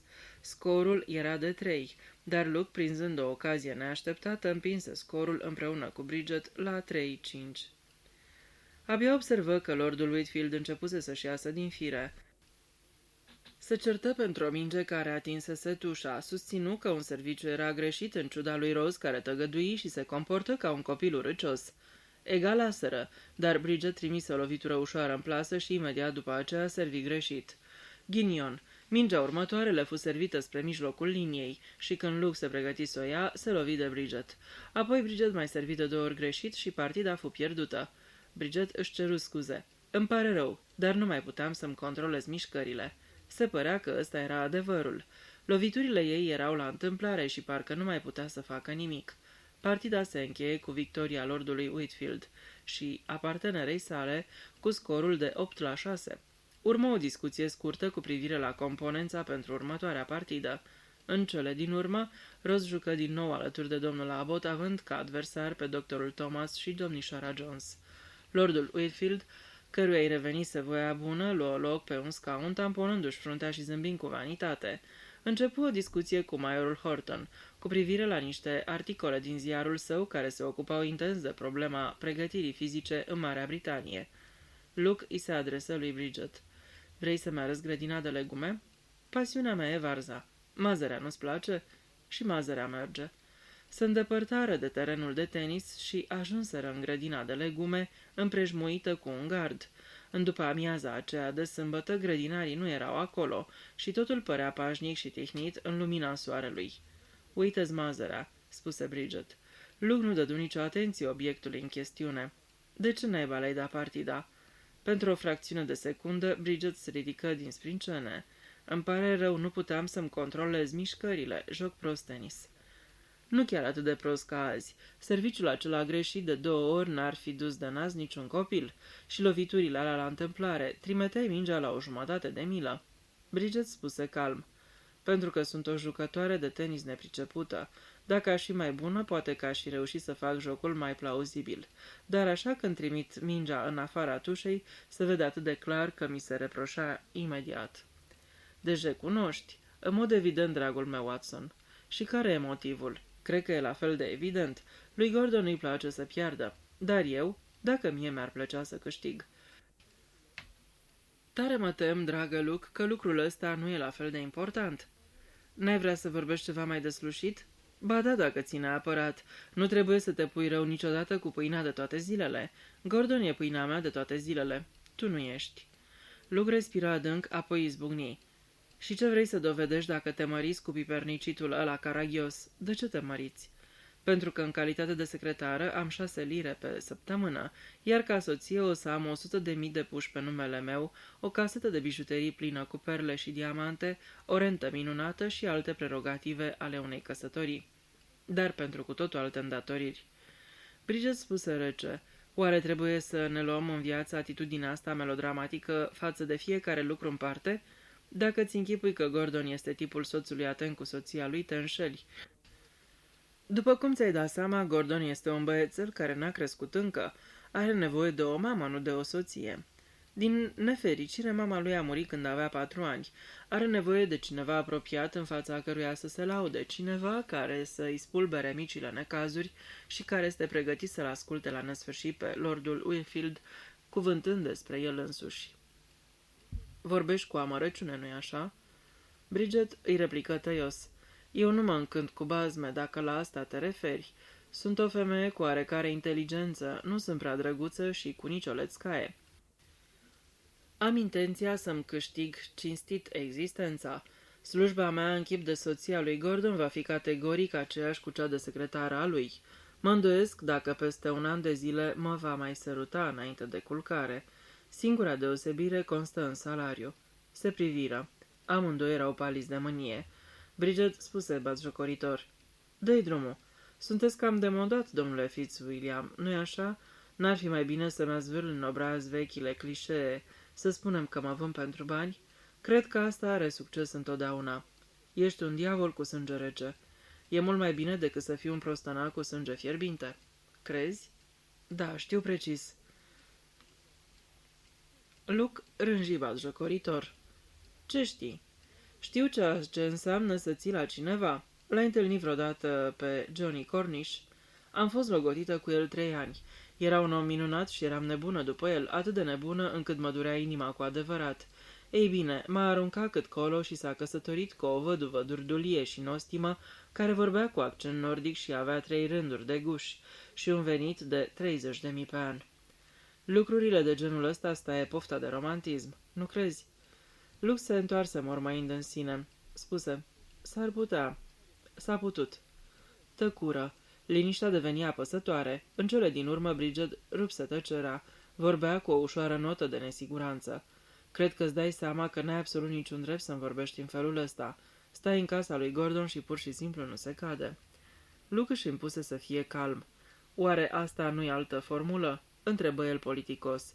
Bridget se îmbujoră. "Oricum e adevărat." "Nu este. Eu am dreptul să vorbesc așa." "Prostii." Luke o privi. Chipul era ciudat de palid, ca un om care suferă de o durere fizică. Am dreptul să-mi pese de ce se întâmplă cu tine, cum spunea adinaori, să-mi pese atât de mult încât să mă doară inima cu adevărat." Bridget făcu un pas înapoi. "Tu, da, e caragios, nu-i așa? O poveste care ar trebui să stârnească râsul. Am venit aici pentru a rezolva o problemă și tu ai apărut după colțul casei și... cum să-ți spun? M-ai vrăjit. Ăsta e sentimentul pe care îl încerc. Ai amintit adinaori de bazme. Sunt în mrejele unui bazm. M-ai fermecat. Am senzația că dacă arăți un deget spre mine și îmi spui prefetă-mi vroască, am să pornesc la drum, țopăind cu ochii ieșiți din cap. Se apropie de ea. "Te iubesc cu disperare, Bridget Conway. Și iubindu-te cu disperare, nu poți să te aștepți să mă vezi bucurându-mă că te măriți cu un nobilaș afectat și burduhănos care își iese din fire când pierde la jocul de tenis." "Și ce mă sfătuiești să fac?" "Te-aș sfătui să te măriți cu mine, în schimb, dar fără îndoială că sfatul meu va stârni hohote de râs." "Cascade de râs. Te cred." "Exact. Ei, acum cel puțin știu cum stau lucrurile. Ne întoarcem pe terenul de tenis? Poate de data asta voi fi un partener care să știe să joace pentru a câștiga." "Nu, zău, am impresia că și tu te superi la fel ca și Gordon când pierzi," spuse Bridget dulce. Luke o prinse brusc de umeri. "Ai limbă de diavoliță, Bridget." "Tare mă tem, Luke, că nu mă sufer prea mult, oricât de mare ți-ar fi pasiunea pentru mine." "Cred că nu te sufăr deloc." Bridget îi răspunse urmărindu-l cu privirea. "Ți-ai pus în gând să-ți întemeiezi un cămin când te întorci acasă, nu-i așa?" "Da, dar nu împreună cu cineva ca mine." "Niciodată nu m-am gândit la cineva care să semene cu tine cât de puțin." "Nu, ție ți-ar fi fost imposibil, nu ești genul. Sunt sigură." "Tare mai ești isteață scumpă, Bridget." "Te gândeai la vreo fată drăguță, o englezoaică jet-be-jet, care îi place viața la țară și se pricepe la câini. Probabil că ți-ai închipuit-o într-o fustă de tweed, scormonind un foc de vreascuri cu vâlful pantofului. Imaginea pare să fie atrăgătoare. Nu mă îndoiesc că e. Ne întoarcem pe terenul de tenis? Poți să joci împreună cu Rose Humbleby. Joacă atât de bine încât mai mult ca sigur că ai să câștigi. Fiindcă sunt de modă veche, trebuie să-ți dau voie să ai ultimul cuvânt." Se lăsă din nou tăcerea, apoi Luke își luă încet mâinile de pe umerii ei. Rămaseră amândoi nehotărâți, de parcă între ei zăbovea ceva nespus. Apoi Bridget se întoarse brusc și o luă înainte. Setul următor tocmai se terminase. Rose nu mai voia să joace. "Am jucat 2 seturi la rând." Totuși, Bridget insistă. "Mă simt obosită," spuse Rose. "Nu vreau să joc." "Joacă împreună cu domnul Fitzwilliam contra domnișoarei Jones și a maiorului Horton." dar Rose continuă să protesteze și până la urmă fură aranjate 2 echipe formate din bărbați. Sosi ceaiul. Lordul Whitfield conversă cu doctorul Thomas, căruia îi descrisese pe larg, dându-și multă importanță, o vizită pe care o făcuse de curând în laboratoarele de cercetări Wellerman-Kreitz. Am vrut să mă dumirez singur cu ultimile descoperiri științifice, explică el cinstit. Eu răspund de ceea ce apare în ziarele mele, nu-i floare la ureche. Epoca noastră e o epocă a științei. Știința trebuie să fie ușor asimilată de mase. Știința în proporții mici ar putea fi dăunătoare, spuse doctorul Thomas ridicând ușor din umeri. Știința la domiciliu, ăsta ne e scopul, spuse lordul Whitfield.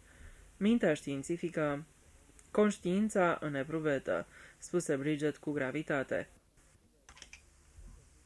Am rămas impresionat, spuse lordul. Bineînțeles că Wellerman m-a condus peste tot personal. L-am rugat să mă lase pe seama unui funcționar, dar n-a vrut. Era de la sine înțeles, spuse Luke. Lordul Whitfield părea mulțumit și mi-a explicat foarte clar cultura, serul, tot principiul pe care se bazează. A consimțit să întocmească el primul articol din această serie. Doamna Anstruthers murmură: cred că se folosesc de cobai, câtă cruzime, dar mai bine că nu se folosesc de câini și chiar de pisici. Indivizii care folosesc câini ar trebui să fie împușcați, spuse majorul Horton răgușit. Horton, cred că tu ții mai mult la viața canină decât la cea omenească, îi se adresă domnul Abbott. Așa e, spuse majorul, câinii nu-ți pot face răul pe care ți-l fac oamenii. N-ai să auzi niciodată o vorbă urâtă de la un câine. Nu poți decât să te trezești cu un colț înfipt într-un picior, spuse domnul Abbott. Ce zici, Horton? Câinii știu să aprecieze caracterul omenesc. Una din dihăniile tale era cât pe ce să mă înhațe de picior săptămâna trecută. La asta ce-ai de zis, Horton? Exact ce-am spus mai înainte. Bridget interveni plină de tact. Ce-ar fi să mai jucăm o partidă? Se jucară încă vreo câteva seturi, apoi în timp ce Rose Humbleby își luă la revedere, Luke veni lângă ea. Vă conduc până acasă, dați-mi racheta. N-aveți mașină, nu? Nu, dar nu sunt departe. Mi-ar face plăcere să mă plimb puțin. Luke tăcu, îi luă racheta și pantofii de tenis. Porniră de-a lungul șoselei fără să vorbească. Apoi Rose spuse câteva lucruri banale. Luke îi răspundea destul de monosilabic, dar fata părea că nu observă. Când ajunseră la poarta casei, fața lui Luke se lumină. Acum mă simt mult mai bine, spuse el. Nu v-ați simțit bine înainte? Sunteți tare drăguță, v-ați prefăcut că n-ați observat. Totuși ați alungat indispoziția din mine. Ce nostim! Mă simt ca și cum aș fi ieșit în plin soare după un nor întunecat. Așa s-a întâmplat.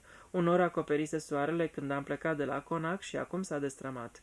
Deci putem să luăm expresia și în sens propriu și în sens figurat.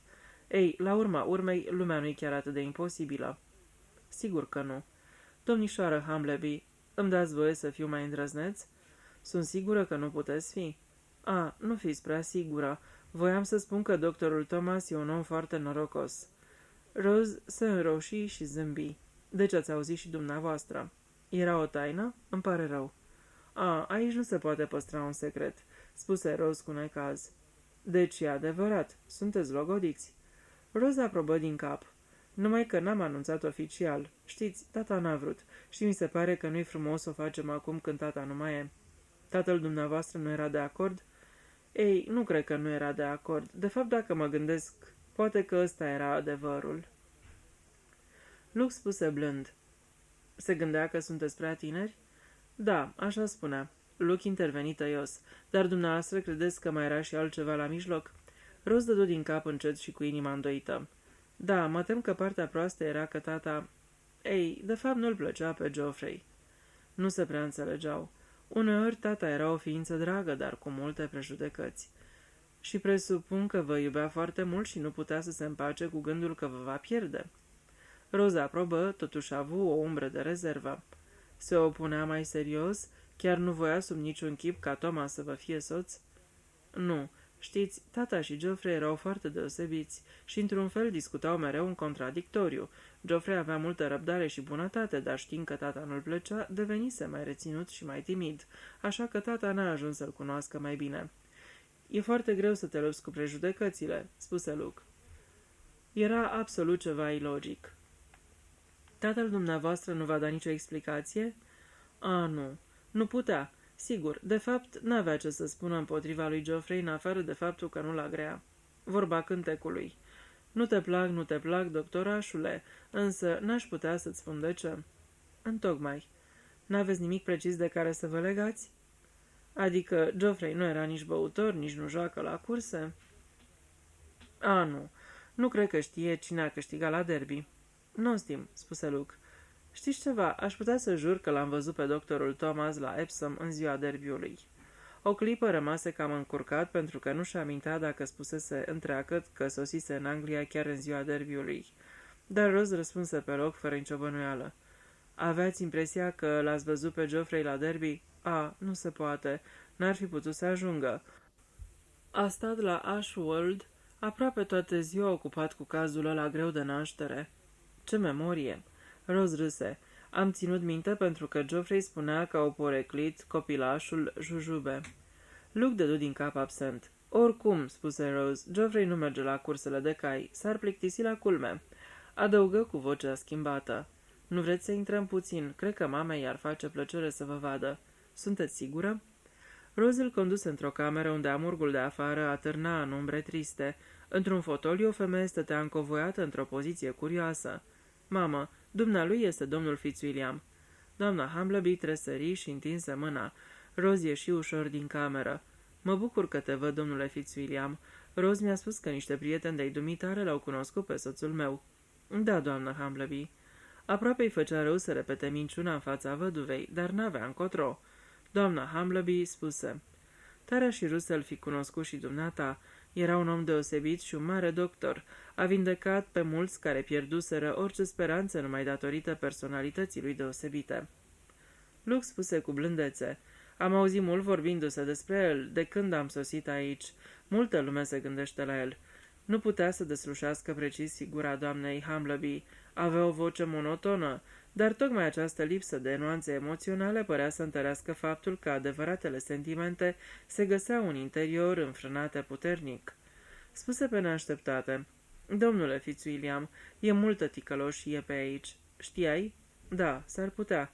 Insistă. Știai sau nu? E important. Multă ticăloșie mai este. Trebuie să fii pregătit să te lupți cu ea. John era pregătit. El știa. Ținea cu dreptatea. Luke spuse blajin: Sunt sigur. Știa de toată ticăloșia de aici. Știa. Brusc izbucni în lacrimi. Luke murmură: Îmi pare rău. Și se opri. Doamna Humbleby se stăpâni la fel de brusc cum izbucnise. Te rog să mă ierți. Îi întinse mâna. Te rog să mai vii cât timp mai stai pe aici. Ar fi tare bine pentru Rose. Te place foarte mult. Și eu o plac. Cred că fiica dumneavoastră e cea mai drăguță fată pe care am întâlnit-o în ultima vreme, doamnă Humbleby. Se poartă frumos cu mine. Doctorul Thomas e un om norocos? Da. Doamna Humbleby lăsă să-i cadă mâna, vocea ei se aplatizase din nou. Nu știu, totul e așa de complicat. Luke o lăsă stând în picioare în semintuneric, frământându-și nervoasă mâinile. În timp ce se îndrepta spre casă, Luke medita asupra diferitelor aspecte ale discuției. Doctorul Thomas lipsise din Wychwood o bună parte din ziua derbiului. Plecase cu mașina. Wychwood se afla la 35 de mile de Londra. Dacă am presupune că a avut un caz de naștere, oare aruncase doar o vorbă? Lucrul putea fi verificat. Se gândi iar la doamna Humbleby. Ce voise să spună insistând asupra propoziției? E multă ticăloșie pe aici. Oare era doar nervoasă și copleșită de șocul morții soțului, sau era ceva mai mult? Oare știa ceva? Ceva ce aflase doctorul Humbleby înainte de a muri? Trebuie să merg pe pista asta, își spuse Luke, trebuie să continui. Își impusese să nu se gândească la disputa pe care o avusese cu Bridget. Capitolul 13. Domnișoara Wineflet vorbește. Luke luă o hotărâre a doua zi dimineață. Până acum nu folosise decât întrebări indirecte, în măsura în care considerase că se pot folosi. Era inevitabil ca mai curând sau mai târziu să fie nevoie să se desconspire. Acum simțea că sosise timpul să se debaraseze de acoperirea de scriitor și să dea pe față scopul precis cu care venise la Wychwood. Pentru a urmări planul de campanie, se hotărâ să-i facă o vizită Honoriei Wynfleth. Fusese impresionat favorabil de aerul de discreție al bătrânei domnișoare și de o anumită perspicacitate, dar în același timp își închipuia că s-ar putea să găsească și alte informații care îi puteau fi de folos. Era convins că îi spusese tot ce știa, dar voia să o facă să-i destăinuie ceea ce bănuia. Flerul lui îi spunea că domnișoara Wynfleth ar fi putut fi foarte aproape de adevăr în bănuierile ei. Trecu pe la ea imediat după slujba de dimineață. Domnișoara Wynfleth îl primi fără să fie câtuși de puțin surprinsă. În timp ce lua loc lângă el, își încrucișă mâinile într-o atitudine reținută, iar ochii ei inteligenți, atât de asemănători cu ai unei capre blajine, se fixară pe chipul lui. Luke descoperi că nu era prea greu să explice obiectul vizitei. Spuse: Domnișoară Wynfleth, îndrăznesc să afirm că v-ați dat seama de scopul venirii mele, care nu e numai de a scrie o carte despre obiceiurile locale. Domnișoara Wynfleth dădu din cap și continuă să asculte. Luke nu era încă hotărât să intre în miezul lucrurilor. Domnișoara Wynfleth ar fi putut fi discretă, chiar îi dăduse această impresie, dar atunci când era vorba de fete bătrâne nu era convins că putea să se încreadă că vor rezista ispitei de a împărtăși o poveste palpitantă câtorva băbuțe de nădejde. Așadar își propuse să adopte o cale de mijloc. Am venit aici pentru a cerceta împrejurările morții acelei sărmane fete, Amy Gibbs. Adică ai fost trimis din partea poliției? A, nu sunt un polițist, da. Adăugă apoi cu o ușoară inflexiune umoristică. Tare mă tem că sunt bine cunoscutul personaj din romane, detectivul particular. Înțeleg. Deci Bridget Conway te-a adus aici. Luke ezită o clipă. Apoi se hotărâ să o lase să creadă așa. Ar fi fost greu să justifice prezența fără să fi intrat în amănuntele întregii povestirea domnișoarei Pinkerton. Domnișoara Wynfleth continuă cu o ușoară notă de admirație în glas. Bridget e atât de practică, atât de pricepută. Cred că dacă povestea asta ar fi fost lăsată în seama mea, m-aș fi îndoit de propria mea judecată. Adică e greu să-ți impui o anume conduită când nu ești absolut sigur de un lucru. Dar dumneavoastră sunteți sigură, nu-i așa? Domnișoara Wynfleth spuse cu gravitate. Nu, nici vorbă, domnule Fitzwilliam. Nu poți fi sigură de un asemenea lucru. Adică totul ar putea să țină de domeniul fanteziei. E ușor să devii melodramatic și să-ți închipui lucruri care n-au niciun temei real când trăiești de unul singur și nu ai cu cine să te consulți sau să stai de vorbă. Luca aprobă imediat simțind adevărul acestor cuvinte, dar adăugă cu blândețe. Dar în sinea dumneavoastră credeți că e adevărat? Domnișoara Wynfleth opuse oarecare rezistență chiar și la această întrebare. Sper că avem în vedere același scop, spuse ea cu modestie. Luke zâmbi. Aș vrea să mă exprim mai clar. Foarte bine. Credeți că Amy Gibbs a fost ucisă? Honoria Wynfleth tresări puțin la auzul vorbelor categorice. Mă tulbură mult moartea ei, foarte mult. După părerea mea, toată povestea este complet nemulțumitoare. Luke spuse răbdător. Nu credeți că a murit de moarte bună? Nu. Nici că a fost un accident? Mi se pare foarte puțin probabil. Sunt atâtea... Luke-i tăie vorba. Nu credeți că s-a sinucis? Categoric nu. Atunci, spuse Luke cu blândețe, credeți într-adevăr că e o crimă la mijloc? Domnișoara Wynfleth ezită, respiră adânc și apoi se avântă cu curaj. Da, cred. Bine, acum putem sta de vorbă.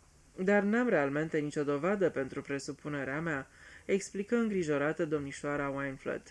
Este pur și simplu o idee. Foarte adevărat. Nu facem decât să conversăm.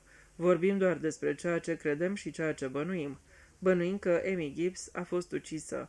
Și cine credem că a ucis-o? Domnișoara Wynfleth dădu din cap. Părea foarte tulburată. Luke spuse urmărind-o cu privirea.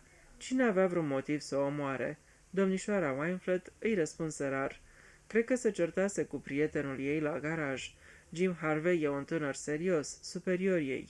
Știu că ziarele scriu despre tineri care își atacă iubitele și alte lucruri îngrozitoare, dar nu pot să cred că Jim ar face așa ceva.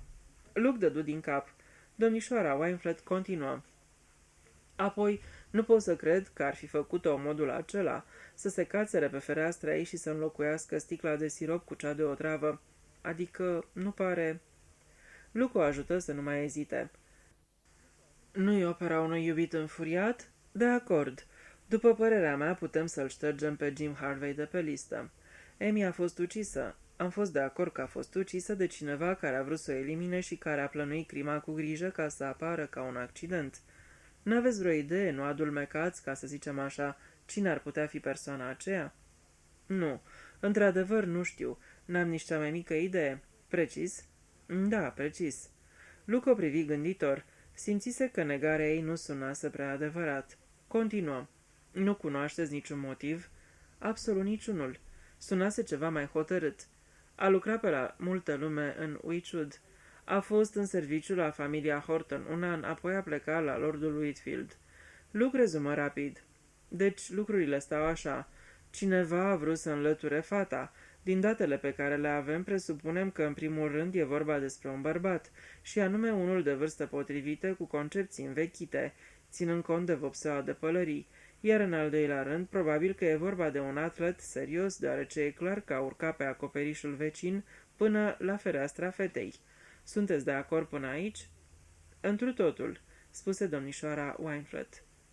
Vă supărați dacă am să ies în curte și o să încerc să procedez cum a procedat criminalul? Câtuși de puțin. Cred că e o idee foarte bună. Îl conduse pe o ușă laterală până în curtea interioară.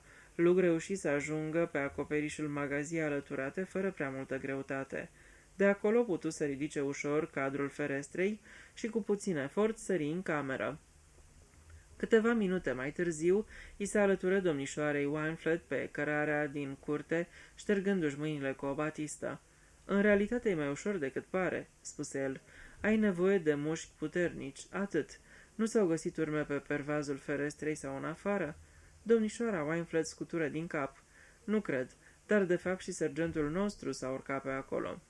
Așa că dacă s-au găsit urme, au fost considerate ca fiind ale lui. Cum mai ajută poliția criminalul? Asta e. Domnișoara Wynflett îl conduse înapoi în casă. Amy Gibbs avea un somn adânc. Domnișoara Wynflett îi răspunde caustic.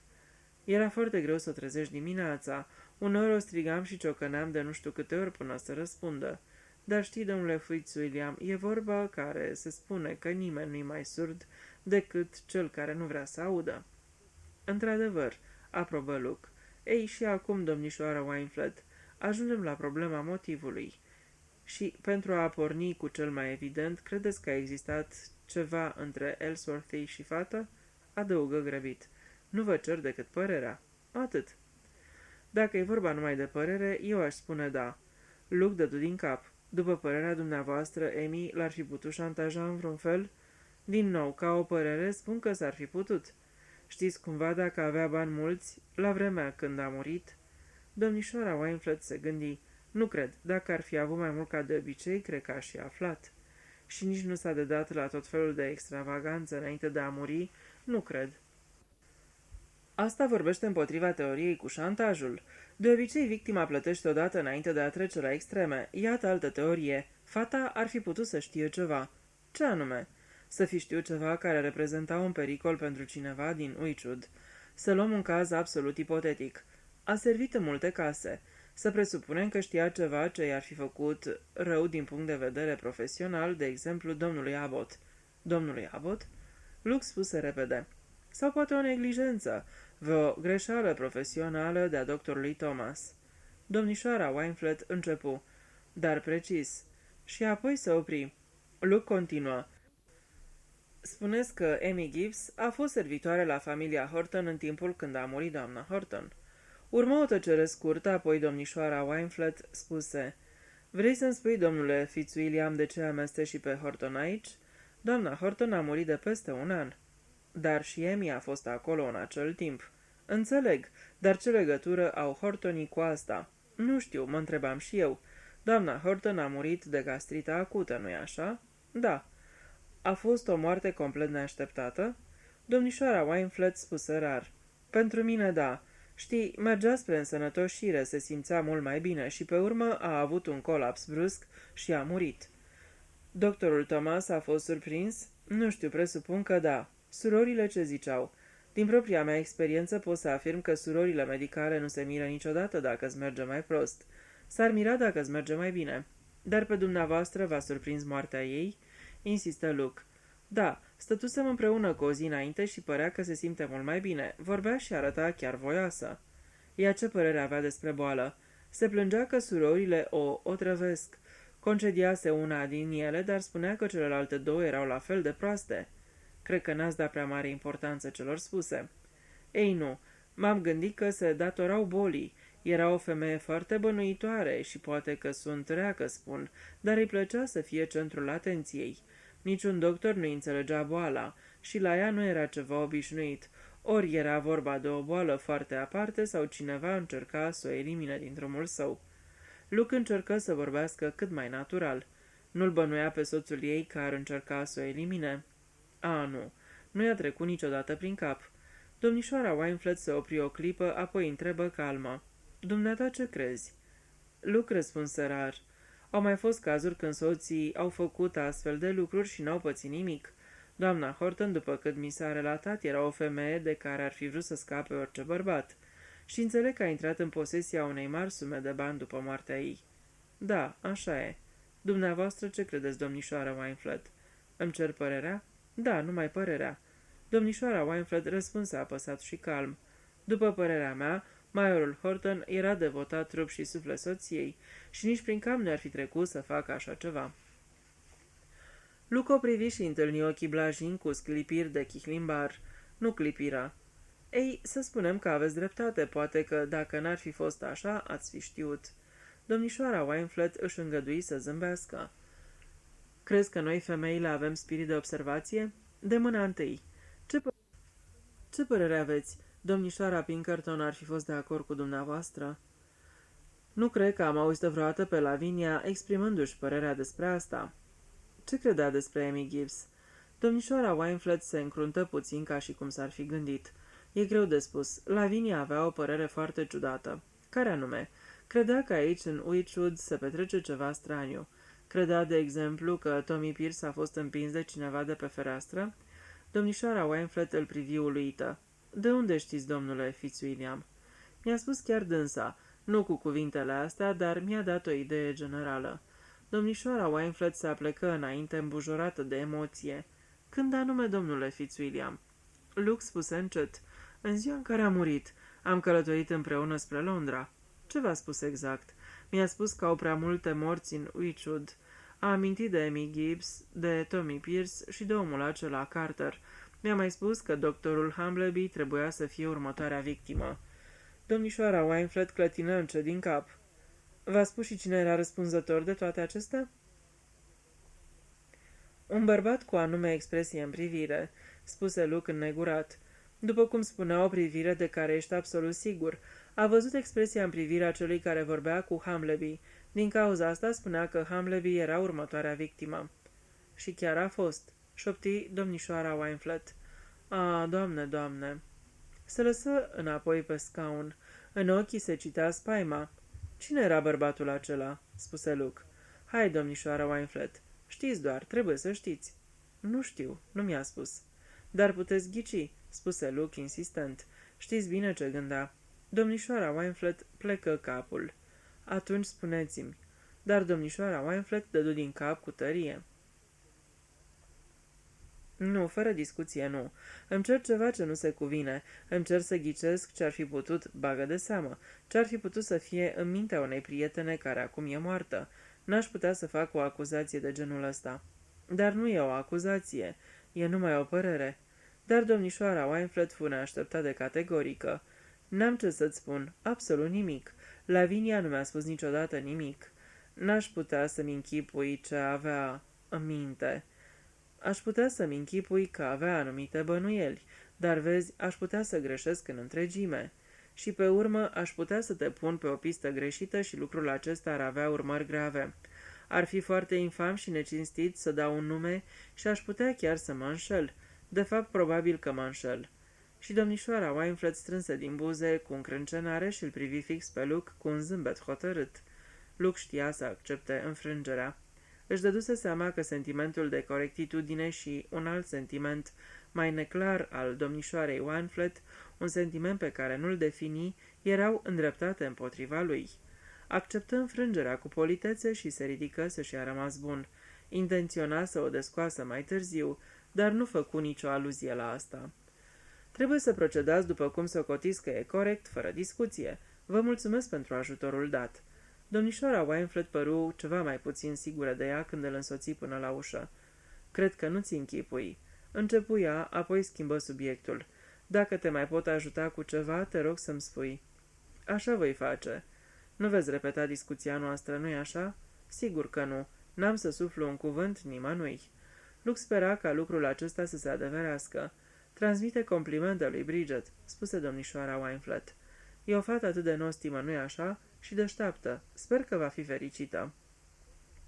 Și fiindcă fața lui Luke luă o expresie întrebătoare, ea adăugă. Adică să fie fericită împreună cu lordul Wakefield. Diferența de vârstă e atât de mare. Da, este. Domnișoara Wynflete suspină. Știi că pe vremuri am fost logodită cu el? Spuse ea pe neașteptate. Luke o privi uluit. Dădea din cap și zâmbea destul de trist. De mult. Era un băiat tare promițător. Știi, l-am ajutat să-și facă educația și eram atât de mândră de el, de inteligența lui și de felul hotărât în care voia să reușească. Suspină din nou. Ai mei, bineînțeles, erau scandalizați. Diferențele de clasă pe vremea aceea erau foarte puternice. După câteva minute adăugă. Întotdeauna i-am urmărit cariera cu mult interes. Cred că părinții mei s-au înșelat. Apoi, zâmbind, dădu din cap în semn de la revedere și intră în casă. Luke încercă să-și adune gândurile. O clasificase pe domnișoara Wynflete drept bătrână. Acum își dădea seama că probabil n-avea 60 de ani. Lordul Whitfield trebuie să fi trecut cu mult de 50. Ea probabil era cu un an sau doi mai mare, nu mai mult. Iar lordul urma să se căsătorească cu Bridget, care avea 28. Bridget, care era tânără și plină de viață. La naiba, spuse Luke, nu trebuie să mă gândesc la asta, numai la problema mea, să-mi continui investigația. Capitolul 14. Meditațiile lui Luke. Doamna Church, mătușa lui Emmy Gibbs, era fără îndoială o femeie antipatică. Luke fu cuprins de dezgust văzându-i nasul ascuțit, ochii vicleni și gura neferecată. O luă din scurt de la început și lucrul neașteptat, atitudinea lui dură dădu rezultate. Trebuie să-mi răspunzi la întrebări cât poți de bine. Dacă nu spui tot sau falsifici adevărul, consecințele ar putea fi extrem de grave. Da, domnule, înțeles. Sunt dispusă să vă spun tot ceea ce știu. Niciodată n-am avut de-a face cu poliția. Și nici n-ai vrea să ai. Îi încheie Luke propoziția. Ei bine, dacă faci ce-ți spun, nici nu se pune problema. Vreau să știu totul despre fosta dumitale nepoată. Cine erau prietenii, ce bani avea, tot ceea ce a spus mai neobișnuit. Începem cu prietenii. Cine erau? Doamna Church îl privi cu coada ochiului ei viclean și antipatic. Vă referiți la domni? Prietene n-avea? Ei, nu prea, domnule. Sigur că pe unde lucra erau și alte angajate, dar Emmy nu se băga cu ele. Știți? Prefera sexul tare, dă-i drumul, povestește-mi despre asta. De fapt, ieșea cu Jim Harvey, cel de la garaj, domnule. Era un flăcău așezat. Emmy n-ar fi putut să o nimerească mai bine, i-am spus-o de nu știu câte ori. Luke o reteză. Dar ceilalți? Din nou îi prinse privirea vicleană. Cred că vă gândiți la domnul care ține magazinul cu antichități?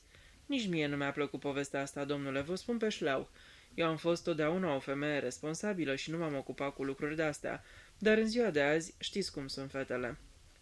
Fac totul după capul lor și de multe ori ajung să regrete. Emmy a ajuns să regrete? Întrebă Luke direct. Nu, domnule, nu cred. S-a dus pentru o consultație la doctorul Thomas în ziua în care a murit. Nu ăsta era motivul? Nu, domnule, sunt sigură că nu. A, pot să jur. Emmy nu se simțea bine, dar n-avea decât o tuse păcătoasă și guturai. Atât. Nimic altceva, domnule. Te cred pe cuvânt.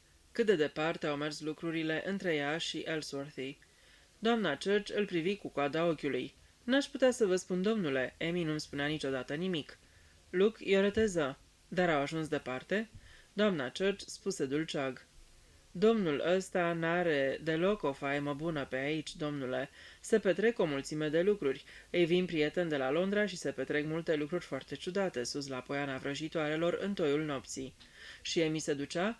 Cred că s-a dus odată. A stat toată noaptea și stăpânul a prins-o. Lucra la conac pe atunci. Și a luat-o din scurt. Dar el a repezit și stăpânul a dat-o afară, așa cum era și de așteptat. Ți-a vorbit vreodată despre ceea ce se petrecea prin locurile unde se ducea?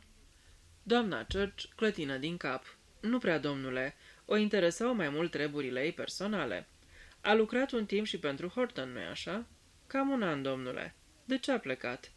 Numai din cauza Lefii. Era un loc liber la Conac și, bineînțeles, leafa era mai bună acolo. Luke aprobă din cap.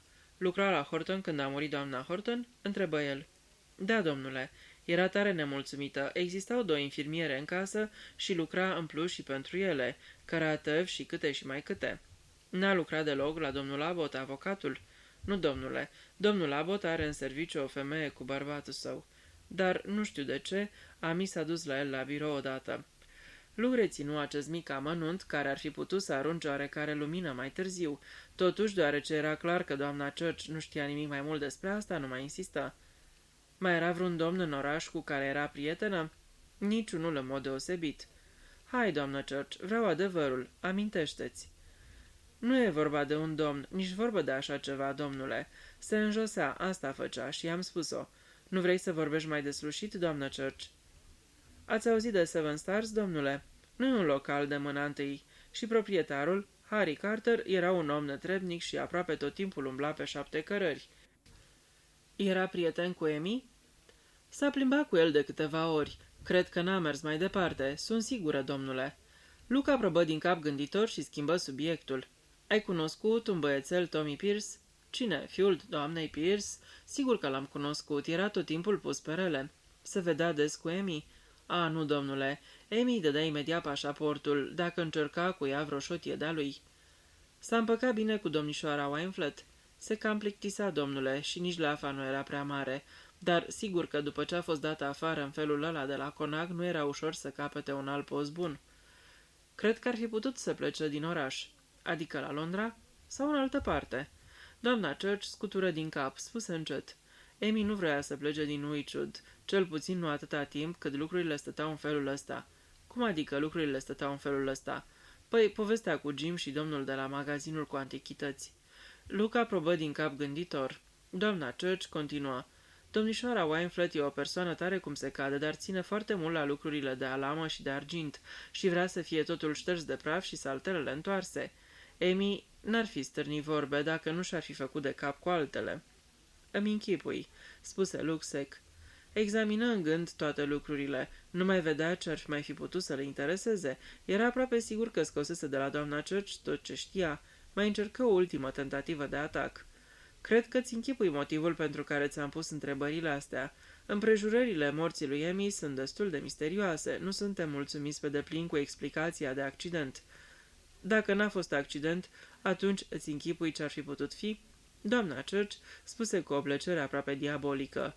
O mână străină. Întocmai. Acum, dacă presupunem că în cazul nepoatei dumitale a intervenit o mână străină, cine crezi că ar fi răspunzător de moartea ei?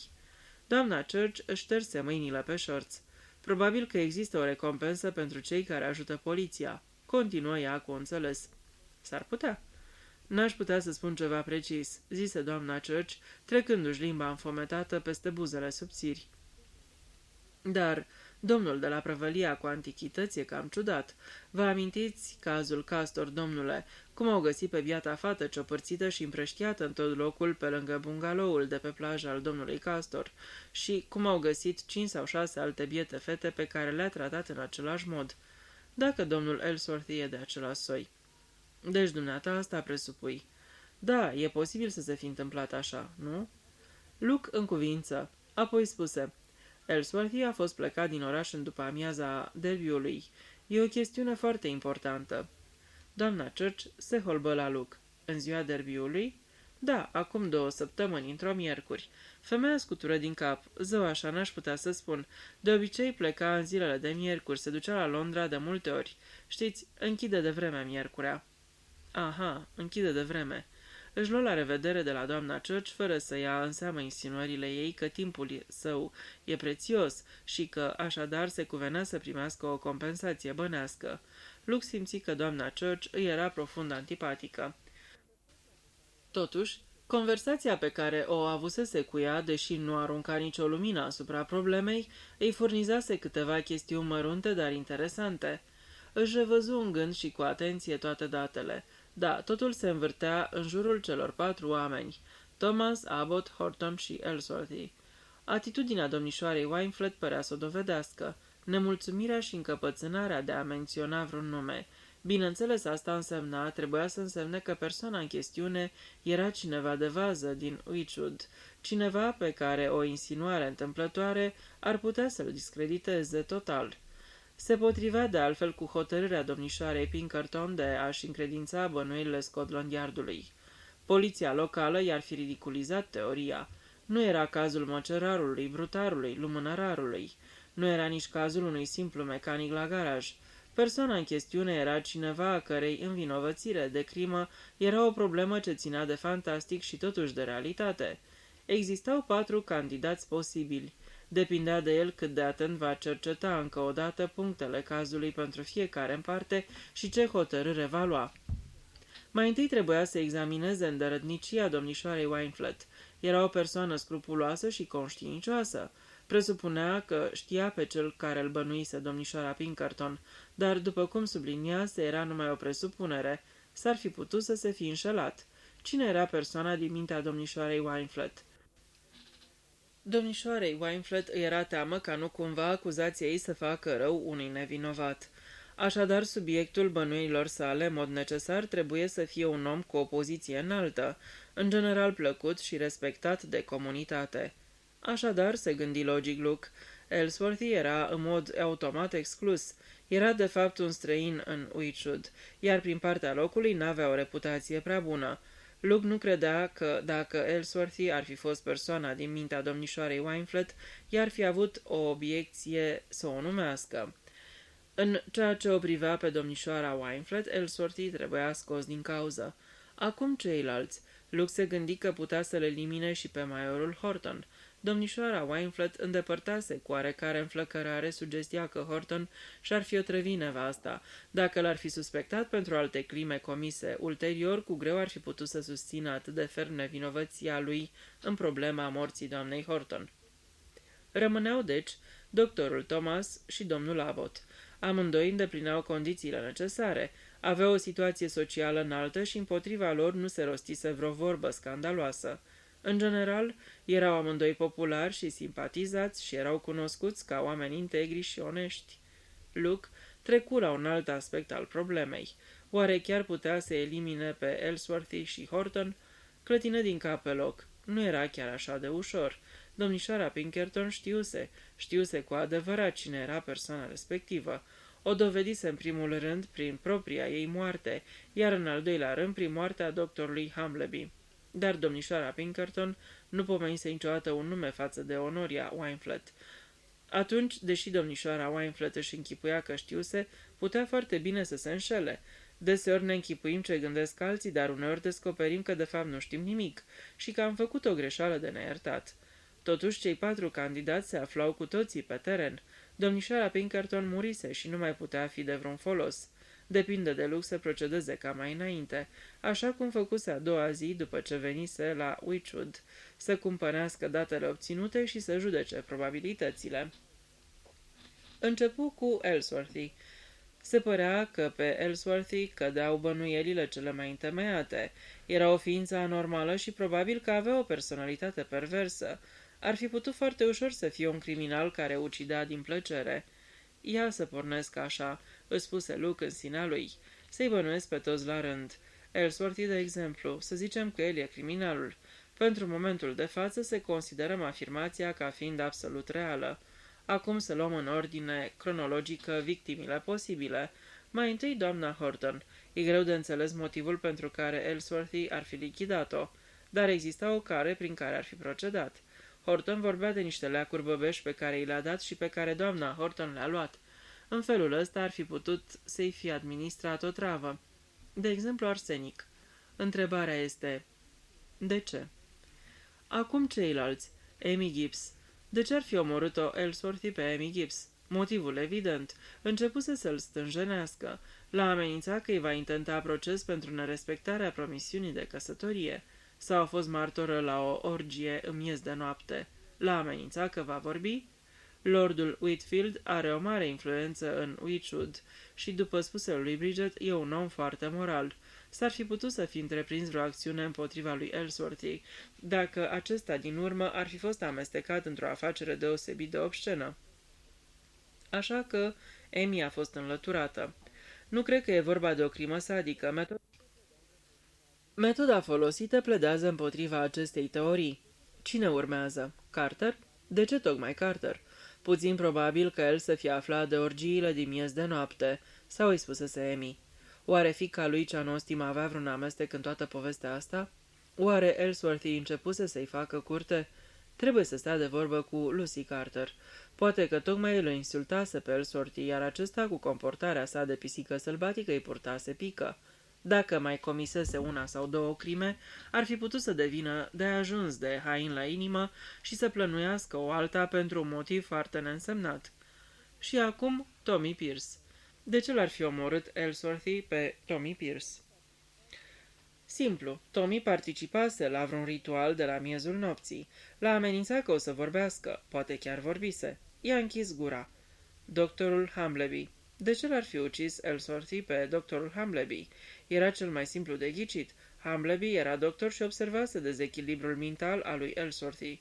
Poate avusese de gând chiar să întreprindă ceva, așa că soarta lui Humbleby fusese pecetluită. Totuși, metoda folosită avea o hibă. Cum a putut Ellsworthy să fie sigur că Humbleby va muri de septicemie? Sau Humbleby a murit de altceva? Oare infecția de la deget a fost o coincidență? Ultima la rând, domnișoara Pinkerton. Miercurea, Ellsworthy închidea de vreme. Ar fi putut să meargă la oraș în ziua aceea. Aș fi curios să știu dacă are mașină. Nu l-am văzut cu niciuna, dar asta nu spune nimic. Știa că domnișoara Pinkerton îl suspecta și n-avea de gând să o lase să ajungă la Scotland Yard cu povestea ei, chiar dacă n-ar fi fost crezută. Poate cei de acolo chiar aflaseră câte ceva despre el? Toate acestea pledează împotriva lui Ellsworthy. Acum, ce îi se poate aduce în apărare? Da, în primul rând, Ellsworthy nu este precis omul pe care domnișoara Wineflet și-l închipuise că se afla în mintea domnișoarei Pinkerton. În al doilea rând, nu prea se potrivește cu părerea vagă pe care mi-am format-o. Când ea îmi vorbea, mi-am format imaginea unui om care nu semăna cu Ellsworthy. Impresia pe care mi-a dat-o era a unui om complet normal în exterior, adică un gen de om pe care nu l-ar bănui nimeni. Nu, imaginea formată aduce mai mult a doctorul Thomas. Și acum Thomas.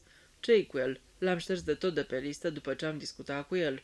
Un individ plăcut și la locul său. Dar cheia acestei crime, doar dacă nu greșesc cu desăvârșire, este că persoana respectivă e plăcută și la locul ei. Ultima persoană pe care ai putea să o bănuiești de crimă. Lucruri care, fără îndoială, se potrivește perfect cu Thomas. Ei, și acum să o luăm de la început. De ce ar fi omorât-o doctorul Thomas pe Amy Gibbs? Sigur, pare foarte puțin probabil. Dar ea s-a dus să-l consulte în ziua aceea și el i-a dat acea sticlă cu sirop de tuse. Să presupunem că de fapt era acid oxalic. Ar fi fost foarte simplu și ingenios. Pe cine au chemat oare când au găsit-o otrăvită? Pe Humbleby sau pe Thomas? Dacă era vorba de Thomas, ar fi putut să vină cu o sticlă veche conținând vopsea de pălării în buzunar, să o pună pe neobservată pe masă, să ia ambele sticle pentru a fi analizate, fără cea mai mică șovăire. Ceva în genul ăsta. Puteai să o faci dacă aveai sânge rece. Tommy Pierce, din nou nu văd un motiv plauzibil. Asta e partea proastă cu doctorul Thomas, motivul. Nu există nici măcar unul nebunesc. Același lucru și cu Carter. De ce ar fi vrut doctorul Thomas să scape de Carter?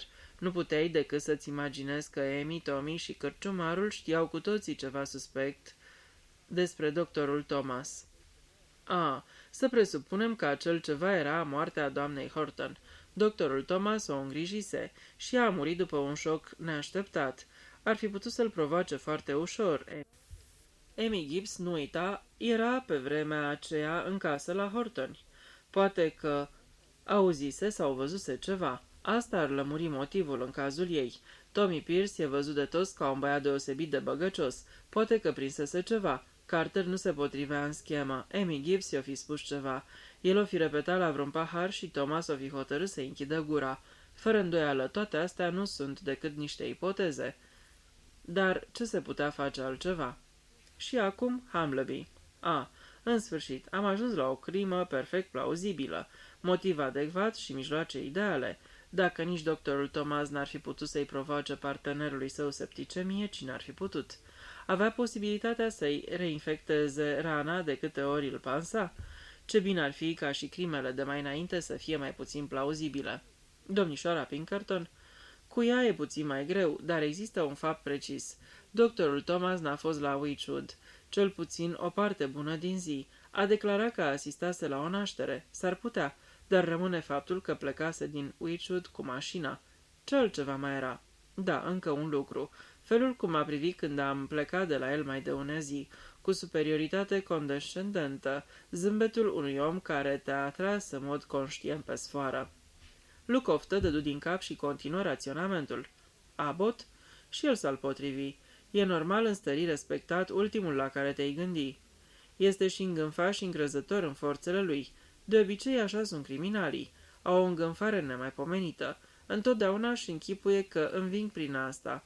Amy Gibbs l-a vizitat odată. De ce? De ce a vrut să-l vadă? Să-i dea o consultație juridică? De ce? Sau era o problemă personală? Auzise de o scrisoare de la o doamnă pe care o văzuse Tommy.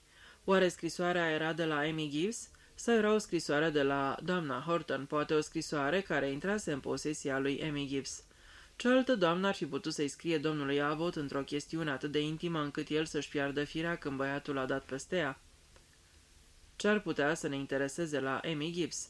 Vopseaua de pălării? Da, poartă amprenta de modării. Bărbații de genul lui Abbott rămân de obicei cu mult în urma vremii în ceea ce privește femeile.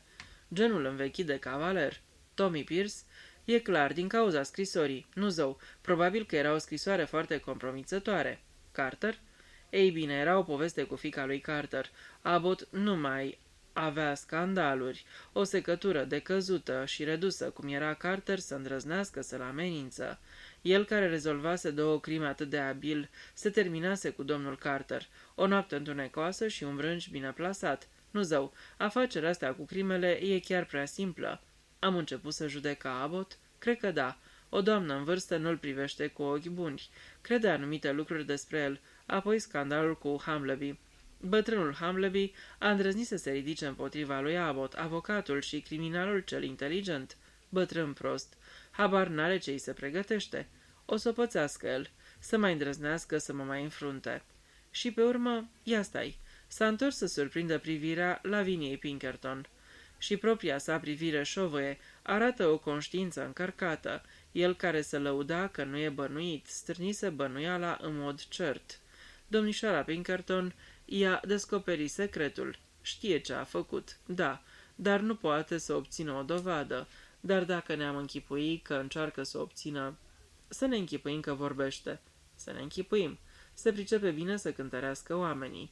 Ghicește ce va face ea până la urmă. Dacă se duce cu povestea ei la Scotland Yard, s-ar putea să o creadă, s-ar putea să înceapă cercetările. Trebuie să facă ceva aproape la disperare. Oare Abbott are mașină sau a închiriat una la Londra? Oricum n-a fost aici în ziua derbiului. Luke se opri din nou. Intrase atât de mult în miezul lucrurilor încât îi veni greu să mai treacă la un alt suspect. Trebuie să aștepte puțin înainte de a-și crea starea de spirit necesară pentru a și-l putea imagina pe majorul Horton în chip de criminal de nedescoperit. Horton și-a ucis soția. Să pornim cu asta. Fusese suficient de ațățat și avusese mult de câștigat de pe urma morții ei. Pentru a-și duce planul la îndeplinire, trebuia să facă multă paradă de devotament. Trebuia să o facă în continuare. Uneori, să zicem, nu exagerează puțin? Bun. O crimă înfăptuită cu succes. Cine urma? Amy Gibbs. Da, perfect credibil. Amy era în aceeași casă, poate că văzuse ceva, pe major administrându-i o cană de supă concentrată sau o fiertură care să-i mai aline durerile. Poate că nu-și dăduse seama de ceea ce văzuse decât mai târziu. Înșelătoria cu vopseaua de pălărie este ceva ce ar fi putut trece Maiorului prin cap în mod firesc. Un bărbat în adevăratul sens al cuvântului, care nu se prea pricepe la zorzoane femeiești. Cu Amy Gibbs totul era clar și avea o explicație. Bețivanul de Carter, aceea sugestie ca mai înainte. Amy a spus câte ceva, o altă crimă clară. Și acum Tommy Pierce. Ne agățăm iar de firea lui curioasă. Oare n-am putea să ne imaginăm că scrisoarea din biroul lui Abbott era o plângere de-a doamnei Horton că soțul ei încerca să o trăvească? Asta ar fi o idee cam fantezistă, dar s-ar putea să fie așa. Oricum, maiorului îi apare clar faptul că Tommy este o primejdie, așa că Tommy împărtășește soarta lui Amy și Carter. Totul e simplu și clar, nespus de clar. E ușor să ucizi? O, Doamne, da. Acum însă ajungem la ceva mai greu. Humbleby. Motivul? Foarte neclar. Humbleby a îngrijit-o la început pe doamna Horton. L-o fi încurcat boala și Horton și-a influențat soția să-l schimbe cu unul mai tânăr și mai puțin bănuitor. Dar dacă e așa, ce l-a transformat pe Humbleby într-o primejdie după atât de mult timp? E greu. Și modul în care a murit, infecția la deget, nu se potrivește cu maiorul. Domnișoara Pinkerton? Perfect posibil. Are mașina, am văzut-o. Și nici n-a fost la Wychwood în ziua aceea, sub motivul că a fost la derby. S-ar putea, dar Horton e genul de ucigaș cu sânge rece? Este? Este oare? Tare aș vrea să știu. Luke rămase cu privirea țintită înainte. Fruntea era încrețită de gânduri. Unul din ei trebuie să fie. Nu cred că este Ellsworthy, dar s-ar putea să fie. E cel mai bătător la ochi. Thomas ar putea să nu fie bănuit deloc, dacă n-ar fi felul cum a murit Humbleby.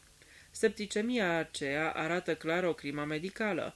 Ar putea să fie Abbott, nu există dovezi așa de multe împotriva lui ca ceilalți, dar nu știu cum poți să mi-l închipui în rol. Da, îi se potrivește așa cum celorlalți nu li se potrivește, și s-ar putea să fie și Horton.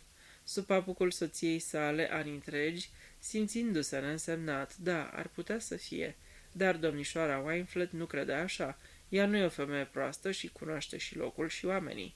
Pe cine îl bănuiește ea? Pe Abbott sau pe Thomas? Ar putea să fie unul dintre cei doi. Dacă a stârni-o să spună ceva, care din ei este? Poate am să scot ceva de la ea. Dar și ea poate să se înșele. Nu există nicio cale pentru a dovedi că are dreptate, așa cum dovedise domnișoara Pinkerton prin ea însăși. Am nevoie de mai multe dovezi.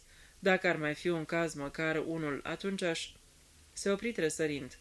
Doamne Dumnezeule, spuse el ținându-și respirația, de fapt cer încă o crimă. Capitolul 15. Comportare incorectă a unui șofer. La Seven Stars, Luke își sorbea halba încercând un sentiment oarecare de stânjeneală.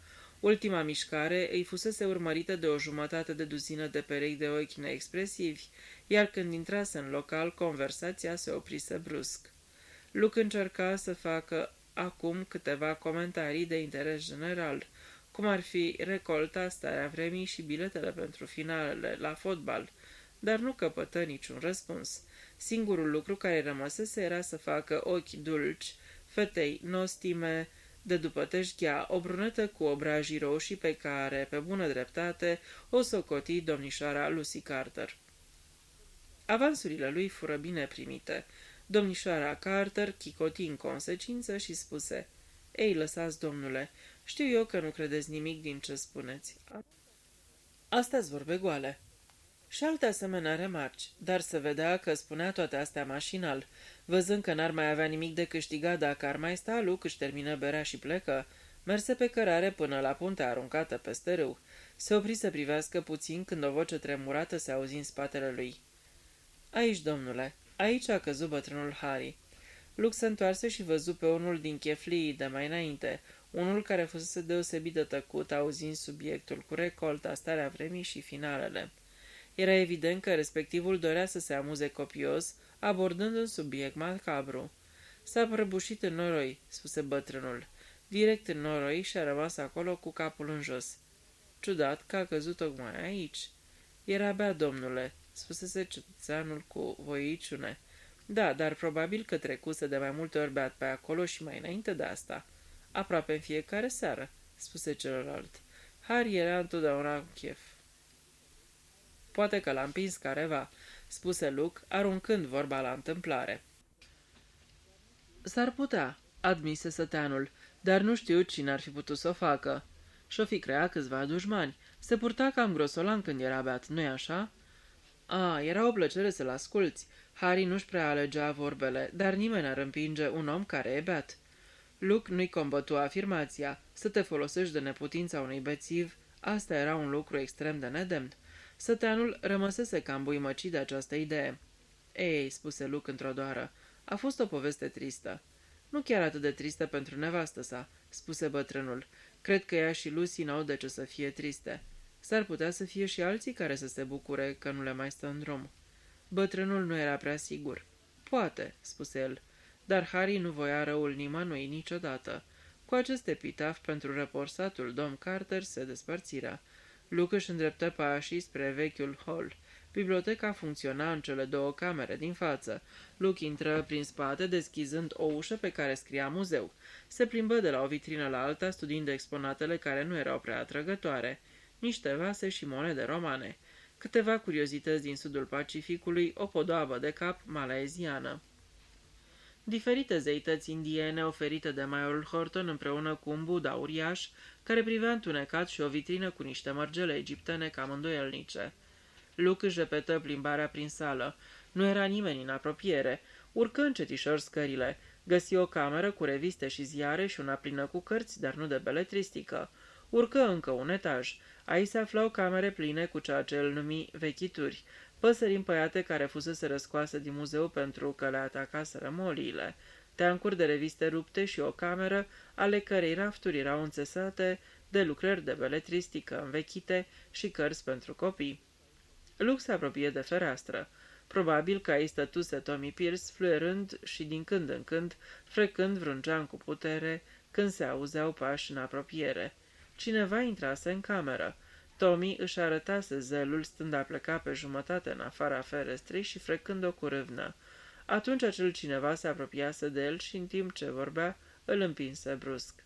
Luke se întoarse, coborî scările și rămase câteva clipe în sală. Nimeni nu-l văzuse când intrase, nimeni nu-l văzuse când urcase scările. Oricine ar fi putut să procedeze la fel, îți spuse Luke. Nimic mai ușor.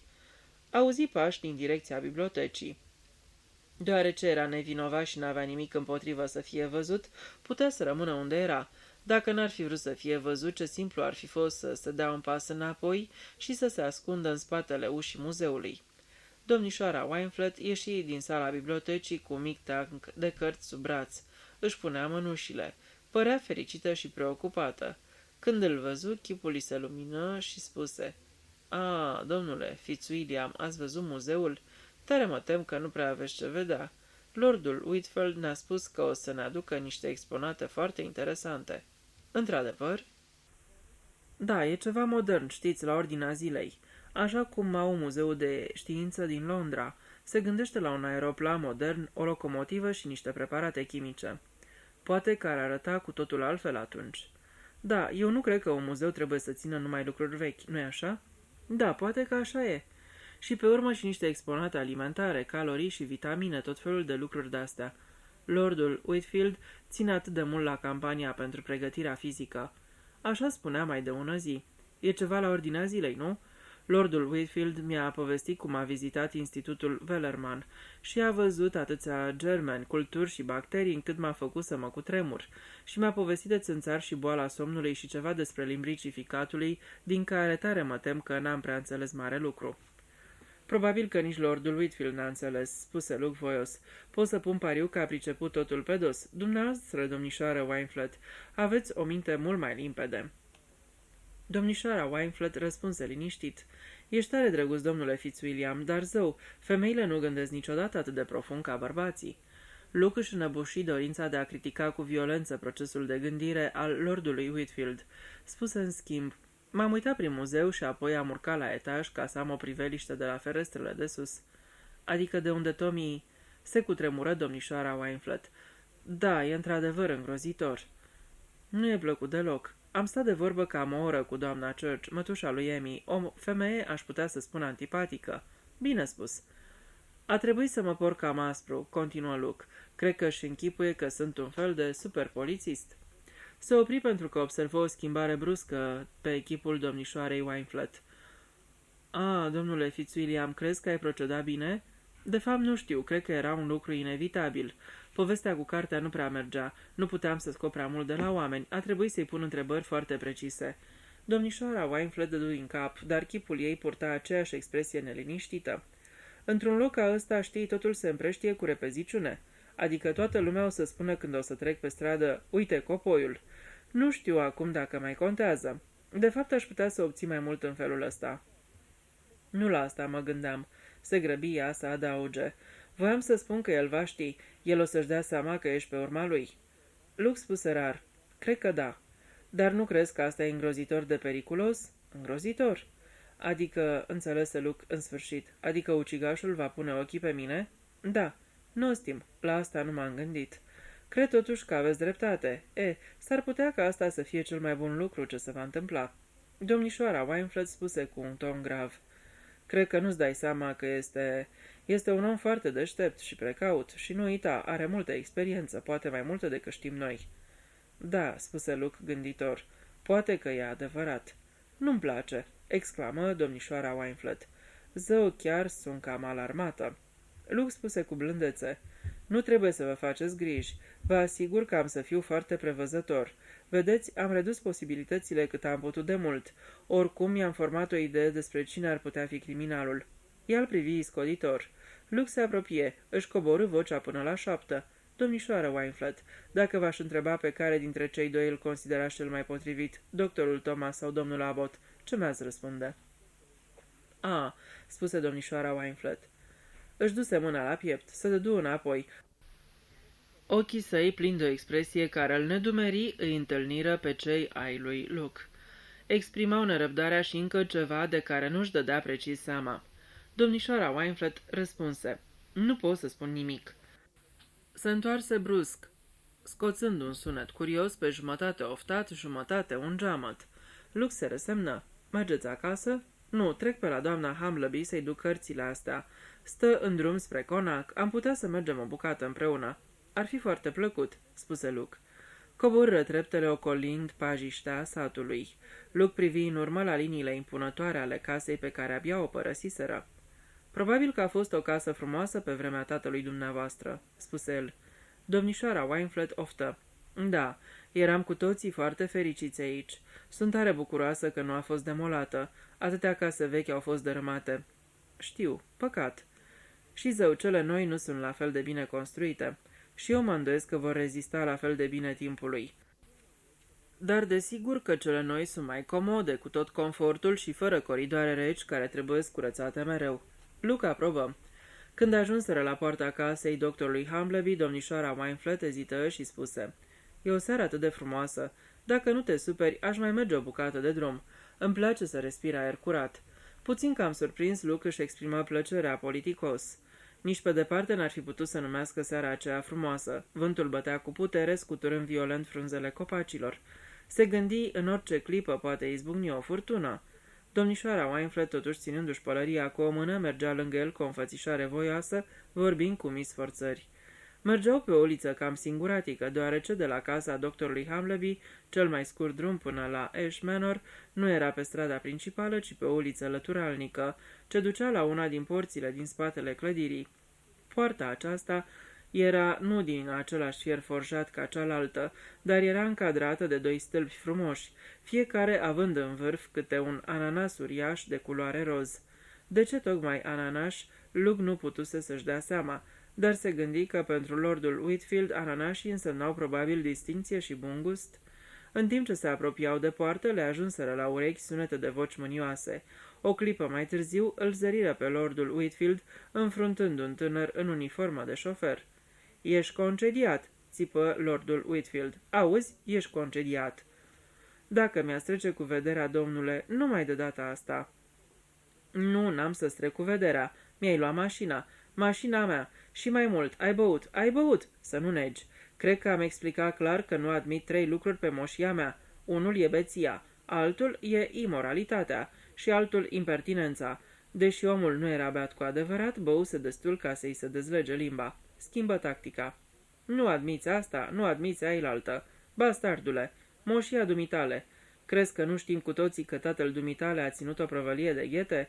Ne strâmbăm de râs când te vedem cum te înfoiești pe aici ca un curcan. La urma urmei, cine ești? Ia să aud. Nu ești mai grozav ca mine, n-ai nicio grijă. Lordul Whitfield se făcu stacojiu. Cum îndrăznești să-mi vorbești așa? Cum îndrăznești? Tânărul făcu un pas amenințător înainte. Dacă n-ai fi un porc infect și îndopat, ți-aș da un pumn în mutră ca să mă ții minte. Lordul Whitfield se dădu repede un pas înapoi, se împiedică de o buturugă și căzu. Luke ieșise din umbră. Cară-te de aici, se adresă el cu violență șoferului. Șoferul reveni la normal, părea speriat. Iertați-mă, domnule, nu știu ce m-a apucat zău. Cred că sunt de vină paharele alea în plus, spuse Luke. Îl ajută pe Lordul Whitfield să se ridice. Scuzați-mă, domnule, se bâlbâi omul. O să-ți pară rău, Rivers, spuse Lordul Whitfield. Vocea-i tremura de o emoție puternică. Omul ezită o clipă, apoi se îndepărtă cu pași rari. Lordul Whitfield explodă. Formidabilă impertinență, mie, să-mi vorbească mie așa. Omul ăsta o să o pățească urât. N-are pic de respect, pic de idee despre locul său în viață. Când mă gândesc câte fac eu pentru oamenii ăștia, lefuri mari, confort maxim, pensie când se retrag. Nerecunoștința asta, ticăloasa asta de nerecunoștință. Se necă de emoție, văzu apoi pe domnișoara Wynflett, care stătea tăcută la o parte. Tu ești Honoria? Sunt foarte necăjit că ai asistat la o scenă atât de dezgustătoare. Felul în care a vorbit omul ăsta...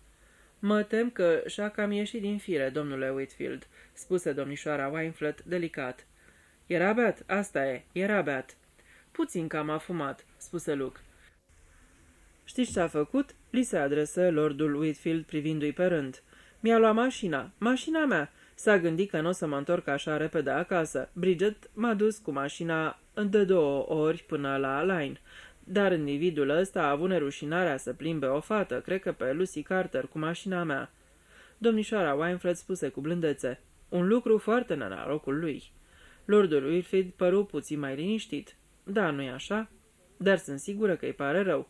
Am eu grijă să-l fac să-i pară rău. L-ai concediat, sublinie domnișoara Wynflett. Lordul Whitfield dădu din cap. Individul ăsta o să o sfârșească prost. Își îndreptă umerii. Honoria, nu vrei să intri puțin în casă să bem un păhărel de sherry?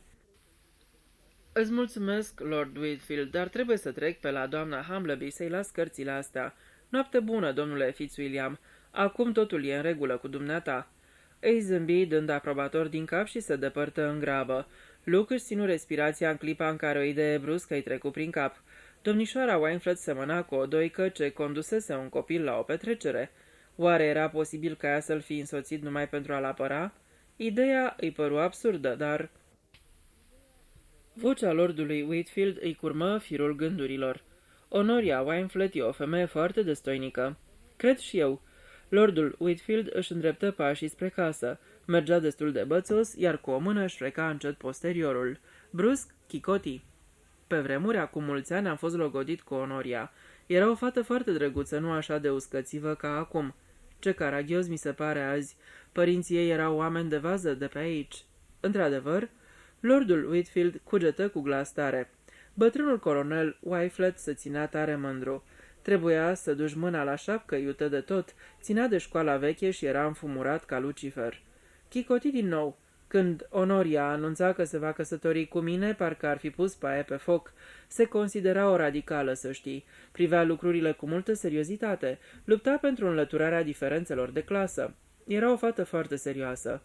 Deci familia a spulberat povestea de iubire. Lordul Whitfield își frecă nasul. Ei, nu chiar. De fapt ne-am certat într-o pricină precisă. Avea o pasăre. Unul dintre canarii ăia nenorociți care sporvăiesc de te nebunesc. N-am putut să-i sufăr niciodată. A fost o treabă neplăcută. I-am sucit gâtul.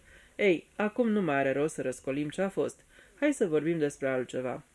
Scutură din umeri ca și cum ar fi vrut să alunge o amintire neplăcută. Apoi spuse brusc. Să nu crezi că mi-o va ierta vreodată. Ei, poate e ceva firesc. Cred că v-a și iertat, spuse Luke. Lordul Whitfield se lumină la chip. Crezi? Ce bine mi-ar părea.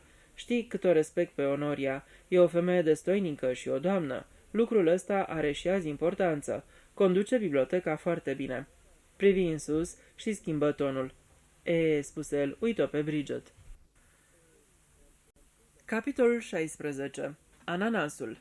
La apropierea lui Bridget, Luke simți cum i se încordează mușchii. Nu mai vorbiseră între patru ochi din ziua în care jucaseră tenis. Printr-o înțelegere tacită, reciprocă, se evitaseră. O privi pe furiș. Părea provocator de liniștită, distantă și indiferentă. Bridget spuse ușor: "Începusem să mă întreb ce Dumnezeu s-a întâmplat cu tine, Gordon." Lordul Whitfield mormăi: "Am avut de furcă cu cineva. Individul ăla, Rivers, a avut neobrăzarea să ia Rollsul azi după amiază." "Lez majeste?" spuse Bridget. "N-are rost să glumești, Bridget. E ceva serios. A plimbat o fată." "Nu cred că ar fi fost la fel de plăcut dacă s-ar fi plimbat de unul singur." Lordul Whitfield se îmbățoșă. "Pe moșia mea nu admit decât o ținută morală decentă." "De fapt, nu e imoral să conduci la plimbare o fată. Este când e vorba de mașina mea.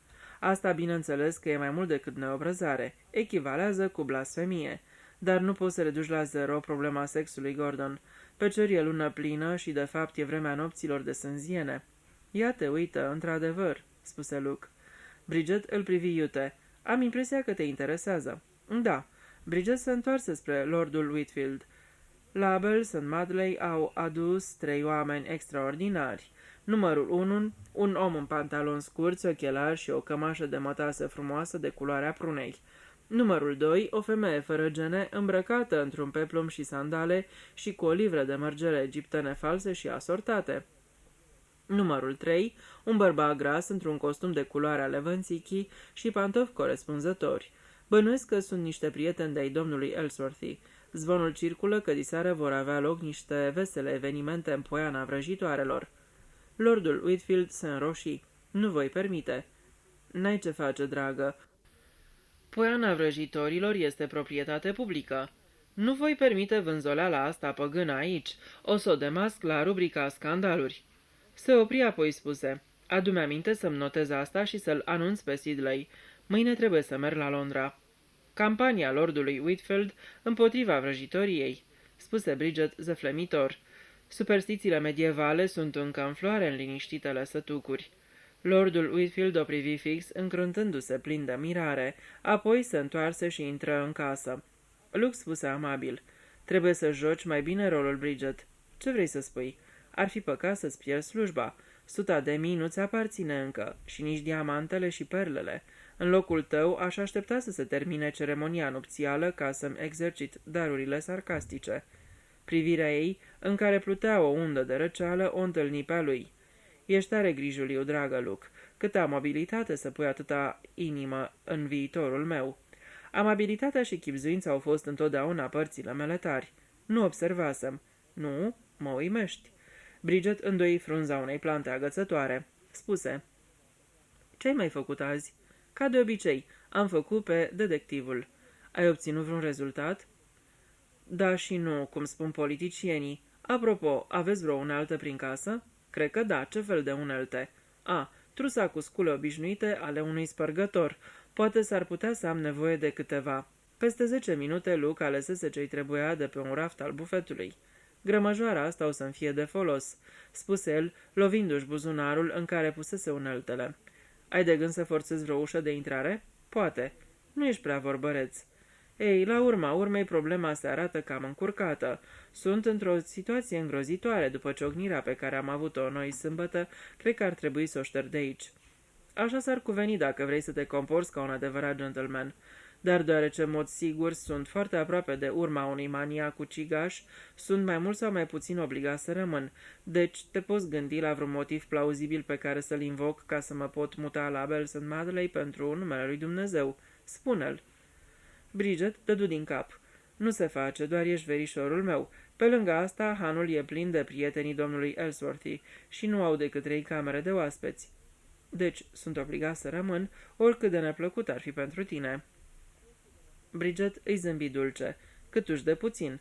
Nu mă dau în lături niciodată dacă am la îndemână câteva capete de scalpat." Asta, spuse Luke, a fost o chestie extrem de murdară. Ce admir eu la tine, Bridget, este de fapt că n-ai niciun pic de milă. Bine, bine. Iubitul respins se va duce acum să se schimbe pentru cină. Seara trecu fără niciun fel de eveniment. Luke câștigă și mai mult simpatia lordului Whitfield, simulând un interes profund pentru discursul acestuia. Când intrară în salon, Bridget spuse: Voi, bărbații, v-ați lăsat cam mult așteptați. Lordul Whitfield mi-a vorbit atât de interesant încât nici nu știu când a trecut timpul. Mi-a povestit cum a fondat primul ziar. Copăcei ăștia roditori, interveni doamna Anstruthers, sunt minunați. Ar trebui să încerci să-i pui de-a lungul terasei, Gordon. Apoi conversația trecu la alte subiecte. Luke se retrase de vreme. Totuși nu se duse la culcare. Avea alte planuri.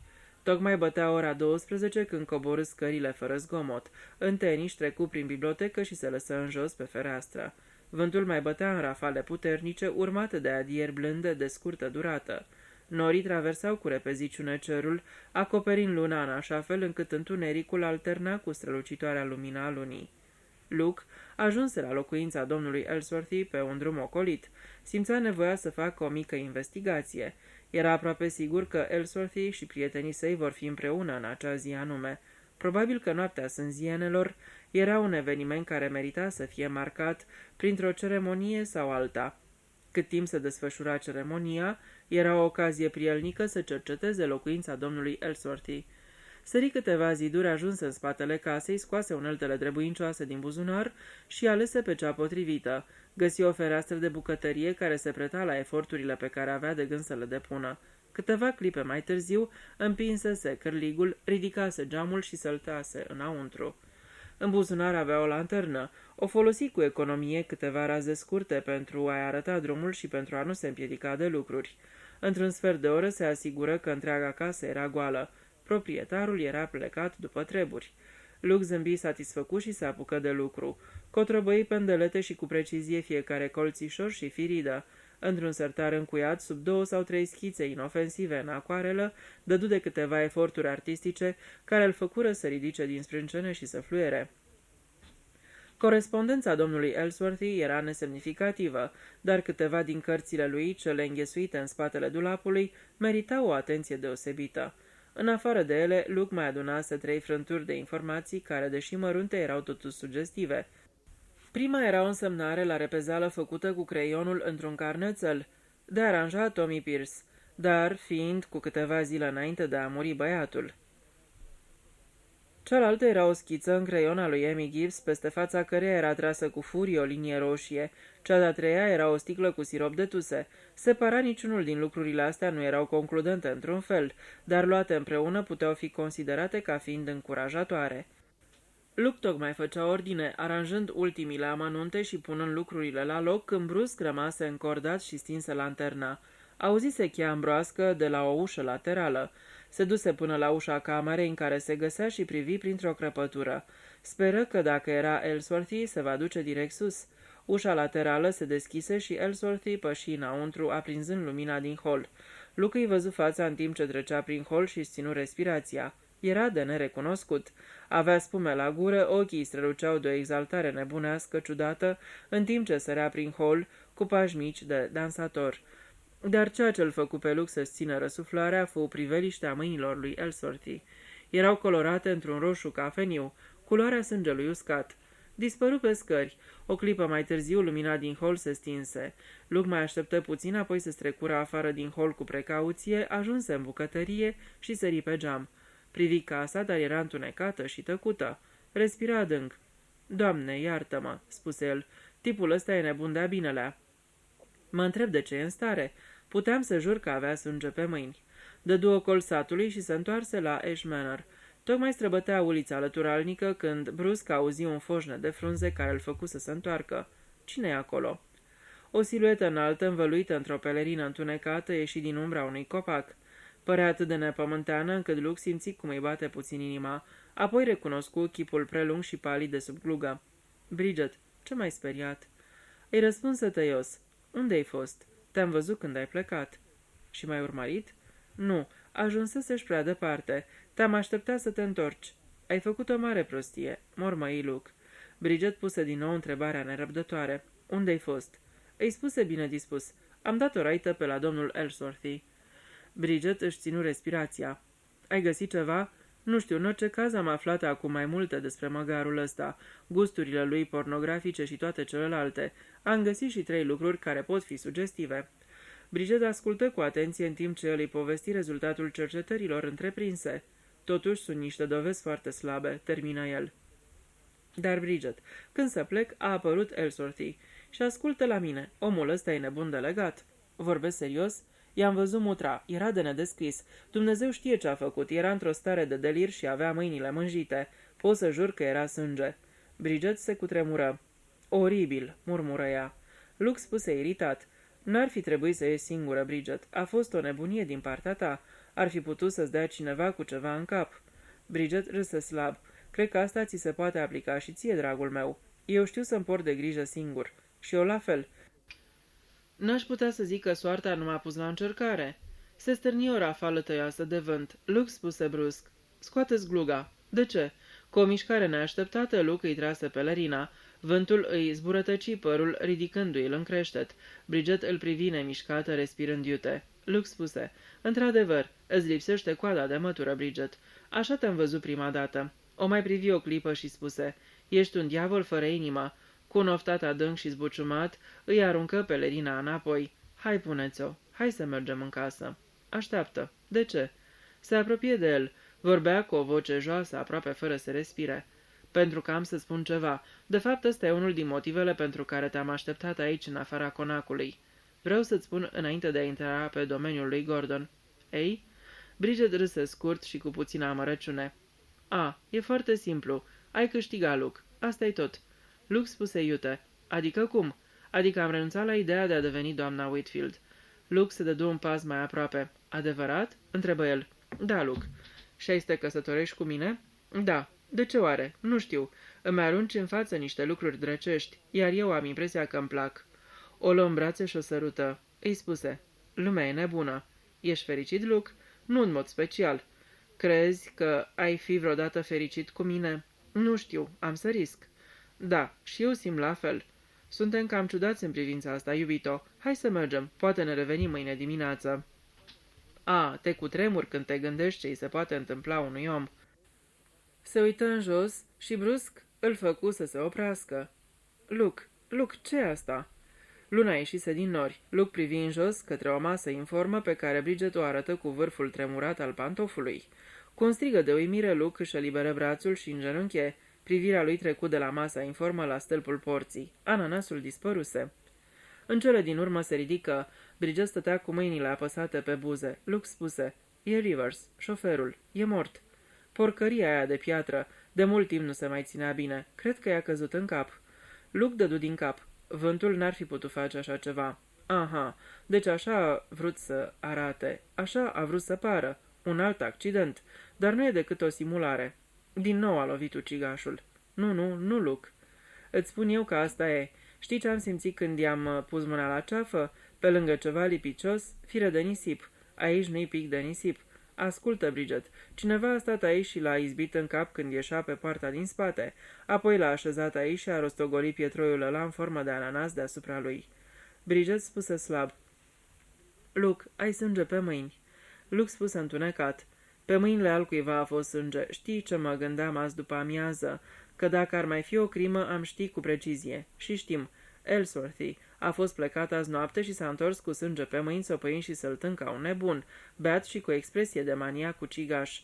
Privind în jos, Bridget se cutremură și spuse cu voce joasă. Bietul Rivers. Luke zise cu compătimire. Da, sărmanul. A avut un ghinion grozav, dar ăsta va fi ultimul, Bridget. Acum știm, o să punem mâna pe el. O văzu clătinându-se și din 2 pași o prinse în brațe. Bridget îi spuse cu voce de copil. Luke, mi-e frică. Îi răspunse. S-a terminat, iubito. S-a terminat. Bridget murmură. Fii bun cu mine, te rog. Am suferit mult de tot. Îi răspunse. Am suferit mult, unul din pricina celuilalt. Nu o să se mai întâmple. Capitolul 17. Lordul Wilfield vorbește. Doctorul Thomas îl privi pe Luke de după biroul său din cabinet. Remarcabil, spuse el. Remarcabil. Chiar vorbesc serios, domnule Fitzwilliam. Absolut. Sunt convins că Ellsworthy e un maniac periculos. Nu i-am dat prea mare atenție. Afirm totuși că s-ar putea să fie o persoană normală. Eu aș merge chiar mai departe, spuse Luke întunecat. Chiar credeți că omul ăsta, Rivers, a fost ucis? Da, ați observat firele de nisip de pe rană? După cum i-ați spus, le-am căutat.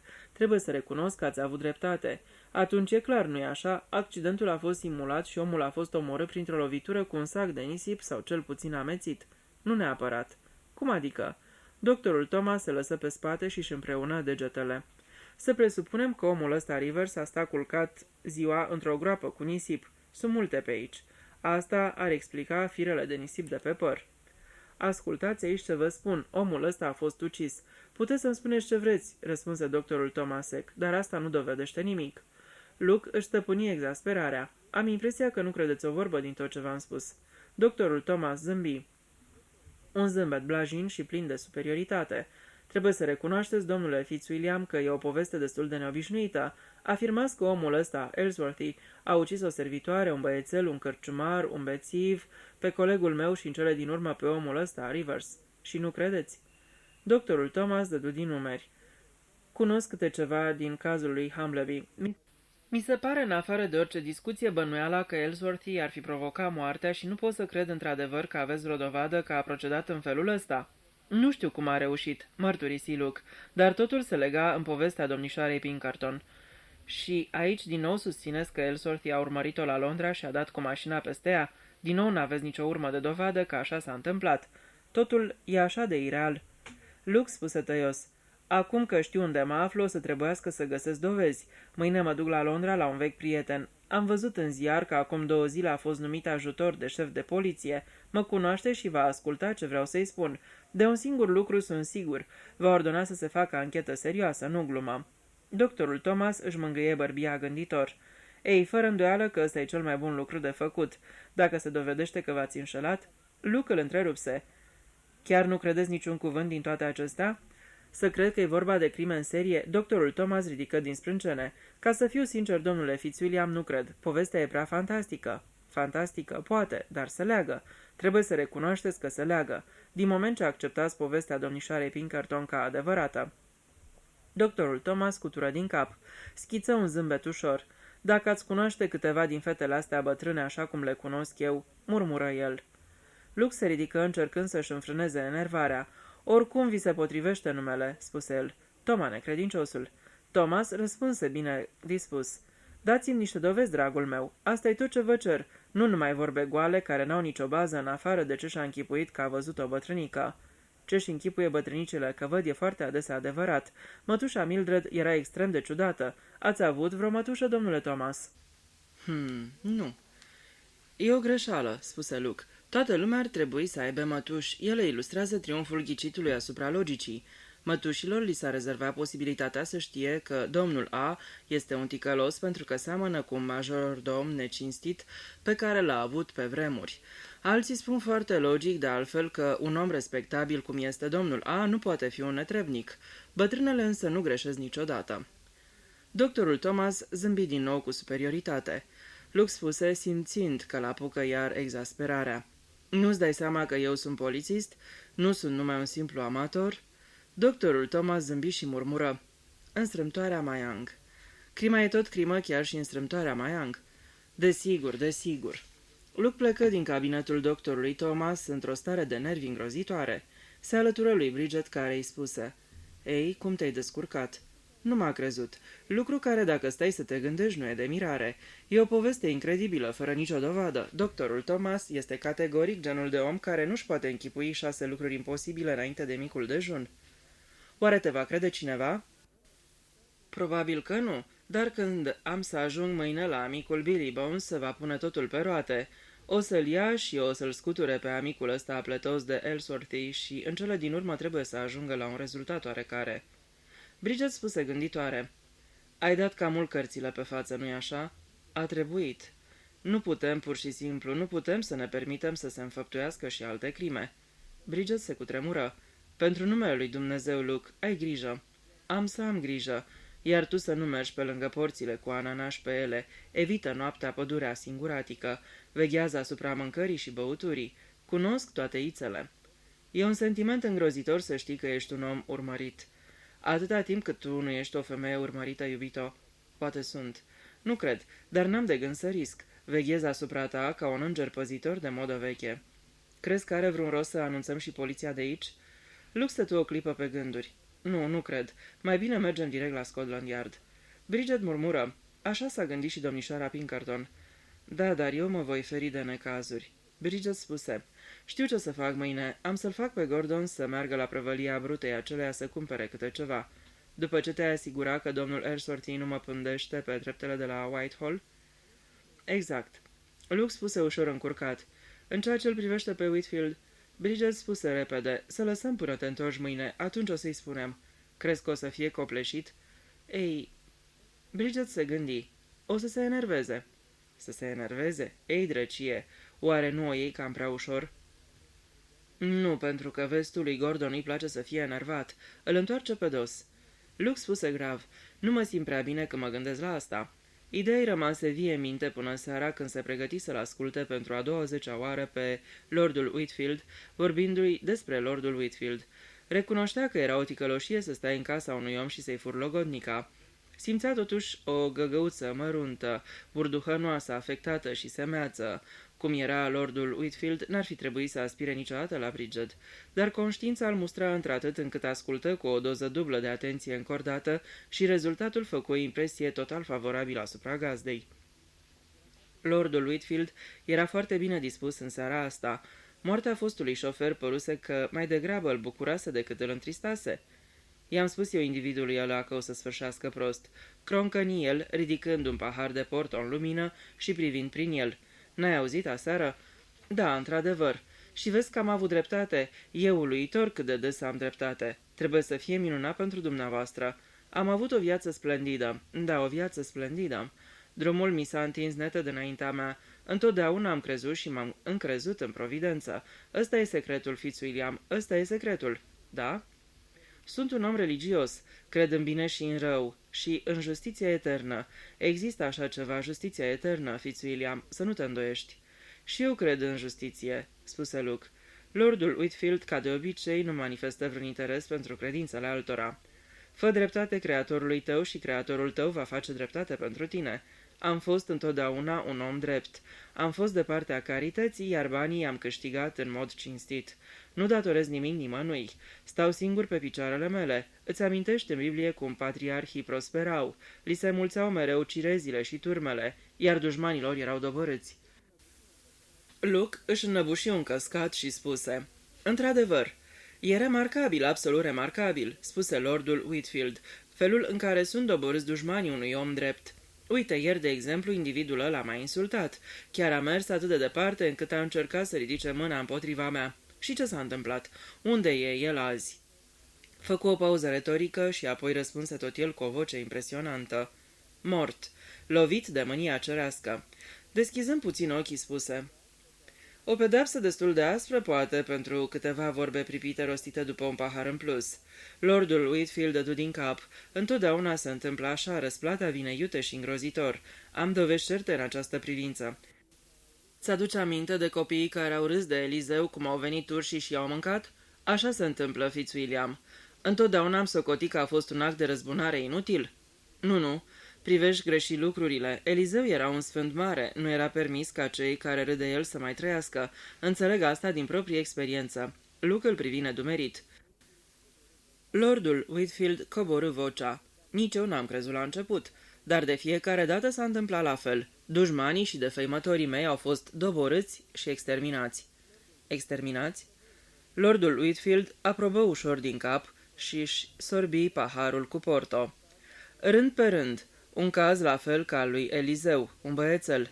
Am dat peste el în grădină, era angajatul meu pe atunci. Știi ce făcea? Mă imita, pe mine, râdea de mine. Țopăia încoace și încolo și oamenii se uitau la el. Își bătea joc de mine, pe propria mea moșie. Și știi ce i s-a întâmplat? Nici peste 10 zile a căzut de la o fereastră și a murit. Și pe urmă a fost ticălosul de Carter, un bețivan cu gura spurcată. A venit aici și m-a insultat. Ce i s-a întâmplat? Peste o săptămână a murit. S-a necat în noroi. Pe urmă a fost o servitoare. A ridicat vocea la mine și m-a înjurat. Pedepsa a venit curând. A băut o travă din greșeală. Și aș putea să-ți spun mai multe. Humbleby a îndrăznit să mi se împotrivească în planul de canalizare și a murit de septicemie. De multă vreme se întâmplă asta. Doamna Horton, de exemplu, a fost nepermis de grosolană cu mine, n-a trecut mult și s-a dus. Se opri și, plecându-se înainte, îi dădu carafa cu portul lui Luke. Da, spuse el, au murit cu toții. Uluitor, nu-i așa? Luke se holbă la el. O bănuială incredibilă îi răsări în minte. Îl privi cu alți ochi pe omulețul rotofei din fruntea mesei care dădea blând din cap și ai cărui ochi ușor bulbucați întâlniră pe a lui Luke cu un zâmbet de nepăsare. Luke trecu rapid în revistă amănunte disperate. Își aminti de maiorul Horton care spunea: Lordul Whitfield a fost foarte drăguț, a trimis struguri și piersici din sera sa personală. Lordul Whitfield fusese cel care îi dăduse voie atât de blajin lui Tommy Pierce să fie angajat la spălatul geamurilor din bibliotecă. Lordul Whitfield făcuse o vizită la Institutul Wellerman-Kreutz cu seruri și culturi de germani puțin înainte de moartea doctorului Humbleby. Totul arăta clar o singură direcție, și el prostul care nici măcar nu bănuise. Lordul Whitfield zâmbea încă, un zâmbet fericit, dădu ușor din cap către Luke. Toți mor, spuse Lordul Whitfield. Capitolul 18. Consultări la Londra. Sir William Ossington, cunoscut prietenilor intimi de altădată drept Billy Bones, își primi amicul neîncrezător. N-ai văzut destule crime în Mayang?" întrebă el pe un ton plângăreț. A trebuit să te întorci acasă să lucrezi și pentru noi?" În Mayang crima nu se săvârșește în serie," spuse Luke. Acum sunt pe urmele unuia care a săvârșit cel puțin vreo jumătate de duzină de crime și a izbutit să o facă fără să stârnească nicio umbră de bănuială." Sir William oftă. Se întâmplă. Ce specialitate are? Omoară soții? Nu e genul. De fapt, încă n-a ajuns la concluzia că este Dumnezeu atotputernic, dar în curând va crede și asta. E nebun? Fără discuție, aș spune. Aha, dar probabil legal nu este nebun. Există o diferență, știi? Cred că e conștient de natura și consecințele faptelor sale, spuse Luke. Exact, spuse Billy Bones. Ei, să nu ne cramponăm acum de subtilități juridice. Încă n-am ajuns la faza asta, poate nici nu vom ajunge. Ce vreau de la tine, bătrâne, sunt câteva fapte. În ziua derbiului, între 5 și 6 după amiază, a avut loc un accident pe stradă. O bătrână a fost călcată pe Whitehall de o mașină care n-a oprit. O chema Lavinia Pinkerton. Aș vrea să scormonești toate amănuntele cu privire la asta. Sir William oftă. Ți le procur imediat, nu o să dureze mai mult de 20 de minute. Se ținu de cuvânt. În mai puțin decât spusese, Luke vorbea cu ofițerul de poliție care fusese însărcinat cu problema respectivă. Da, domnule, îmi amintesc amănuntele.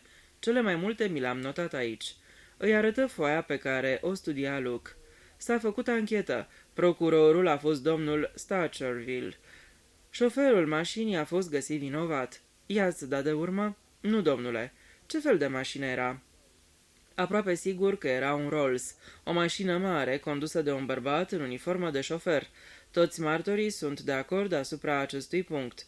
Cei mai mulți știu să deosebească un Rolls de alte mașini. N-ai numărul? Nu, din nefericire nimeni nu s-a gândit să-l rețină. Am notat numărul FZX4498, dar era greșit. O femeie îl reținuse și l-amintise alteia care mi l-a dat. Nu știu dacă a doua femeie l-a reținut greșit, dar oricum n-a fost bun. Luke întrebă iute. De unde știi că nu era bun? Tânărul ofițer zâmbi. FZX4498 este numărul de la mașina lordului Whitfield. La ora aceea, mașina stătea în fața casei Bloomington și șoferul își lua ceaiul. Avea un alibi perfect. Nu era amestecat, iar mașina n-a plecat din fața clădirii până la 6:30, când a ieșit lordul. Înțeleg, spuse Luke. Așa se întâmplă, domnule, oftă omul. Jumătate din martori au dispărut până să vină sergentul să ia semnalmentele. Sir William aprobă din cap. Am presupus că numărul semăna numai cu FZX4498, probabil că începea cu 2 de 4. Noi am făcut tot ce ne-a stat în putință, dar n-am dat de urma mașinii. Am cercetat câteva numere asemănătoare, dar toți au fost în măsură să ne dea niște alibiuri satisfăcătoare. Sir William îl privi pe Luke întrebător. Luke dădu din cap. Sir William spuse ofițerului. Mulțumesc, bunăr, poți să pleci. Când omul ieși, Billy Bones își privi prietenul întrebător. Ce zici de asta, Fitz? Luke suspină. Totul se potrivește. Lavinia Pinkerton venea să spargă buba, să spună celor isteți de la Scotland Yard ce știa despre odiosul asasin. Nu știu dacă i-a dat ascultare, probabil că nu. Poate că da, spuse Sir William. Lucrurile ne parvin și pe calea asta, din auzite și bârfe, și nu le nesocotim total, te asigur. La asta s-a gândit și criminalul. N-avea de gând să riște. A lichidat-o pe Lavinia Pinkerton și, deși una din femei a fost destul de isteață să-i rețină numărul, nimeni n-a crezut-o. Billy Bones se foi pe scaun. Doar nu vrei să spui că... Ba da, pun pariu pe orice că lordul lui Field a ucis-o. Nu știu cum a reușit. Șoferul se dusese să bea ceaiul. Într-un fel sau altul presupun că s-a strecurat deghizat în haine de șofer cu șapcă pe cap. El e criminalul Billy. Imposibil. Câtuși de puțin. Lordul Whitfield a comis cel puțin 7 crime, de care eu știu precis și probabil și altele. Imposibil, spuse Sir William din nou.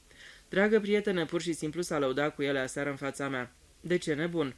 Da, e nebun, dar e un diavol viclean. Vei fi silit să procedezi cu precauție, nu trebuie să știe că e bănuit. De necrezut. Dar adevărat. Luke puse mâna pe umărul prietenului. Ascultă, Billy, bătrâne, trebuie să acționăm imediat. Iată faptele. Cei doi bărbați vorbiră mult timp foarte serios. A doua zi Luke se reîntoarse la Wychwood. Porni cu mașina de vreme dimineață. Ar fi putut să se reîntoarcă cu o seară înainte, dar simțise o silă puternică, gândindu-se că va trebui să doarmă sub acoperișul lordului Whitfield sau să accepte ospitalitatea lui, având în vedere împrejurările în care se găseau. Când ajunse la Wychwood, trase mașina în fața casei domnișoarei Wineflet. Servitoarea care deschise ușa se holbă la el uluită, dar îl conduse în micuța sufragerie unde domnișoara Wineflet își lua micul dejun. Se ridică să-l întâmpină puțin surprinsă. Luke nu pierdu timpul. Trebuia să-mi cer scuze când am dat buzna aici, la ora asta. Privi în jur. Servitoarea ieșise din cameră închizind ușa. Am să vă pun o întrebare, domnișoară Wineflet. Este ceva personal, dar cred că o să mă iertați. Vă rog, întrebați-mă orice. Sunt sigură că ai motive serioase. Vă mulțumesc. Se opri. Aș vrea să vă întreb motivul exact pentru care ați rupt logodna cu lordul Whitfield pe vremuri. Domnișoara Wineflet nu se așteptase la așa ceva. Obrajii se colorară și își duse mâna la piept. Ți-a spus ceva? Luke spuse. Mi-a spus că a fost vorba de o pasăre căreia i s-a sucit gâtul. A spus el asta? Vocea era întrebătoare. A recunoscut? Extraordinar. Vreți să-mi spuneți, vă rog? Da, am să-ți spun, dar te rog să nu-i pomenești nimic lui Gordon niciodată. Acum a trecut totul, s-a terminat, n-aș mai vrea să răscolesc trecutul. Îl privi rugătoare. Luke dădu din cap. Mă interesează numai pentru satisfacția mea personală, spuse el. N-am să repet ce-mi spuneți. Îți mulțumesc. Își revenise. Vocea nu-i mai tremura când continuă să vorbească. Lucrurile s-au petrecut așa. Aveam un canar mititel. Țineam foarte mult la el, poate chiar prea mult. Știi, cum erau fetele pe vremuri. Eram în stare să fac orice pentru păsăruica aceea. Acum îmi dau seama că lucrul ăsta putea să fie supărător pentru un bărbat. Da, spuse Luke când i-a tăcut. Gordon era gelos pe pasăre. Mi-a spus într-o zi foarte iritat. Cred că ții mai mult la pasărea asta decât la mine. Iar eu, cu felul prostesc de a se purta al fetelor de atunci, am râs, am ridicat pasărea pe deget și am spus ceva de genul: Sigur că te iubesc, păsăruică dragă, mai mult decât pe băiatul ăsta prostuț. Sigur că da. Atunci, a fost îngrozitor. Gordon mi-a smuls pasărea și i-a sucit gâtul. Mi-a provocat un asemenea șoc că n-am să-l uit niciodată. Chipul i se făcu foarte palid. Și ați rupt logodna, deci, spuse Luke. Da. Nu mai aveam aceleași sentimente după aceea. Știți, domnule Fitzwilliam, ezită ea, nu era vorba de fapta în sine. Asta ar fi putut să o facă într-o criză de gelozie și furie, dar aveam sentimentul îngrozitor că îi făcea plăcere să o facă. Asta m-a speriat. Deci, chiar mai de mult, murmură Luke, chiar din zilele acelea. Îi puse o mână pe braț. Domnule Fitzwilliam. Luke îi întâlni cu gravitate privirea rugătoare și speriată. Lordul Whitfield a comis toate crimele, spuse el. A știut de mult, nu-i așa? Ea scutură din cap cu putere. N-am știut. Dacă știam atunci sigur că aș fi vorbit. Nu, mi-a fost teamă. Și totuși nu mi-ați făcut nicio aluzie. Își strânse mâinile îndurerată brusc. Cum aș fi putut? Pe vremuri l-am îndrăgit. Da, spuse Luke cu blândețe. Înțeleg. Domnișoara Wynflod se întoarse, scotoci în geantă și o clipă își tamponă ochii cu o batistă mică de dantelă. Apoi se întoarse din nou cu ochii zvântați, demnă și liniștită. Mă bucur foarte mult că Bridget Arublogodna o să se căsătorească cu dumneata, nu-i așa? Da. E mult mai potrivit, spuse domnișoara Wynflod, destul de înțepată. Luke nu putu să nu zâmbească puțin, dar chipul domnișoarei Wynflod deveni grav și neliniștit. Se aplecă înainte și îi puse încă o dată mâna pe braț. Dar ai grijă, spuse ea. Amândoi trebuie să fiți foarte atenți. Adică în privința lordului Whitfield? Da, ar fi mai bine să nu-i spui. Luke se încruntă. Cred că niciunuia din noi nu-i face plăcere ideea asta. A, ce contează? Am impresia că nu-ți dai seama că e nebun. Nebun. Nu o să stea cu mâinile în sân nicio clipă. Dacă îi se întâmplă ceva lui Bridget, nu o să-i se întâmple nimic. Da, știu, dar dă-ți seama că nu te poți spune cu el. E îngrozitor de viclean. Ia-o de aici imediat. Este unica speranță. Convinge-o să plece din țară. Mai bine plecați din țară. Luke spuse rar. Ar fi poate la fel de bine să plece numai ea. Eu voi rămâne. Mi-era teamă că ai să spui așa, dar oricum trimit-o de aici. Imediat bagă de seamă. Luke aprobă din cap încet. Cred că aveți dreptate. Știu că am dreptate. Du-o de aici până nu e prea târziu. Capitolul 19. Ruperea logodnei. Bridget auzi mașina lui Luke. Îi ieși în întâmpinare pe trepte. I se adresă direct. I-am spus. Ce anume? Luke fusese luat pe nepregătite. Nemulțumirea lui era atât de evidentă că Bridget observă imediat. Luke, ce s-a întâmplat? Par foarte tulburat. Îi răspunse încet. Mă gândeam că ne înțelesesem să aștepți până mă întorc. Știu, dar m-am gândit că e mai bine să termin odată. Făcea planuri de căsătorie, luna de miere și alte lucruri de-astea. Pur și simplu a trebuit să-i spun. Adăugă cu o nuanță de reproș în glas. Era singurul lucru decent pe care trebuie să-l fac.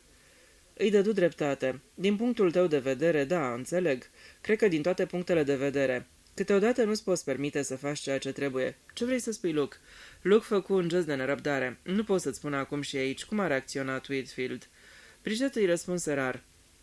Extraordinar de bine, chiar extraordinar de bine. Mi-a fost rușine, tare mă tem, Luke, că l-am subestimat pe Gordon, numai pentru că este cam afectat și câteodată îngânfat. Cred într-adevăr că este chiar... Ei, un omuleț mare.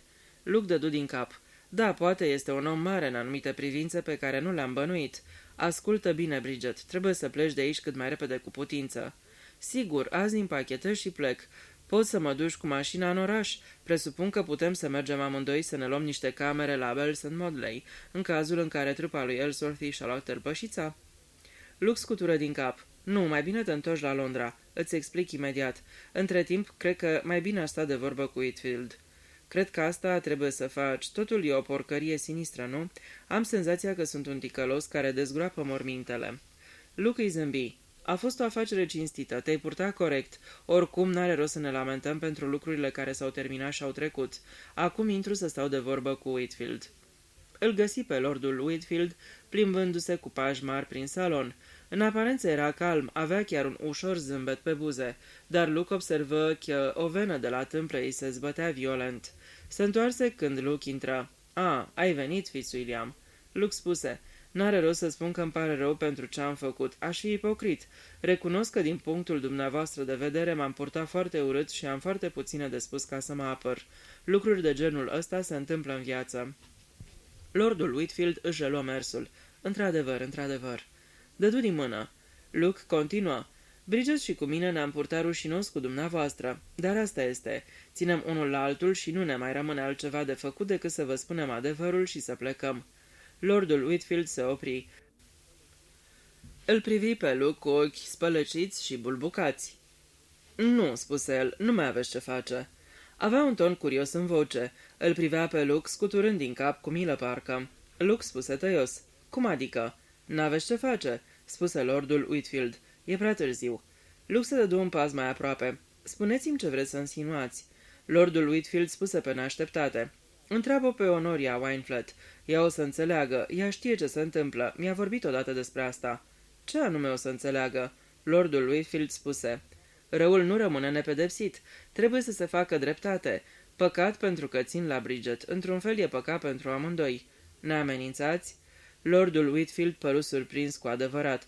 Nu, dragă prietene, puțin mă interesează povestea asta. Când i-am făcut lui Bridget onoarea de a o alege drept soția mea, ea a acceptat anumite responsabilități. Acum le respinge, dar în viața asta nu poți să dai înapoi. Dacă încalci legile, plătești.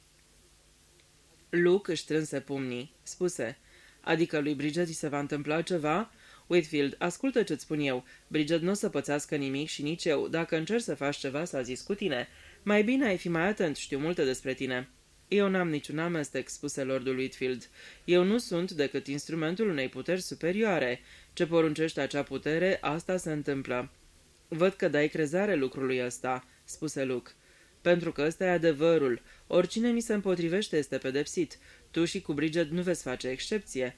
Aici greșești. Oricât de mult noroc ai avea, până la urmă tot se termină. Norocul tău e ca și terminat. Lordul Whitfield spuse cu blândețe. Tinere dragă, pe mine nimic nu mă poate atinge. Nu, zău, o să vedem. Calculează bine ce faci, Whitfield.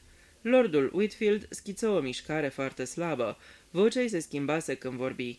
Am avut foarte multă răbdare, nu mai abuza de ea. Hai, du-te.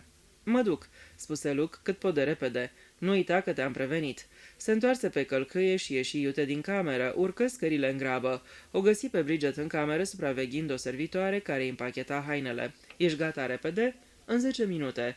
Ochii ei puseră o întrebare la care nu putu răspunde din cauza servitoarei. Luke aprobă scurt din cap. Se duse în camera sa și-și aruncă grăbi lucrurile într-un geamantan. Se întoarse 10 minute mai târziu și o găsi pe Bridget gata de plecare. Mergem? Sunt gata. În timp ce cobora scara, îl întâlniră pe majordorm urcând. Domnișoara Wynflett vrea să vă vadă, doamnă. Domnișoara Wynflett? Unde este? În salon cu lordul. Bridget se duse direct în salon. Luke o urmă îndeaproape. Lordul Whitfield stătea lângă fereastră vorbind cu domnișoara Wynflett. În mână avea un cuțit cu o lamă lungă și subțire. O lucrătură perfectă, spuse el. Unul din ajutoarele mele tinere mi l-a adus din Maroc, unde a fost în calitate de corespondent special. E maur, bineînțeles, un cuțit din Rif. Își trecu drăgăstos un deget pe tăiș. Ce lamă! Domnișoara Wynflett spuse repezit. Pune-l la loc, Gordon, pentru Dumnezeu. El zâmbi, îl puse la loc într-o colecție de arme pe o masă. Îmi place senzația pe care mi-o dă, spuse el blajin. Domnișoara Wynflett pierduse ceva din cumpătul ei obișnuit. Arăta palidă și nervoasă. Ai venit, Bridget, drăguța mea, spuse ea. Lordul Whitfield chicoti. Da, uite-o pe Bridget. Spuneți-vă tot ce aveți să vă spuneți, Honoria.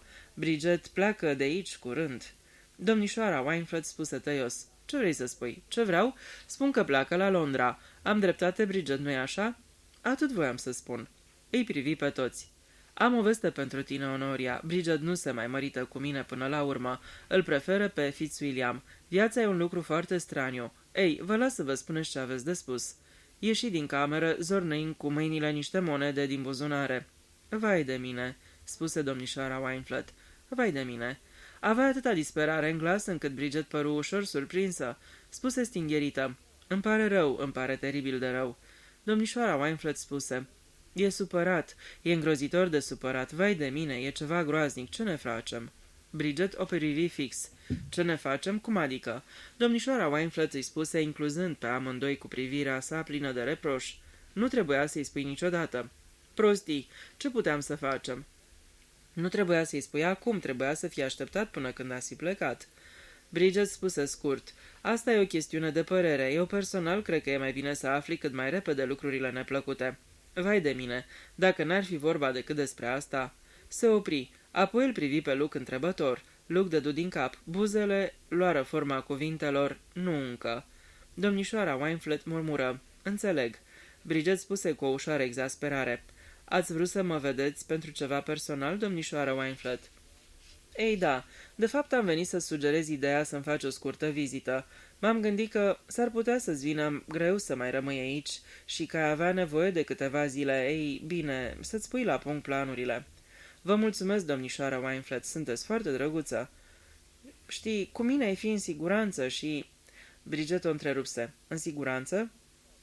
Domnișoara Wynflett spuse grăbită, puțin agitată. Tihnită, asta am vrut să spun, o să ai multă tihnă la mine. Adică nu atât de luxos ca aici, natural, dar apa caldă este caldă, iar micuța mea servitoare Emily gătește într-adevăr foarte bine. Sunt sigură că va fi minunat, domnișoara Wynflett," spuse Bridget mecanic. Dar sigur, dacă pleci în oraș, e mult mai bine." Bridget spuse rar. E puțin cam încurcată toată povestea. Mătușa a plecat de vreme azi. S-a dus la o expoziție de flori. N-am avut când să-i spun ce s-a întâmplat. Am să-i scriu un bilet că m-am dus să stau în apartamentul ei." Ai să stai în apartamentul mătușii la Londra?" Da, nu stă nimeni acolo. Am să iau masa în oraș."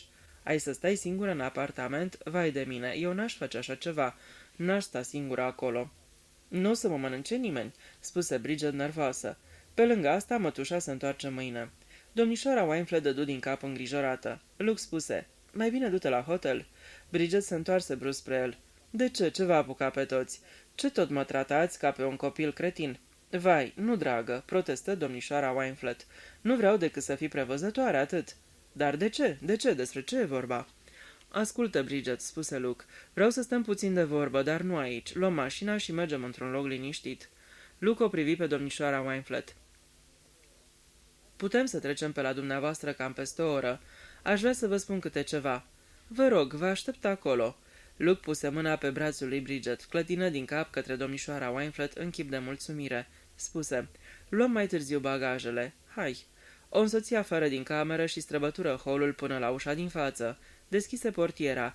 Bridget se urcă în mașină, Luke porni motorul și plecă în toată viteza. Pe când ieșeau pe porțile de fier, scoase un suspin de ușurare. Slavă Domnului că te-am scos teafără de acolo," spuse el. Chiar ai nebunit, Luke? Ce înseamnă asta? Parcă ai face din toate un secret profesional." Luke spuse sever.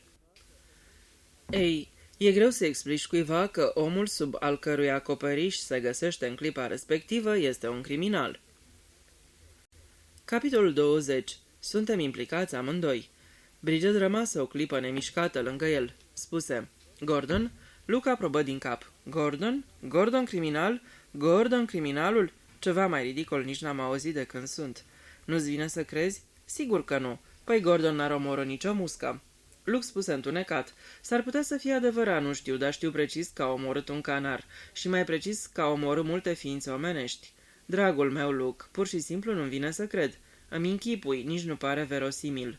Știi, de fapt, nici nu-l inclusesem pe lista suspecților posibil până alaltăieri seară. Bridget protestă. Dar știu absolut totul despre Gordon. Îl știu ce poate, la urma urmei e un omuleț plăcut. Nu zic că nu i-a afectat, dar de fapt e plin de zel. Luke scutură din cap. O să trebuiască să-ți revezi părerea despre el, Bridget. N-are rost, Luke, nu pot să cred. Cine ți-a băgat ideea asta absurdă în cap? Păi acum 2 zile erai aproape convins că Ellsworth e criminalul. Luke tresări ușor. Știu. Poate e impresia că mâine o să-l bănuiesc pe Thomas și poimine o să fiu convins că pe Horton trebuie să-l urmăresc. Nu sunt chiar atât de nerațional. Recunosc că ideea este destul de șocantă când îți vine în cap, dar dacă o cumpănești puțin, îți dai seama că totul se îmbină perfect. Nu-i de mirare că domnișoara Pinkerton n-a îndrăznit să apeleze la autoritățile locale. Știa că o să râdă de ea. Scotland Yardul era unica speranță. Dar ce motiv plauzibil ar fi putut avea Gordon pentru toate crimele astea? Totul e așa de absurd. Știu, dar nu-ți dai seama că Gordon Whitfield are o părere exagerat de bună despre sine? Se preface că e foarte important și nemaipomenit, dar ăsta e doar un complex de inferioritate, sărmanul. E posibil ca tocmai asta să stea la rădăcina răului. Nu știu, dar gândește-te, Bridget, gândește-te numai o clipă. Îți aduce aminte de toate frazele pe care tu singură le-ai folosit ca să-ți bați joc de el, acel lez majeste, etc. Nu-ți dai seama că euul acestui om este exagerbat peste măsură și intervine și religia. Fetițo dragă, omul e nebun de legat. Bridget se gândi o clipă, spuse în cele din urmă. Totuși nu pot să cred. Ce dovezi ai, Luke? Păi, propriile lui cuvinte. Mi-a explicat cât se poate de deslușit alaltăieri seară că oricine i s-a pus în drum, întotdeauna și-a găsit sfârșitul. Spune mai departe. Nu pot să-ți explic clar ce înseamnă asta, dar așa s-a exprimat. Vorbea foarte calm și satisfăcut. Și cum să-ți spun, foarte obișnuit cu ideea asta, stătea acolo zâmbind în sinea lui. A fost ceva neașteptat, chiar oribil, Bridget. Spune mai departe. Ei, pe urmă mi-a înșirat o listă de persoane care au pierit pentru că și-au atras suprema lui nemulțumire. Și ascultă aici, Bridget. Persoanele pe care le-a amintit erau doamna Horton, Amy Gibbs, Tommy Pierce, Harry Carter, Hamleby și șoferul ăla, Rivers. Bridget rămase în sfârșit impresionată. Păli îngrozitor. Chiar a pomenit într-adevăr persoanele astea? Absolut pe toate. Acum crezi?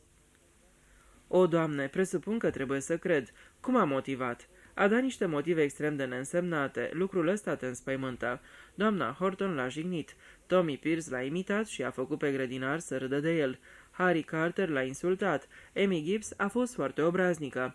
Humbleby a îndrăznit să-i se opună în public. Rivers l-a amenințat în fața mea și a domnișoarei Wineflat.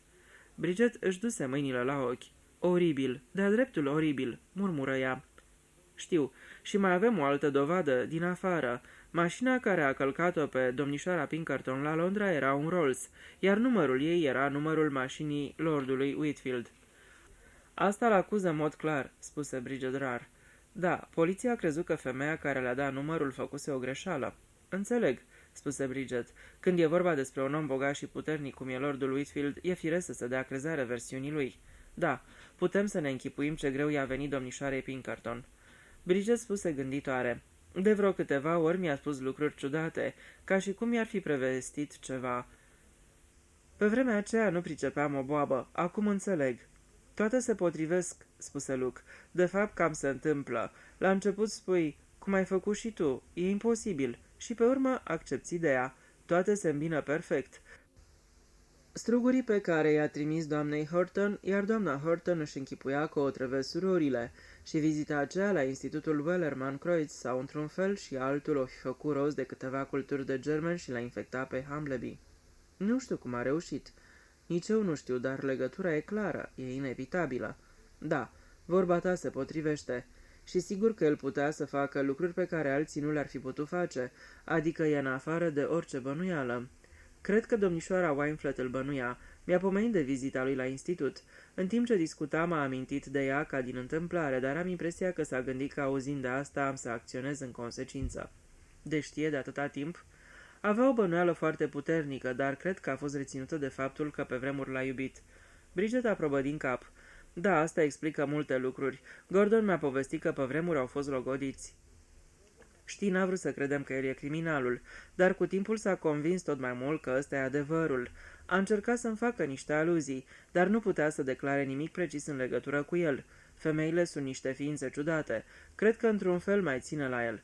Chiar după ce a părăsit-o, ea l-a părăsit. A fost o poveste cam urâtă. Să-ți povestesc.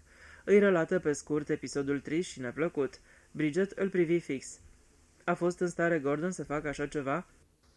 Da. Încă de pe vremea aceea, după cum vezi, probabil că nu era normal. Bridget se cutremură, murmură. Atâția ani în urmă, atâția ani.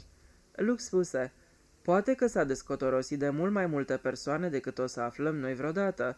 Numai succesiunea prea rapidă a morților din ultima vreme a atras atenția asupra lui, ca și cum succesul l-ar fi făcut nesăbuit. Bridget aprobă din cap.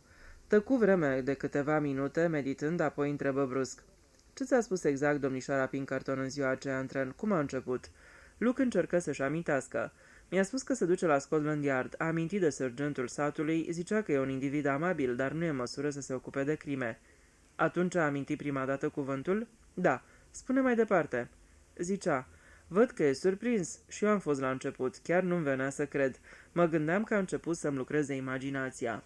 Și pe urmă?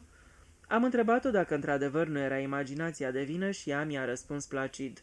A, nu, aș fi putut să mă înșel prima oară, dar nu a doua, sau a treia, sau a patra oară. După aceea știi precis. Minunat, comentă Bridget. Continuă.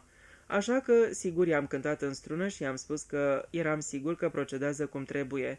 Să știi că dacă a existat vreodată un Toma necredinciosul, atunci numai eu eram acela. Știu. E ușor să fii înțelept după eveniment. Și eu mă simțeam la fel, amabilă și superioară față de sărmana bătrânică. Cum a continuat conversația? Stai puțin. Da, a amintit de cazul Abercrombie. Ai auzit de el, otrăvitorul din țara Galilor. Mi-a spus că niciodată n-a dat crezare faptului că ucigașul acela avea o privire aparte când își alegea victimile. Dar începuse să creadă pentru că văzuse cu ochii săi aceeași expresie pe fața cuiva. Spune-mi exact ce cuvinte a folosit. Luke se gândi încrețind fruntea. Vorbea pe același ton plăcut și distins. Sigur că n-am crezut cu adevărat când am citit, dar este adevărat. iar eu i-am spus, ce anume e adevărat? Și ea mi-a răspuns, expresia pe chipul unei persoane. Și pe Dumnezeul meu, Bridget, felul în care a spus-o absolut că m-a convins. Și vocea ei liniștită, expresia feței ei, erau cele ale unei femei care văzuse într-adevăr ceva atât de oribil încât nici nu puteai să exprimi. Spune, Luke, spune-mi totul. Și pe urmă a enumerat victimile. Amy Gibbs, Carter, Tommy Pierce. A spus că Tommy era un băiețel îngrozitor, iar Carter un bețiv. Pe urmă. Acum însă ieri s-a întâmplat cu doctorul Hambleby. Un om atât de cum se cade, un om cu adevărat cum se cade. Și mi-a spus că dacă s-ar duce la Hambleby și ar povesti, n-ar crede-o, ar râde de ea numai. Bridget suspina adânc. Înțeleg, spuse ea. Înțeleg. Luke o privi. Ce e, Bridget? La ce te gândești? La ce mi-a spus odată doamna Hambleby? M-am întrebat, dar nu contează, spune mai departe, ce ți-a spus până la urmă? Luke repetă cuvintele sobru. Îl impresionaseră și nu le uitase. I-am spus că era greu să nu fie descoperit după mai multe crime și ea mi-a spus, nu, fiule, aici greșești. E foarte ușor să ucizi atâta timp cât nu te bănuiește nimeni. Și știi, persoana despre care e vorba e chiar ultimul om pe care l-ar bănui cineva. Tăcu. Bridget spuse cutremurându-se. E ușor să ucizi? Oribil de ușor. E destul de adevărat. Nici nu-i de mirare că ai reținut cuvintele astea, Luke. O să mi se întipărească și mie în minte pentru toată viața. Un om ca Gordon Whitfield. Sigur că e ușor. Nu e ușor să-i dovedești vinovăția, spuse Luke. Crezi? Am o idee. Aș putea să te ajut. Bridget, îți interzic. Nu poți, iar eu nu sunt în stare să stau deoparte și să mă cred în siguranță. Sunt și eu implicată, Luke. S-ar putea să fie periculos, da, recunosc, dar trebuie să-mi joc rolul. Bridget, sunt implicată, Luke. O să accept invitația domnișoarei Wynflett și o să rămân aici. Draga mea, te implor. E periculos pentru amândoi. Știu, dar suntem implicați, Luke. Implicați amândoi. Capitolul 21. De ce Collins pe câmpuri cu mănuși? Interiorul calm al locuinței domnișoarei Wynflett reuși să contrabalanceze momentul încordat din mașină. Domnișoara Wynflett o primi puțin cam îndoită pe Bridget, care i-a acceptase invitația, dar se grăbi să-și reînnoiască ospitalitatea, punând îndoiala pe care o arătase pe seama cu totul altceva decât a neplăcerii de a o primi. Luke spuse, fiindcă sunteți așa de drăguță, domnișoară Wynflett, cred că, într-adevăr, ăsta e cel mai bun lucru de făcut. Eu stau la hanul Bells în Madley. Mai bine să o am pe Bridget sub ochii mei decât să fie plecată acolo la Londra. La urma urmei, amintiți-vă ce s-a întâmplat într-o asemenea ocazie. Domnișoara Wynflett spuse, te referi la Lavinia Pinkerton? Da, ai zice, nu-i așa, că în mijlocul unui oraș aglomerat ești în deplină siguranță. Vrei să spui, preciză domnișoara Wynflett, că siguranța cuiva depinde în primul rând de faptul că nimeni nu vrea să-l omoare. Exact. Am ajuns să fim la cheremul așa numitei bunevoințe a civilizației. Domnișoara Wynflett dădu gânditoare din cap. Bridget interveni. De când știți că Gordon este ucigașul, domnișoara Wynflett? Domnișoara Wynflett suspină. E o întrebare la care îți pot răspunde foarte greu, draga mea. Cred că în fundul inimii am avut de mult timp credința asta, dar am făcut tot ce mi-a stat în putință să nu recunosc ce aveam în minte. Știi, n-am vrut să cred. Așa mi-am spus întotdeauna că e un gând răutăcios și monstruos. Luke spuse direct. Nu v-a fost niciodată teamă pentru dumneavoastră? Domnișoara Wynflett medită puțin. Vrei să spui că dacă Gordon ar fi bănuit că știu, ar fi găsit vreo posibilitate să scape de mine? Da. Domnișoara Wynflett spuse blajin. Sigur că m-am gândit și la asta. Am încercat să fiu prudentă, dar nu cred că Gordon m-ar fi socotit o adevărată amenințare. Da? De ce? Domnișoara Wynflett se îmbujoră ușor. Nu cred că Gordon și-ar fi închipuit că eu aș face ceva care să reprezinte vreo amenințare pentru el. Luke spuse brusc. Ați mers chiar până într-acolo încât să-l preveniți? Da, adică i-am dat să înțeleagă că era ciudat cum oricine nu-i făcea pe plac când urând pățea un accident. Bridget întrebă. Și ce a spus? O expresie de îngrijorare străbătu chipul domnișoarei Wynflett. N-a reacționat în felul în care mă așteptam. Părea, nu zău, e ceva extraordinar, părea mulțumit, spunea. De ce observa și tu? Chiar se fălea, dacă poți spune așa. E nebun, ce mai? Spuse Luke. Domnișoara Wynflett aprobă cu însuflețire. Da, sigur, nu există altă explicație posibilă. Nu e răspunzător de actele sale. Își lăsă o mână pe brațul lui Luke. Nu o să-l spânzure, nu-i așa, domnule Fitzwilliam? Nu. Nu, cred că o să-l trimită la Broadmoor." Domnișoara Weinfeld suspină și se lăsă pe speteaza scaunului. Tare mă bucur." Ochii rămaseră la Bridget, care se încrunta la covor. Luke spuse: "Dar mai avem mult până acolo. Am adus la cunoștința autorităților și pot să spun că sunt pregătiți să privească problema în mod serios. Trebuie să înțelegeți că avem extrem de puține dovezi pe care să ne bazăm." "Vom avea," spuse Bridget.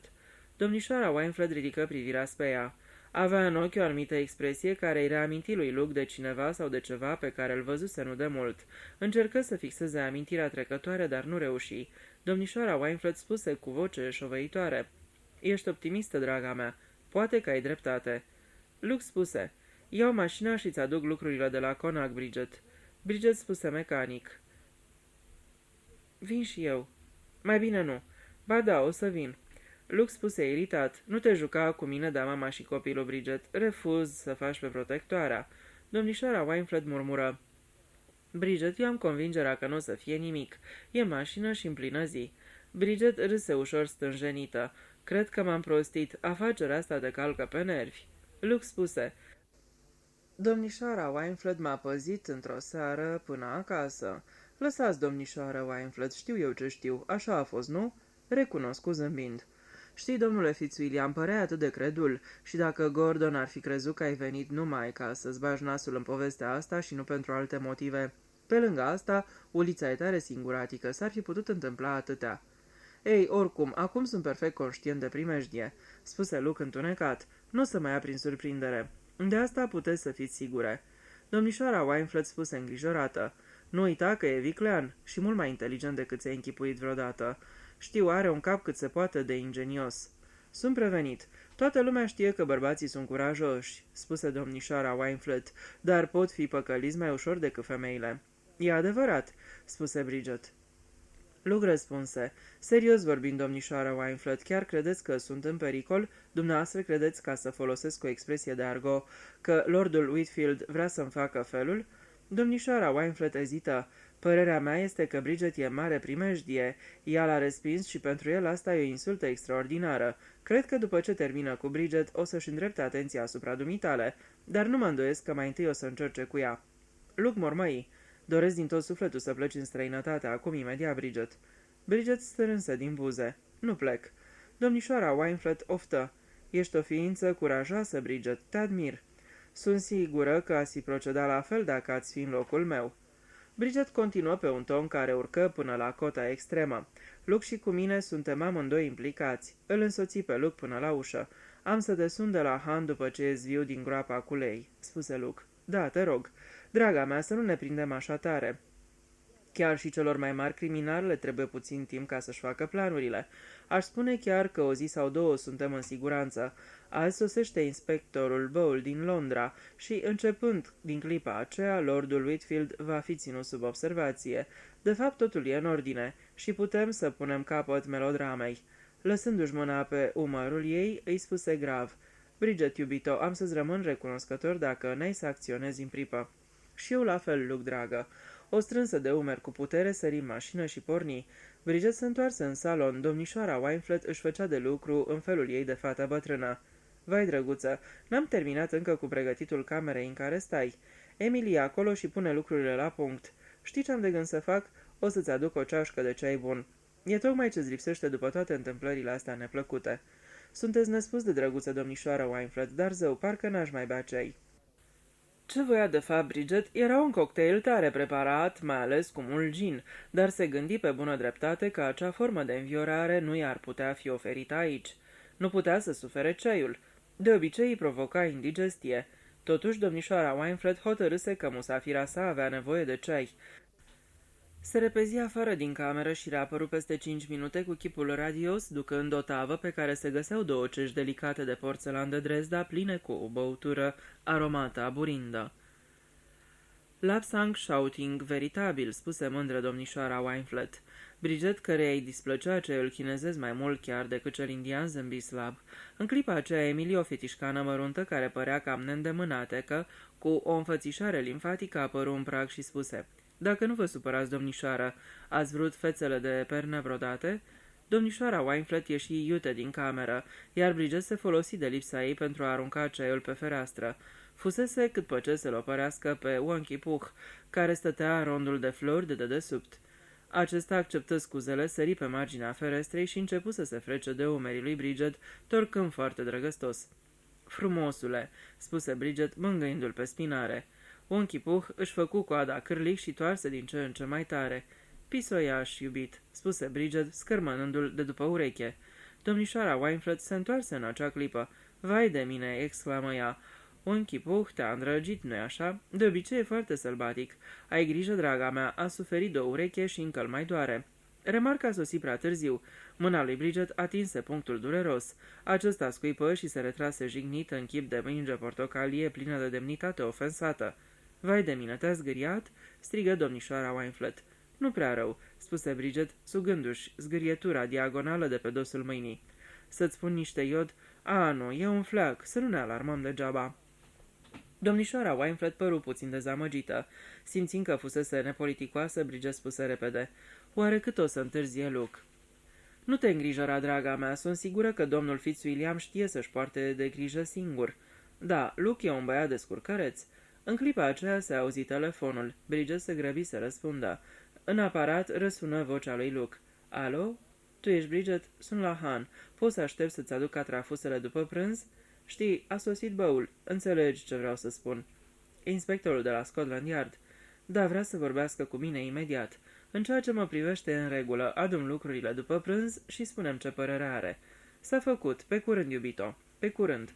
Bridget puse receptorul în furcă și relată conversația domnișoarei Wynflett. Apoi căscă un sentiment de oboseală biruise emoția. Domnișoara Wynflett observă: "Ești obosită, draga mea. Mai bine te întinde puțin." "Nu, poate n-ar trebui pentru că suntem înainte de masă. Avem de gând să duc niște haine vechi unei femei care nu stă departe de aici. O plimbare peste câmp. N-ai vrea să vii cu mine? O să avem timp până la masă." Bridget încuvință cu plăcere. Porniră pe cărarea din spatele casei. Domnișoara Wynflett avea o pălărie de pai și, spre marele amuzament al lui Bridget, își puse mănușile. "Parcă ne-am plimbat pe Bond Street," se gândi în sinea ei. Domnișoara Wynflett flecări cu plăcere despre diferitele probleme mărunte din sat. Traversă cele două lanuri, apucară pe un drum de țară neîngrijit și apoi cotiră pe o cărare care ducea spre o dumbravă năpădită de lăstăriși. Era o zi călduroasă și Bridget remarcă ce plăcut e să stai la umbră. Domnișoara Wynflett propuse să se oprească puțin pentru a se odihni. "E cam cald azi, nu? Cred că pe undeva a început să tune." Bridget aprobă cam toropită. Se lăsă pe spate, sprijinându-se de o ridicătură de pământ, cu ochii pe jumătate închiși. În minte îi răsăriră câteva versuri. "De ce colinzi pe câmpuri, doamnă înmănușată, voinică doamnă pe care n-a iubit-o nimeni niciodată?" Dar nu era adevărat. Domnișoara Wynflett nu era voinică. Ea potrivi cuvintele pentru acest caz. "De ce colinzi pe câmpuri, doamnă înmănușată, plăpândă doamnă și căruntă, pe care n-a iubit-o nimeni niciodată?" Domnișoara Wynflett îi întrerupse firul gândurilor. "Te simți cam adormită, nu-i așa?" Întrebarea-i fusese adresată pe un ton foarte blajin și obișnuit, dar nu știu ce anume din glas o făcu pe Bridget să deschidă brusc ochii. Domnișoara Wynflett se aplecase deasupra ei și o privea cu nerăbdare. Își trecu limba ușor peste buze. Repetă întrebarea. "Te simți foarte adormită, nu-i așa?" De data asta nu încăpea îndoială în privința semnificației precise din voce. Prin mintea lui Bridget trecu o săgeată luminoasă de înțelegere, urmată de dispreț față de propria ei opacitate. Bănuise adevărul, dar nu fusese decât o bănuială extrem de vagă. Avea intenția să se convingă acționând pe îndelete și în taină, dar nu-și închipuise nicio clipă că se va întreprinde ceva împotriva ei. După părerea sa, își ascunse total bănuielile. Nu-și închipuise că se va întâmpla așa curând. Proastă, de 7 ori proastă. Și se gândi brusc. "Ceaiul, a pus ceva în ceai. Nu știe că nu l-am băut. Acum am ocazia să aflu, trebuie să mă prefac. Oare ce-o fi pus în el, otravă sau somnifer? Se așteaptă să adorm. E limpede." Lăsă din nou să-i cadă ploapele. Spuse cu o voce care spera să pară topită, în mod firesc. "Mi-e somn, îngrozitor de somn. Ce nostim, nu știu dacă m-am simțit vreodată așa de toropită." Domnișoara Wynflett clătină ușor din cap aprobator. Bridget o urmări cu ochii mijiți, cum se apropie de ea. Se gândi. Pot să-i țin piept. Am mușchi destul de tari și ea e bătrână, slăbănoagă și pirpirie, dar trebuie să o fac să vorbească. Domnișoara Wynfleth zâmbea. Nu avea un zâmbet plăcut. Era un zâmbet viclean și nu prea omenesc. Bridget se gândi. Seamănă cu o capră. Doamne, ce mai seamănă! Capra a fost întotdeauna un simbol al răului. Acum văd de ce. Am avut dreptate cu ideea mea fantastică. Iadul nu are atâta ură cât o femeie disprețuită. Așa a început, de aici a pornit. Murmură ceva și de data asta vocea avea o nuanță evidentă de teamă. Nu știu ce e cu mine, am o senzație așa de ciudată, foarte ciudată. Domnișoara Wynfleth se uită iute în jur. Locul era absolut gol. Chiar dacă ar fi țipat, satul era prea departe ca să se audă. Nu erau căsuțe sau bordee prin apropiere. Începu să scotocească prin pachetul pe care l adusese, pachetul în care ar fi trebuit să fie haine vechi. În aparența asta conținea, desfă cu hârtia, care dădu la iveală o rochie de lână moale, și totuși mâinile alea mănușate scotoceau mereu. De ce colins pe câmpuri, doamnă înmănușată? Da, de ce? De ce are mănuși? Desigur, sigur, totul plănuit atât de frumos. Învelitoarea căzu. Grijulie, domnișoara Wynfleth scoase un cuțit extrem de atentă să nu șteargă amprentele care se aflau pe el, lăsate de degetele scurte și bondoace ale lordului Whitfield cu o zi înainte în salonul de la Conac. Cuțitul maur cu lama ascuțită. Bridget simți că îi se face puțin rău. Trebuie să se joace un timp, da, trebuie să o facă pe femeia asta să vorbească, pe femeia asta slabă cenușie pe care n-a iubit-o nimeni. Nu să fie greu de fapt, pentru că o să vrea chiar ea să vorbească și încă atât de urâcios, iar singura persoană cu care ar fi putut să vorbească era cineva ca Bridget, cineva care trebuia să tacă pe vești după aceea. Bridget spuse cu voce slabă, groasă: "Ce e ăsta? Cuțit?" Și atunci domnișoara Wynfleth râse. Era un râs oribil, domol și armonios ca al unei femei, dar cu totul inuman. Îi răspunse: "Pentru tine, Bridget, pentru tine. Te-am urât. O știi doar, te urăsc de mult." "Pentru că trebuia să mă mări cu Gordon Whitfield?" Domnișoara Wynfleth aprobă din cap. "Ești isteață, ești foarte isteață. Vezi, asta o să fie dovada covârșitoare împotriva lui. O să te găsească aici cu gâtul tăiat și cu cuțitul lui și amprentele lui pe cuțit. N-a fost rău felul în care i l-am cerut să-l vadă azi dimineață și pe urmă l-am strecurat în sacoșă și l-am învelit în batistă când erai sus. E așa ușor, da, totul a fost atât de ușor. Nici nu mi-am închipuit." Bridget spuse cu o voce care era încă groasă, sufocată și joasă ca unei persoane puternic drogate: "Asta fiindcă sunteți atât de drăcesc de inteligentă." Domnișoara Wynfleth râse iar scurt în felul ei cuvincios, spuse cu o mândrie oribilă: "Da, întotdeauna am fost inteligentă, chiar și ca fată, dar nu mă lăsau să fac nimic. A trebuit să stau acasă să nu fac nimic. Și pe urmă Gordon. Doar un fiu de cizmar de rând, dar de ce să nu recunosc, cu ambiții. Știam că o să se ridice. M-a părăsit pe mine. Totul din cauza afacerii ăleia ridicole cu pasărea. Făcu un gest ciudat cu mâinile ca și cum ar fi răsucit ceva.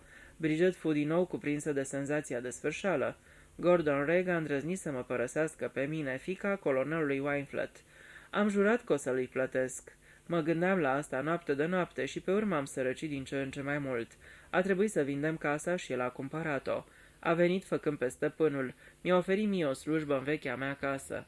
Cât l-am urât atunci. Dar nu i-am arătat niciodată.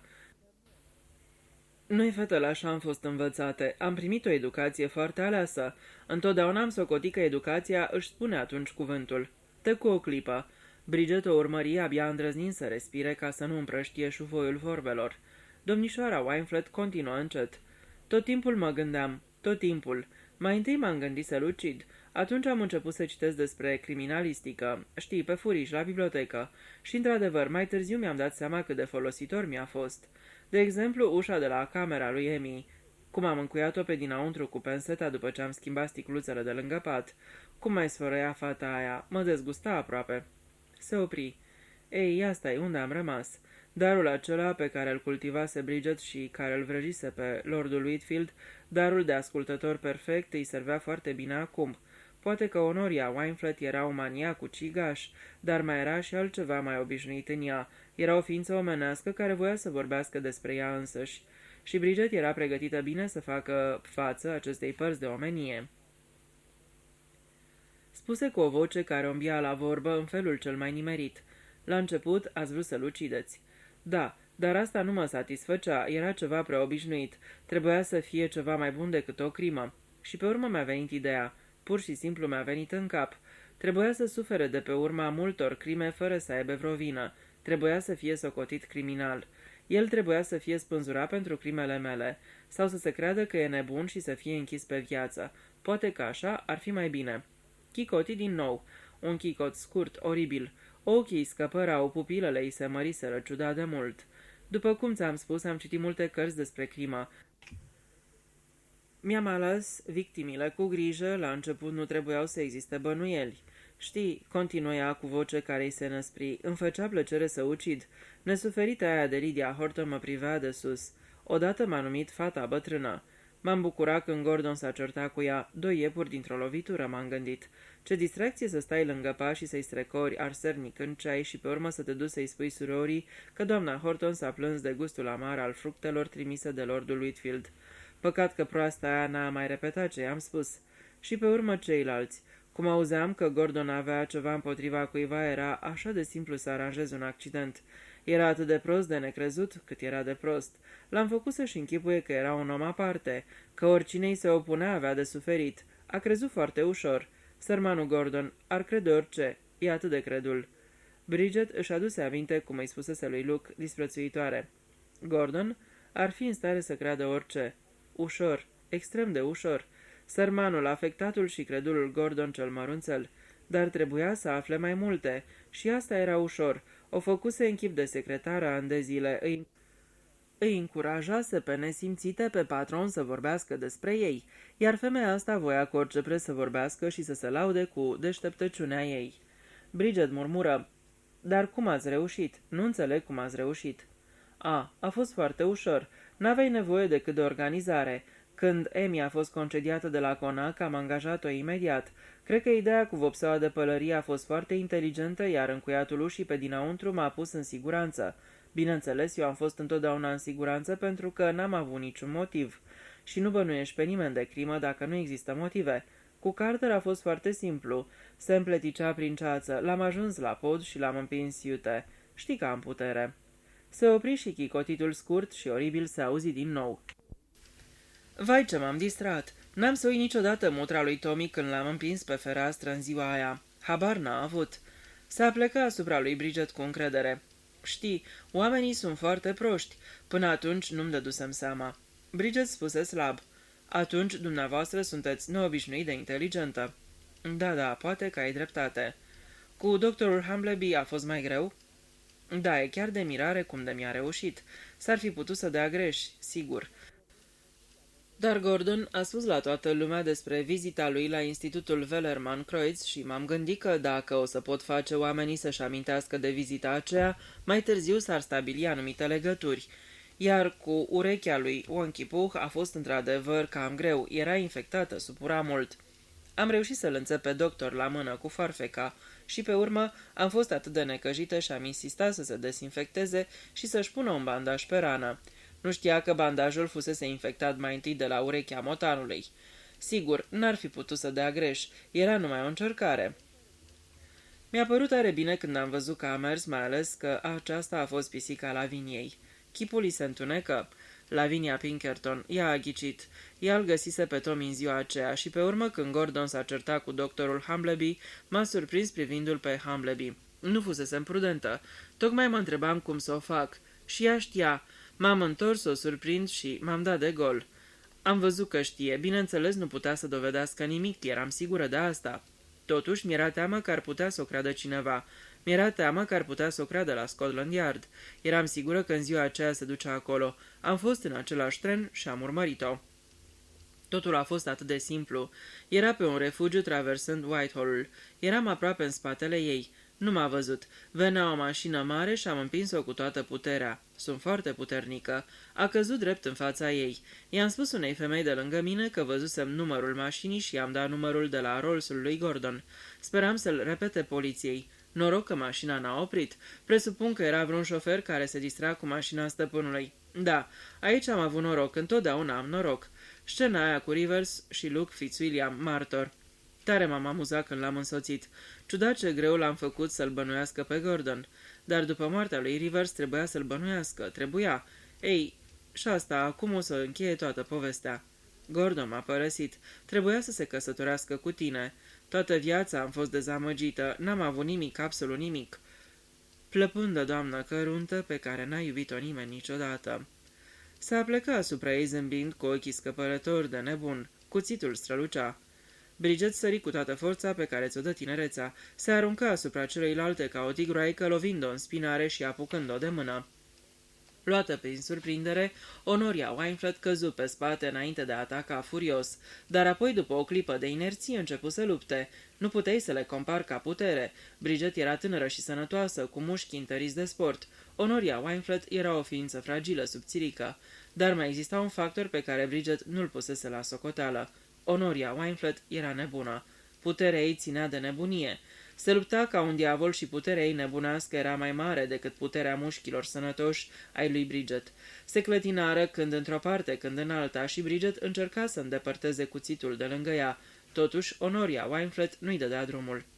Apoi, puțin câte puțin, puterea femeii nebune începu să domine. Bridget începu să strige: Luke, ajutor, Luke! Dar n-avea nicio speranță că ajutorul va sosi. Ea și Honoria Wynfleth erau singure într-o lume moartă. Cu un efort suprem îi răsuci mâna la spate și mai apucă să audă cuțitul căzând. În clipa următoare, mâinile Honoriei Wynfleth se încolăciră în jurul gâtului ei într-o strânsoare de maniac, storcându-i viața afară din ea. Mai scoase un ultim strigăt înnăbușit. Capitolul 22. Vorbește doamna Hamleby. Luke fu plăcut impresionat de inspectorul Bowl. Era un om vânjos, chipeș, cu o față rotundă și mare și o mustață uriașă și frumoasă. La ultima privire nu ți se părea că emană inteligență, dar dacă te mai uitai odată, deslușeai o persoană care te punea pe gânduri, căci ochii inspectorului erau neobișnuit de svedelitori. Luke nu făcu greșeala să-l subestimeze. Mai avusese de-a face cu oameni de genul lui Bowl. Știai că te puteai încrede în ei și invariabil ajungeau la rezultatele așteptate. Nici nu și-ar fi dorit un alt om pentru acest caz. Când rămăseseră singuri, Luke spuse: S-a cam făcut vâlvă cu povestea asta, dacă te-au trimis aici.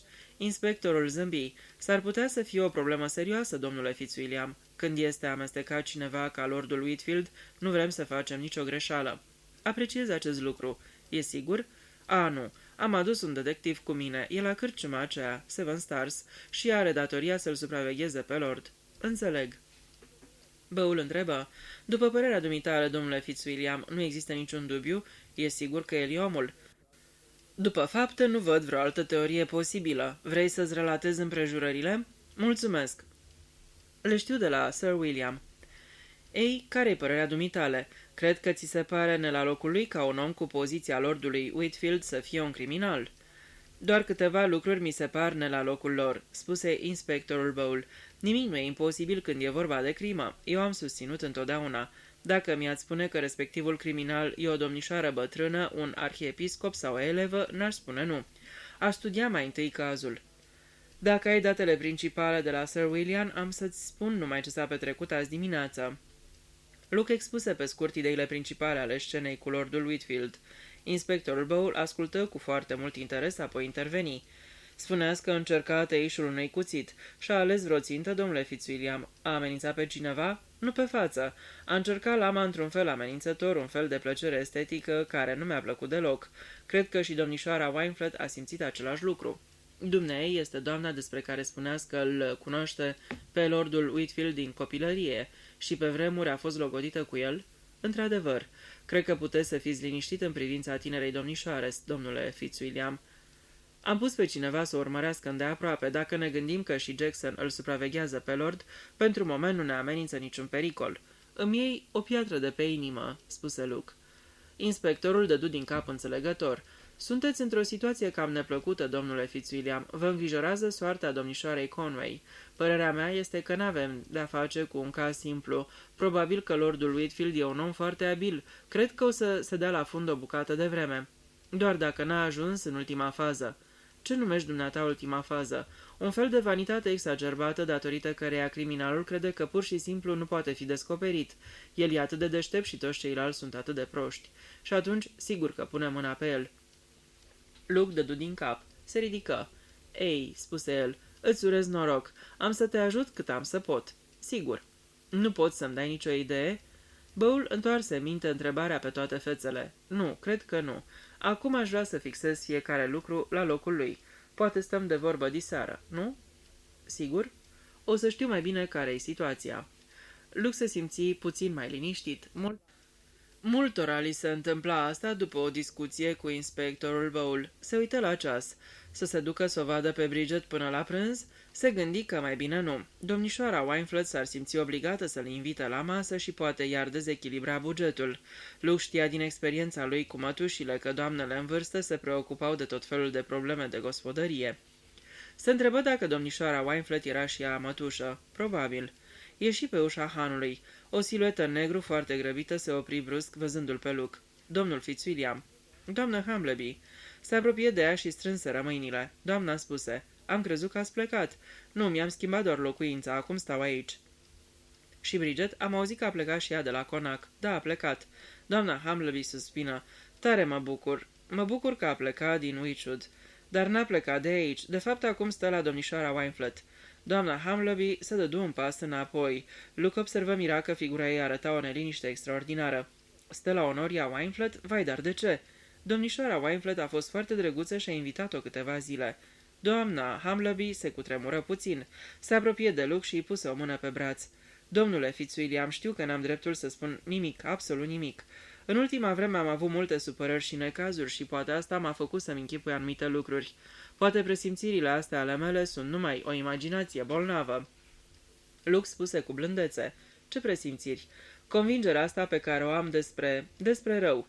Se uită la Luke timorată, văzând că el doar plecase capul grav și nu părea să o întrebe nimic în legătură cu afirmația sa, continuă.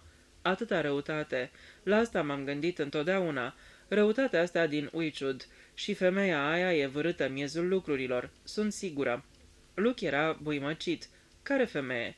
Doamna Humbleby spuse. Honoria Wynfleth. Sunt sigură că e o femeie foarte rea. Văd că nu mă crezi. Nimeni nu o credea nici pe Lavinia Pinkerton, dar amândouă simțeam. Cred că ea știa mai multe ca mine. Nu uita, domnule Fitzwilliam, dacă o femeie nu-și găsește fericirea, e în stare de lucruri îngrozitoare. Luke spuse cu blândețe. Da, s-ar putea. Doamna Humbleby spuse iute. Nu mă crezi? Ei, de fapt de ce mai crede? Dar nu pot să uiți ziua în care John a venit acasă cu mâna bandajată de la ea, deși nu o lua în seamă și spunea că nu-i decât o zgârietură. Se întoarse. La revedere. Te rog să nu uiți ce ți-am spus. Nu prea mă simt bine în ultima vreme. Luke o urmări cum se îndepărtează. Se întreba dacă doamna Humbleby și Honoria Wynfleth fuseseră prietene și soția doctorului era geloasă. Ce spusese? Nimeni nu o credea nici pe Lavinia Pinkerton. Deci Lavinia Pinkerton îi destăinuise doamnei Humbleby câteva din bănuierile ei. Amintirea scenei din compartimentul de tren îi revenise în minte odată cu chipul preocupat al simpaticei bătrâne. În ureche îi sună din nou vocea gravă. Expresia de pe chipul cuiva și felul în care propria expresie se schimbase ca și cum ar fi văzut foarte limpede. Cu ochii minții o anumită scenă. O clipă doar se gândi el, chipul îi fusese schimbat, buzele ridicate asupra dinților și o expresie ciudată de triumf în privire.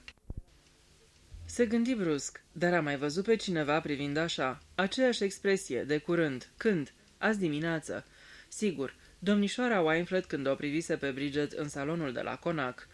Brusc, o altă amintire îl copleși, una de demult, pe propria mea mătușă Mildred spunând, știi, dragă, avea o privire pe jumătate de nebună și pentru o clipă propria ei figură reconfortantă și sănătoasă purta o expresie imbecilă, stupidă. Lavinia Pinkerton vorbea despre privirea pe care o văzuse pe chipul unui bărbat? Nu, unei persoane. Oare era posibil ca pentru o secundă imaginație ei vie să reproducă privirea pe care o văzuse, expresia criminalului privindu-și următoarea victimă? Aproape fără să-și dea seama de ce făcea, Luke grăbi pasul către casa domnișoarei Wynfleth. În minte îi răsuna mereu o voce. Nu un bărbat, n-a pomenit deloc de un bărbat. Tu ai presupus că era un bărbat fiindcă te gândeai la un bărbat, dar ea n-a spus niciodată. Doamne, am înnebunit. Nu e cu putință să fie adevărat. Sigur, e imposibil, n-are sens. Dar trebuie să o văd pe Bridget, trebuie să mă convin că n-a pățit nimic. Ochii aceia stranii cu sclipiri de chihlimbar. Sunt nebun. Probabil că sunt nebun. Whitfield e criminalul, el trebuie să fie, a spus-o clar. Și totuși, ca un coșmar, văzu chipul domnișoarei Pinkerton personificând pentru moment ceva oribil și nesănătos. Îi deschise ușa servitoarea cea bondoacă. Îi răspunse puțin speriată de violența lui. E plecată, așa mi-a spus domnișoara Wynflett. Mă duc să văd dacă domnișoara Wynflett e acasă. Luke o împinse și intră în salon. Emily urcă scările în grabă, coborâ cu respirația tăiată. Nici doamna nu e acasă. Luke o luă de umeri. Pe unde au luat-o? Unde s-au dus? Fata rămase cu gura căscată. Probabil că au ieșit prin spatele, a și văzut dacă ieșeau prin față, pentru că se vede de la bucătărie. Îl urmă în timp ce Luke alerga spre ușa din grădinița mică din spate. Un om tundea gardul viu. Luke se duse la el și îl întrebă încercând să-și păstreze vocea cu inflexiuni normale. Omul spuse rar: "Două doamne? Da, cam de multișor. Luam masa lângă tufișuri, cred că nu m-au zărit. Pe unde au luat-o?" Se străduia din răsputeri să-și păstreze vocea normală. Totuși celălalt deschise ochii mari în timp ce răspundea rar: "Peste câmp, pe acolo, pe urmă nu mai știu pe unde au apucat-o." Luke îi mulțumi și începu să alerge. Sentimentul că trebuie să facă ceva fără întârziere se aprofundase. Trebuia să le ajungă din urmă, trebuia. Probabil că înnebunise de tot. După toate probabilitățile, ieșiseră să facă o plimbare de plăcere, dar ceva îi cerea să se grăbească. Mai repede. Străbătu cele două câmpuri și rămase în cum până la capătul unei poteci, încotro soia. Și pe urmă auzi un strigă slab, îndepărtat, dar îl auzei. "Luke, Luke, ajutor, din nou! Luke, ajutor!" Se năpusti în pădure și alergă în direcția de unde venise strigătul. Acum se auzeau mai multe sunete, parcă o încăierare, o gâfâială și un horcăit înăbușit. Ieși dintre copaci la timp pentru a smulge mâinile unei femei nebune de pe gâtul victimei, pentru a o strânge în timp ce ea se zbătea făcând spume blestemânt, până când se cutremură convulsiv și rămase țeapănă în strânsoarea lui. Capitolul 23. Un nou început. "Dar nu înțeleg," spuse lordul Whitfield, "nu înțeleg." Se străduia să-și păstreze demnitatea, dar în dărătul înfățișării impresionante se vedea clar o consternare care îți stârnea milă, abia dacă putea să creadă lucrurile extraordinare care îi fuseseră relatate. "Așa cum stau lucrurile, Lord Whitfield," spuse Bowl cu răbdare. "Ca să o luăm de la început, în familie exista o doză de nebunie. Avem acum dovezi. Așa se întâmplă cu familiile astea vechi. A spune chiar că avea o predispoziție pentru așa ceva. Pe lângă asta era și o doamnă ambițioasă, iar doamnei s-au dejucat planurile. Mai întâi cariera și pe urmă idila. Tuși, după câte am înțeles, dumneavoastră ați părăsit-o." Lordul Whitfield spuse înțepat: "Nu-mi place termenul părăsit." Inspectorul Bowl își corectă expresia: "Dumneavoastră ați rupt logodna." "Ei bine, da." "Spune-ne de ce, Gordon," spuse Bridget. Lordul Whitfield se făcu roșu. Spuse: "Ei bine, dacă trebuie." Honoria avea un canar. Îl iubea foarte mult. Obișnuia să mănânce zahăr de pe buzele ei. Într-o zi a ciupit-o tare. S-a înfuriat, l-a luat în mână și i-a sucit gâtul. După aceea eu n-am mai avut aceleași sentimente față de ea. I-am spus că părerea mea e că amândoi greșeam. Bowl aprobă din cap. Spuse: "Ăsta a fost începutul." După cum i-a povestit domnișoarei Conway, bătrâna și-a îndreptat toate gândurile și toată dibăcia minții, pe care fără îndoială că o avea, spre un singur scop. Lordul Whitfield spuse neîncrezător: "Să fiu acuzat de crimă? Nu pot să cred." Bridget interveni: "E adevărat, Gordon. Știi, chiar tu însuți ai fost mirat de felul extraordinar în care toți cei care te supărau erau imediat doborâți. Exista un motiv." "Honoria Wynflett a fost motivul," spuse Bridget. "Să-ți intre în cap, Gordon, că nu providența l-a împins pe Tommy Pierce de pe fereastră și toate celelalte. A fost mâna Honoriei." Lordul Whitfield scutură din cap. "Mi se pare incredibil," spuse el.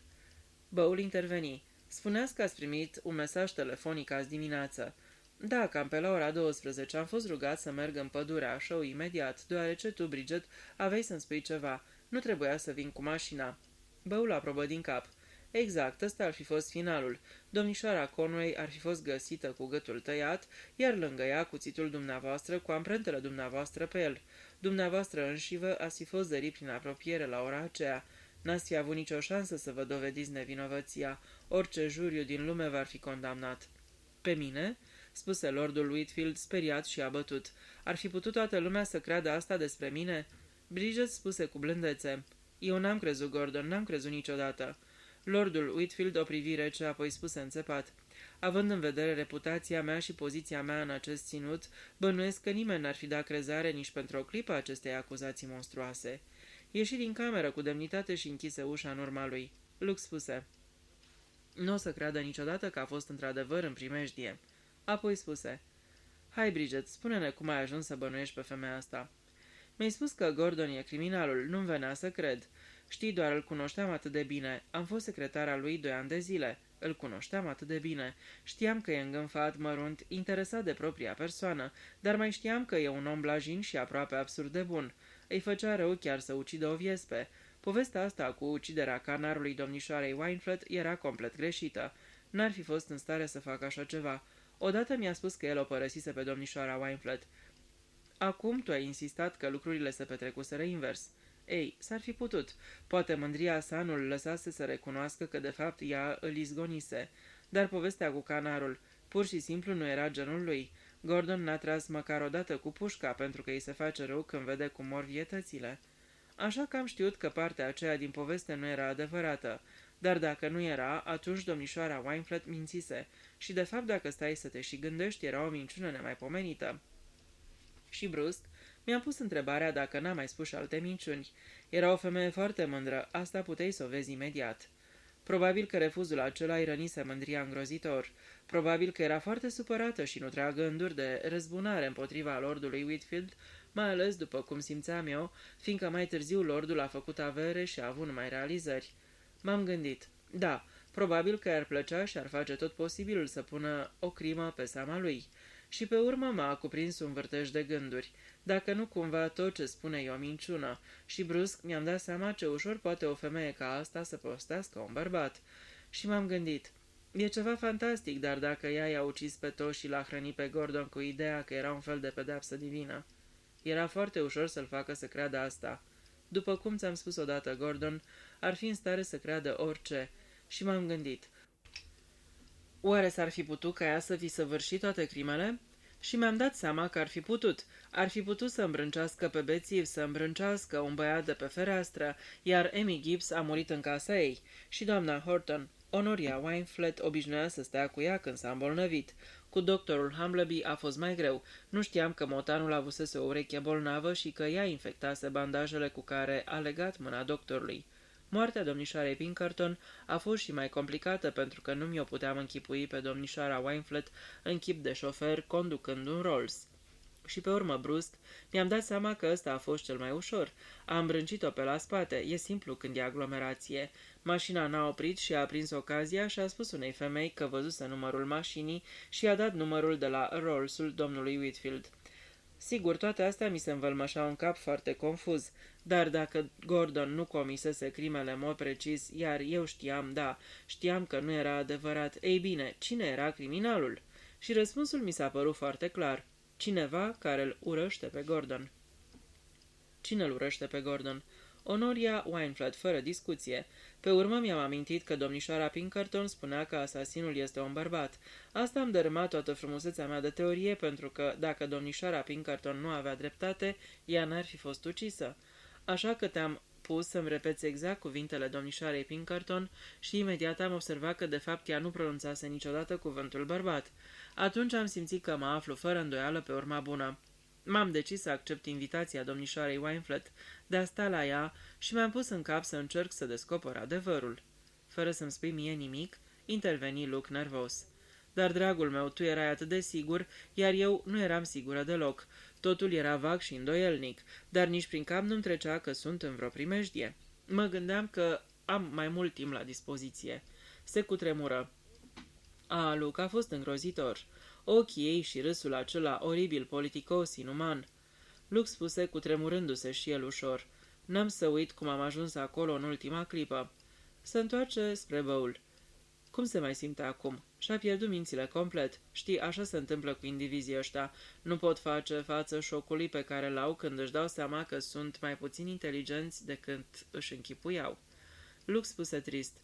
Ei, nu prea am eu stofă de polițist. N-am bănuit-o nicio clipă pe Honoria Wynflett. Tu, băul, ai fi procedat mai bine. Poate da, poate nu. Îți aduce aminte când ți-am spus că totul e posibil într-o crimă. Cred că am amintit și de o fată bătrână. și de un arhiepiscop și de o elevă. Oare trebuie să înțeleg că îi consider pe toți ăștia niște criminali potențiali? Zâmbetul lui Băul se lăți în rânjet. Vreau să spun că oricine poate fi criminal. În afară de Gordon, spuse Bridget. Luke, hai să mergem să-l căutăm. Îl găsiră pe Lordul Whitfield în birou, preocupat de niște însemnări pe care le făcea. Gordon, spuse Bridget cu voce slabă și timidă, acum că știi totul, te rog să spui că ne-ai iertat. Lordul Whitfield o privi binevoitor. Sigur, draga mea, sigur. Îmi dau seama de adevăr. Am fost un om preocupat, te-am neglijat. Adevărul, de altfel, l-a formulat Kipling cu atâta înțelepciune. Cel care merge cel mai repede, merge singur. Drumul meu în viață este singuratic. Înălță din umeri. Am o mare responsabilitate, trebuie să o îndeplinesc singur. Pentru mine nu poate să existe tovărășie și nicio ușurare a poverii. Trebuie să trec prin viață singur până cad la marginea drumului. Bridget spuse, Gordon, dragă, ești într-adevăr tare dulce. Lordul Whitfield se încruntă. Dar nu e vorba dacă sunt sau nu dulce. Hai să lăsăm la o parte fleacurile astea. Sunt un om ocupat. Știu că ești. Sunt pe punctul de a face niște aranjamente în vederea publicării unei serii de articole, crime comise de femeie de-a lungul veacurilor. Bridget îl privi cu admirație. Gordon, cred că e o idee minunată. Lordul Whitfield își umflă pieptul. Așa că acum lăsați-mă, nu vreau să fiu deranjat. Am o mulțime de treabă de făcut. Luke și Bridget ieșiră din cameră în vârful picioarelor. Și totuși este într-adevăr dulce, spuse Bridget. Ascultă, Bridget, am impresia că într-adevăr ai ținut la omul ăsta. Știi, Luke, cred că ai dreptate. Luke se uită pe fereastră. O să fiu fericit când o să plec din Wychwood. Nu-mi place locul ăsta. E prea multă răutate aici, cum ar spune doamna Hamleby. Nu-mi place felul în care coasta Ash stă aplecată asupra satului. Apropo de coasta Ash, ce-a fost cu Ellsworthy?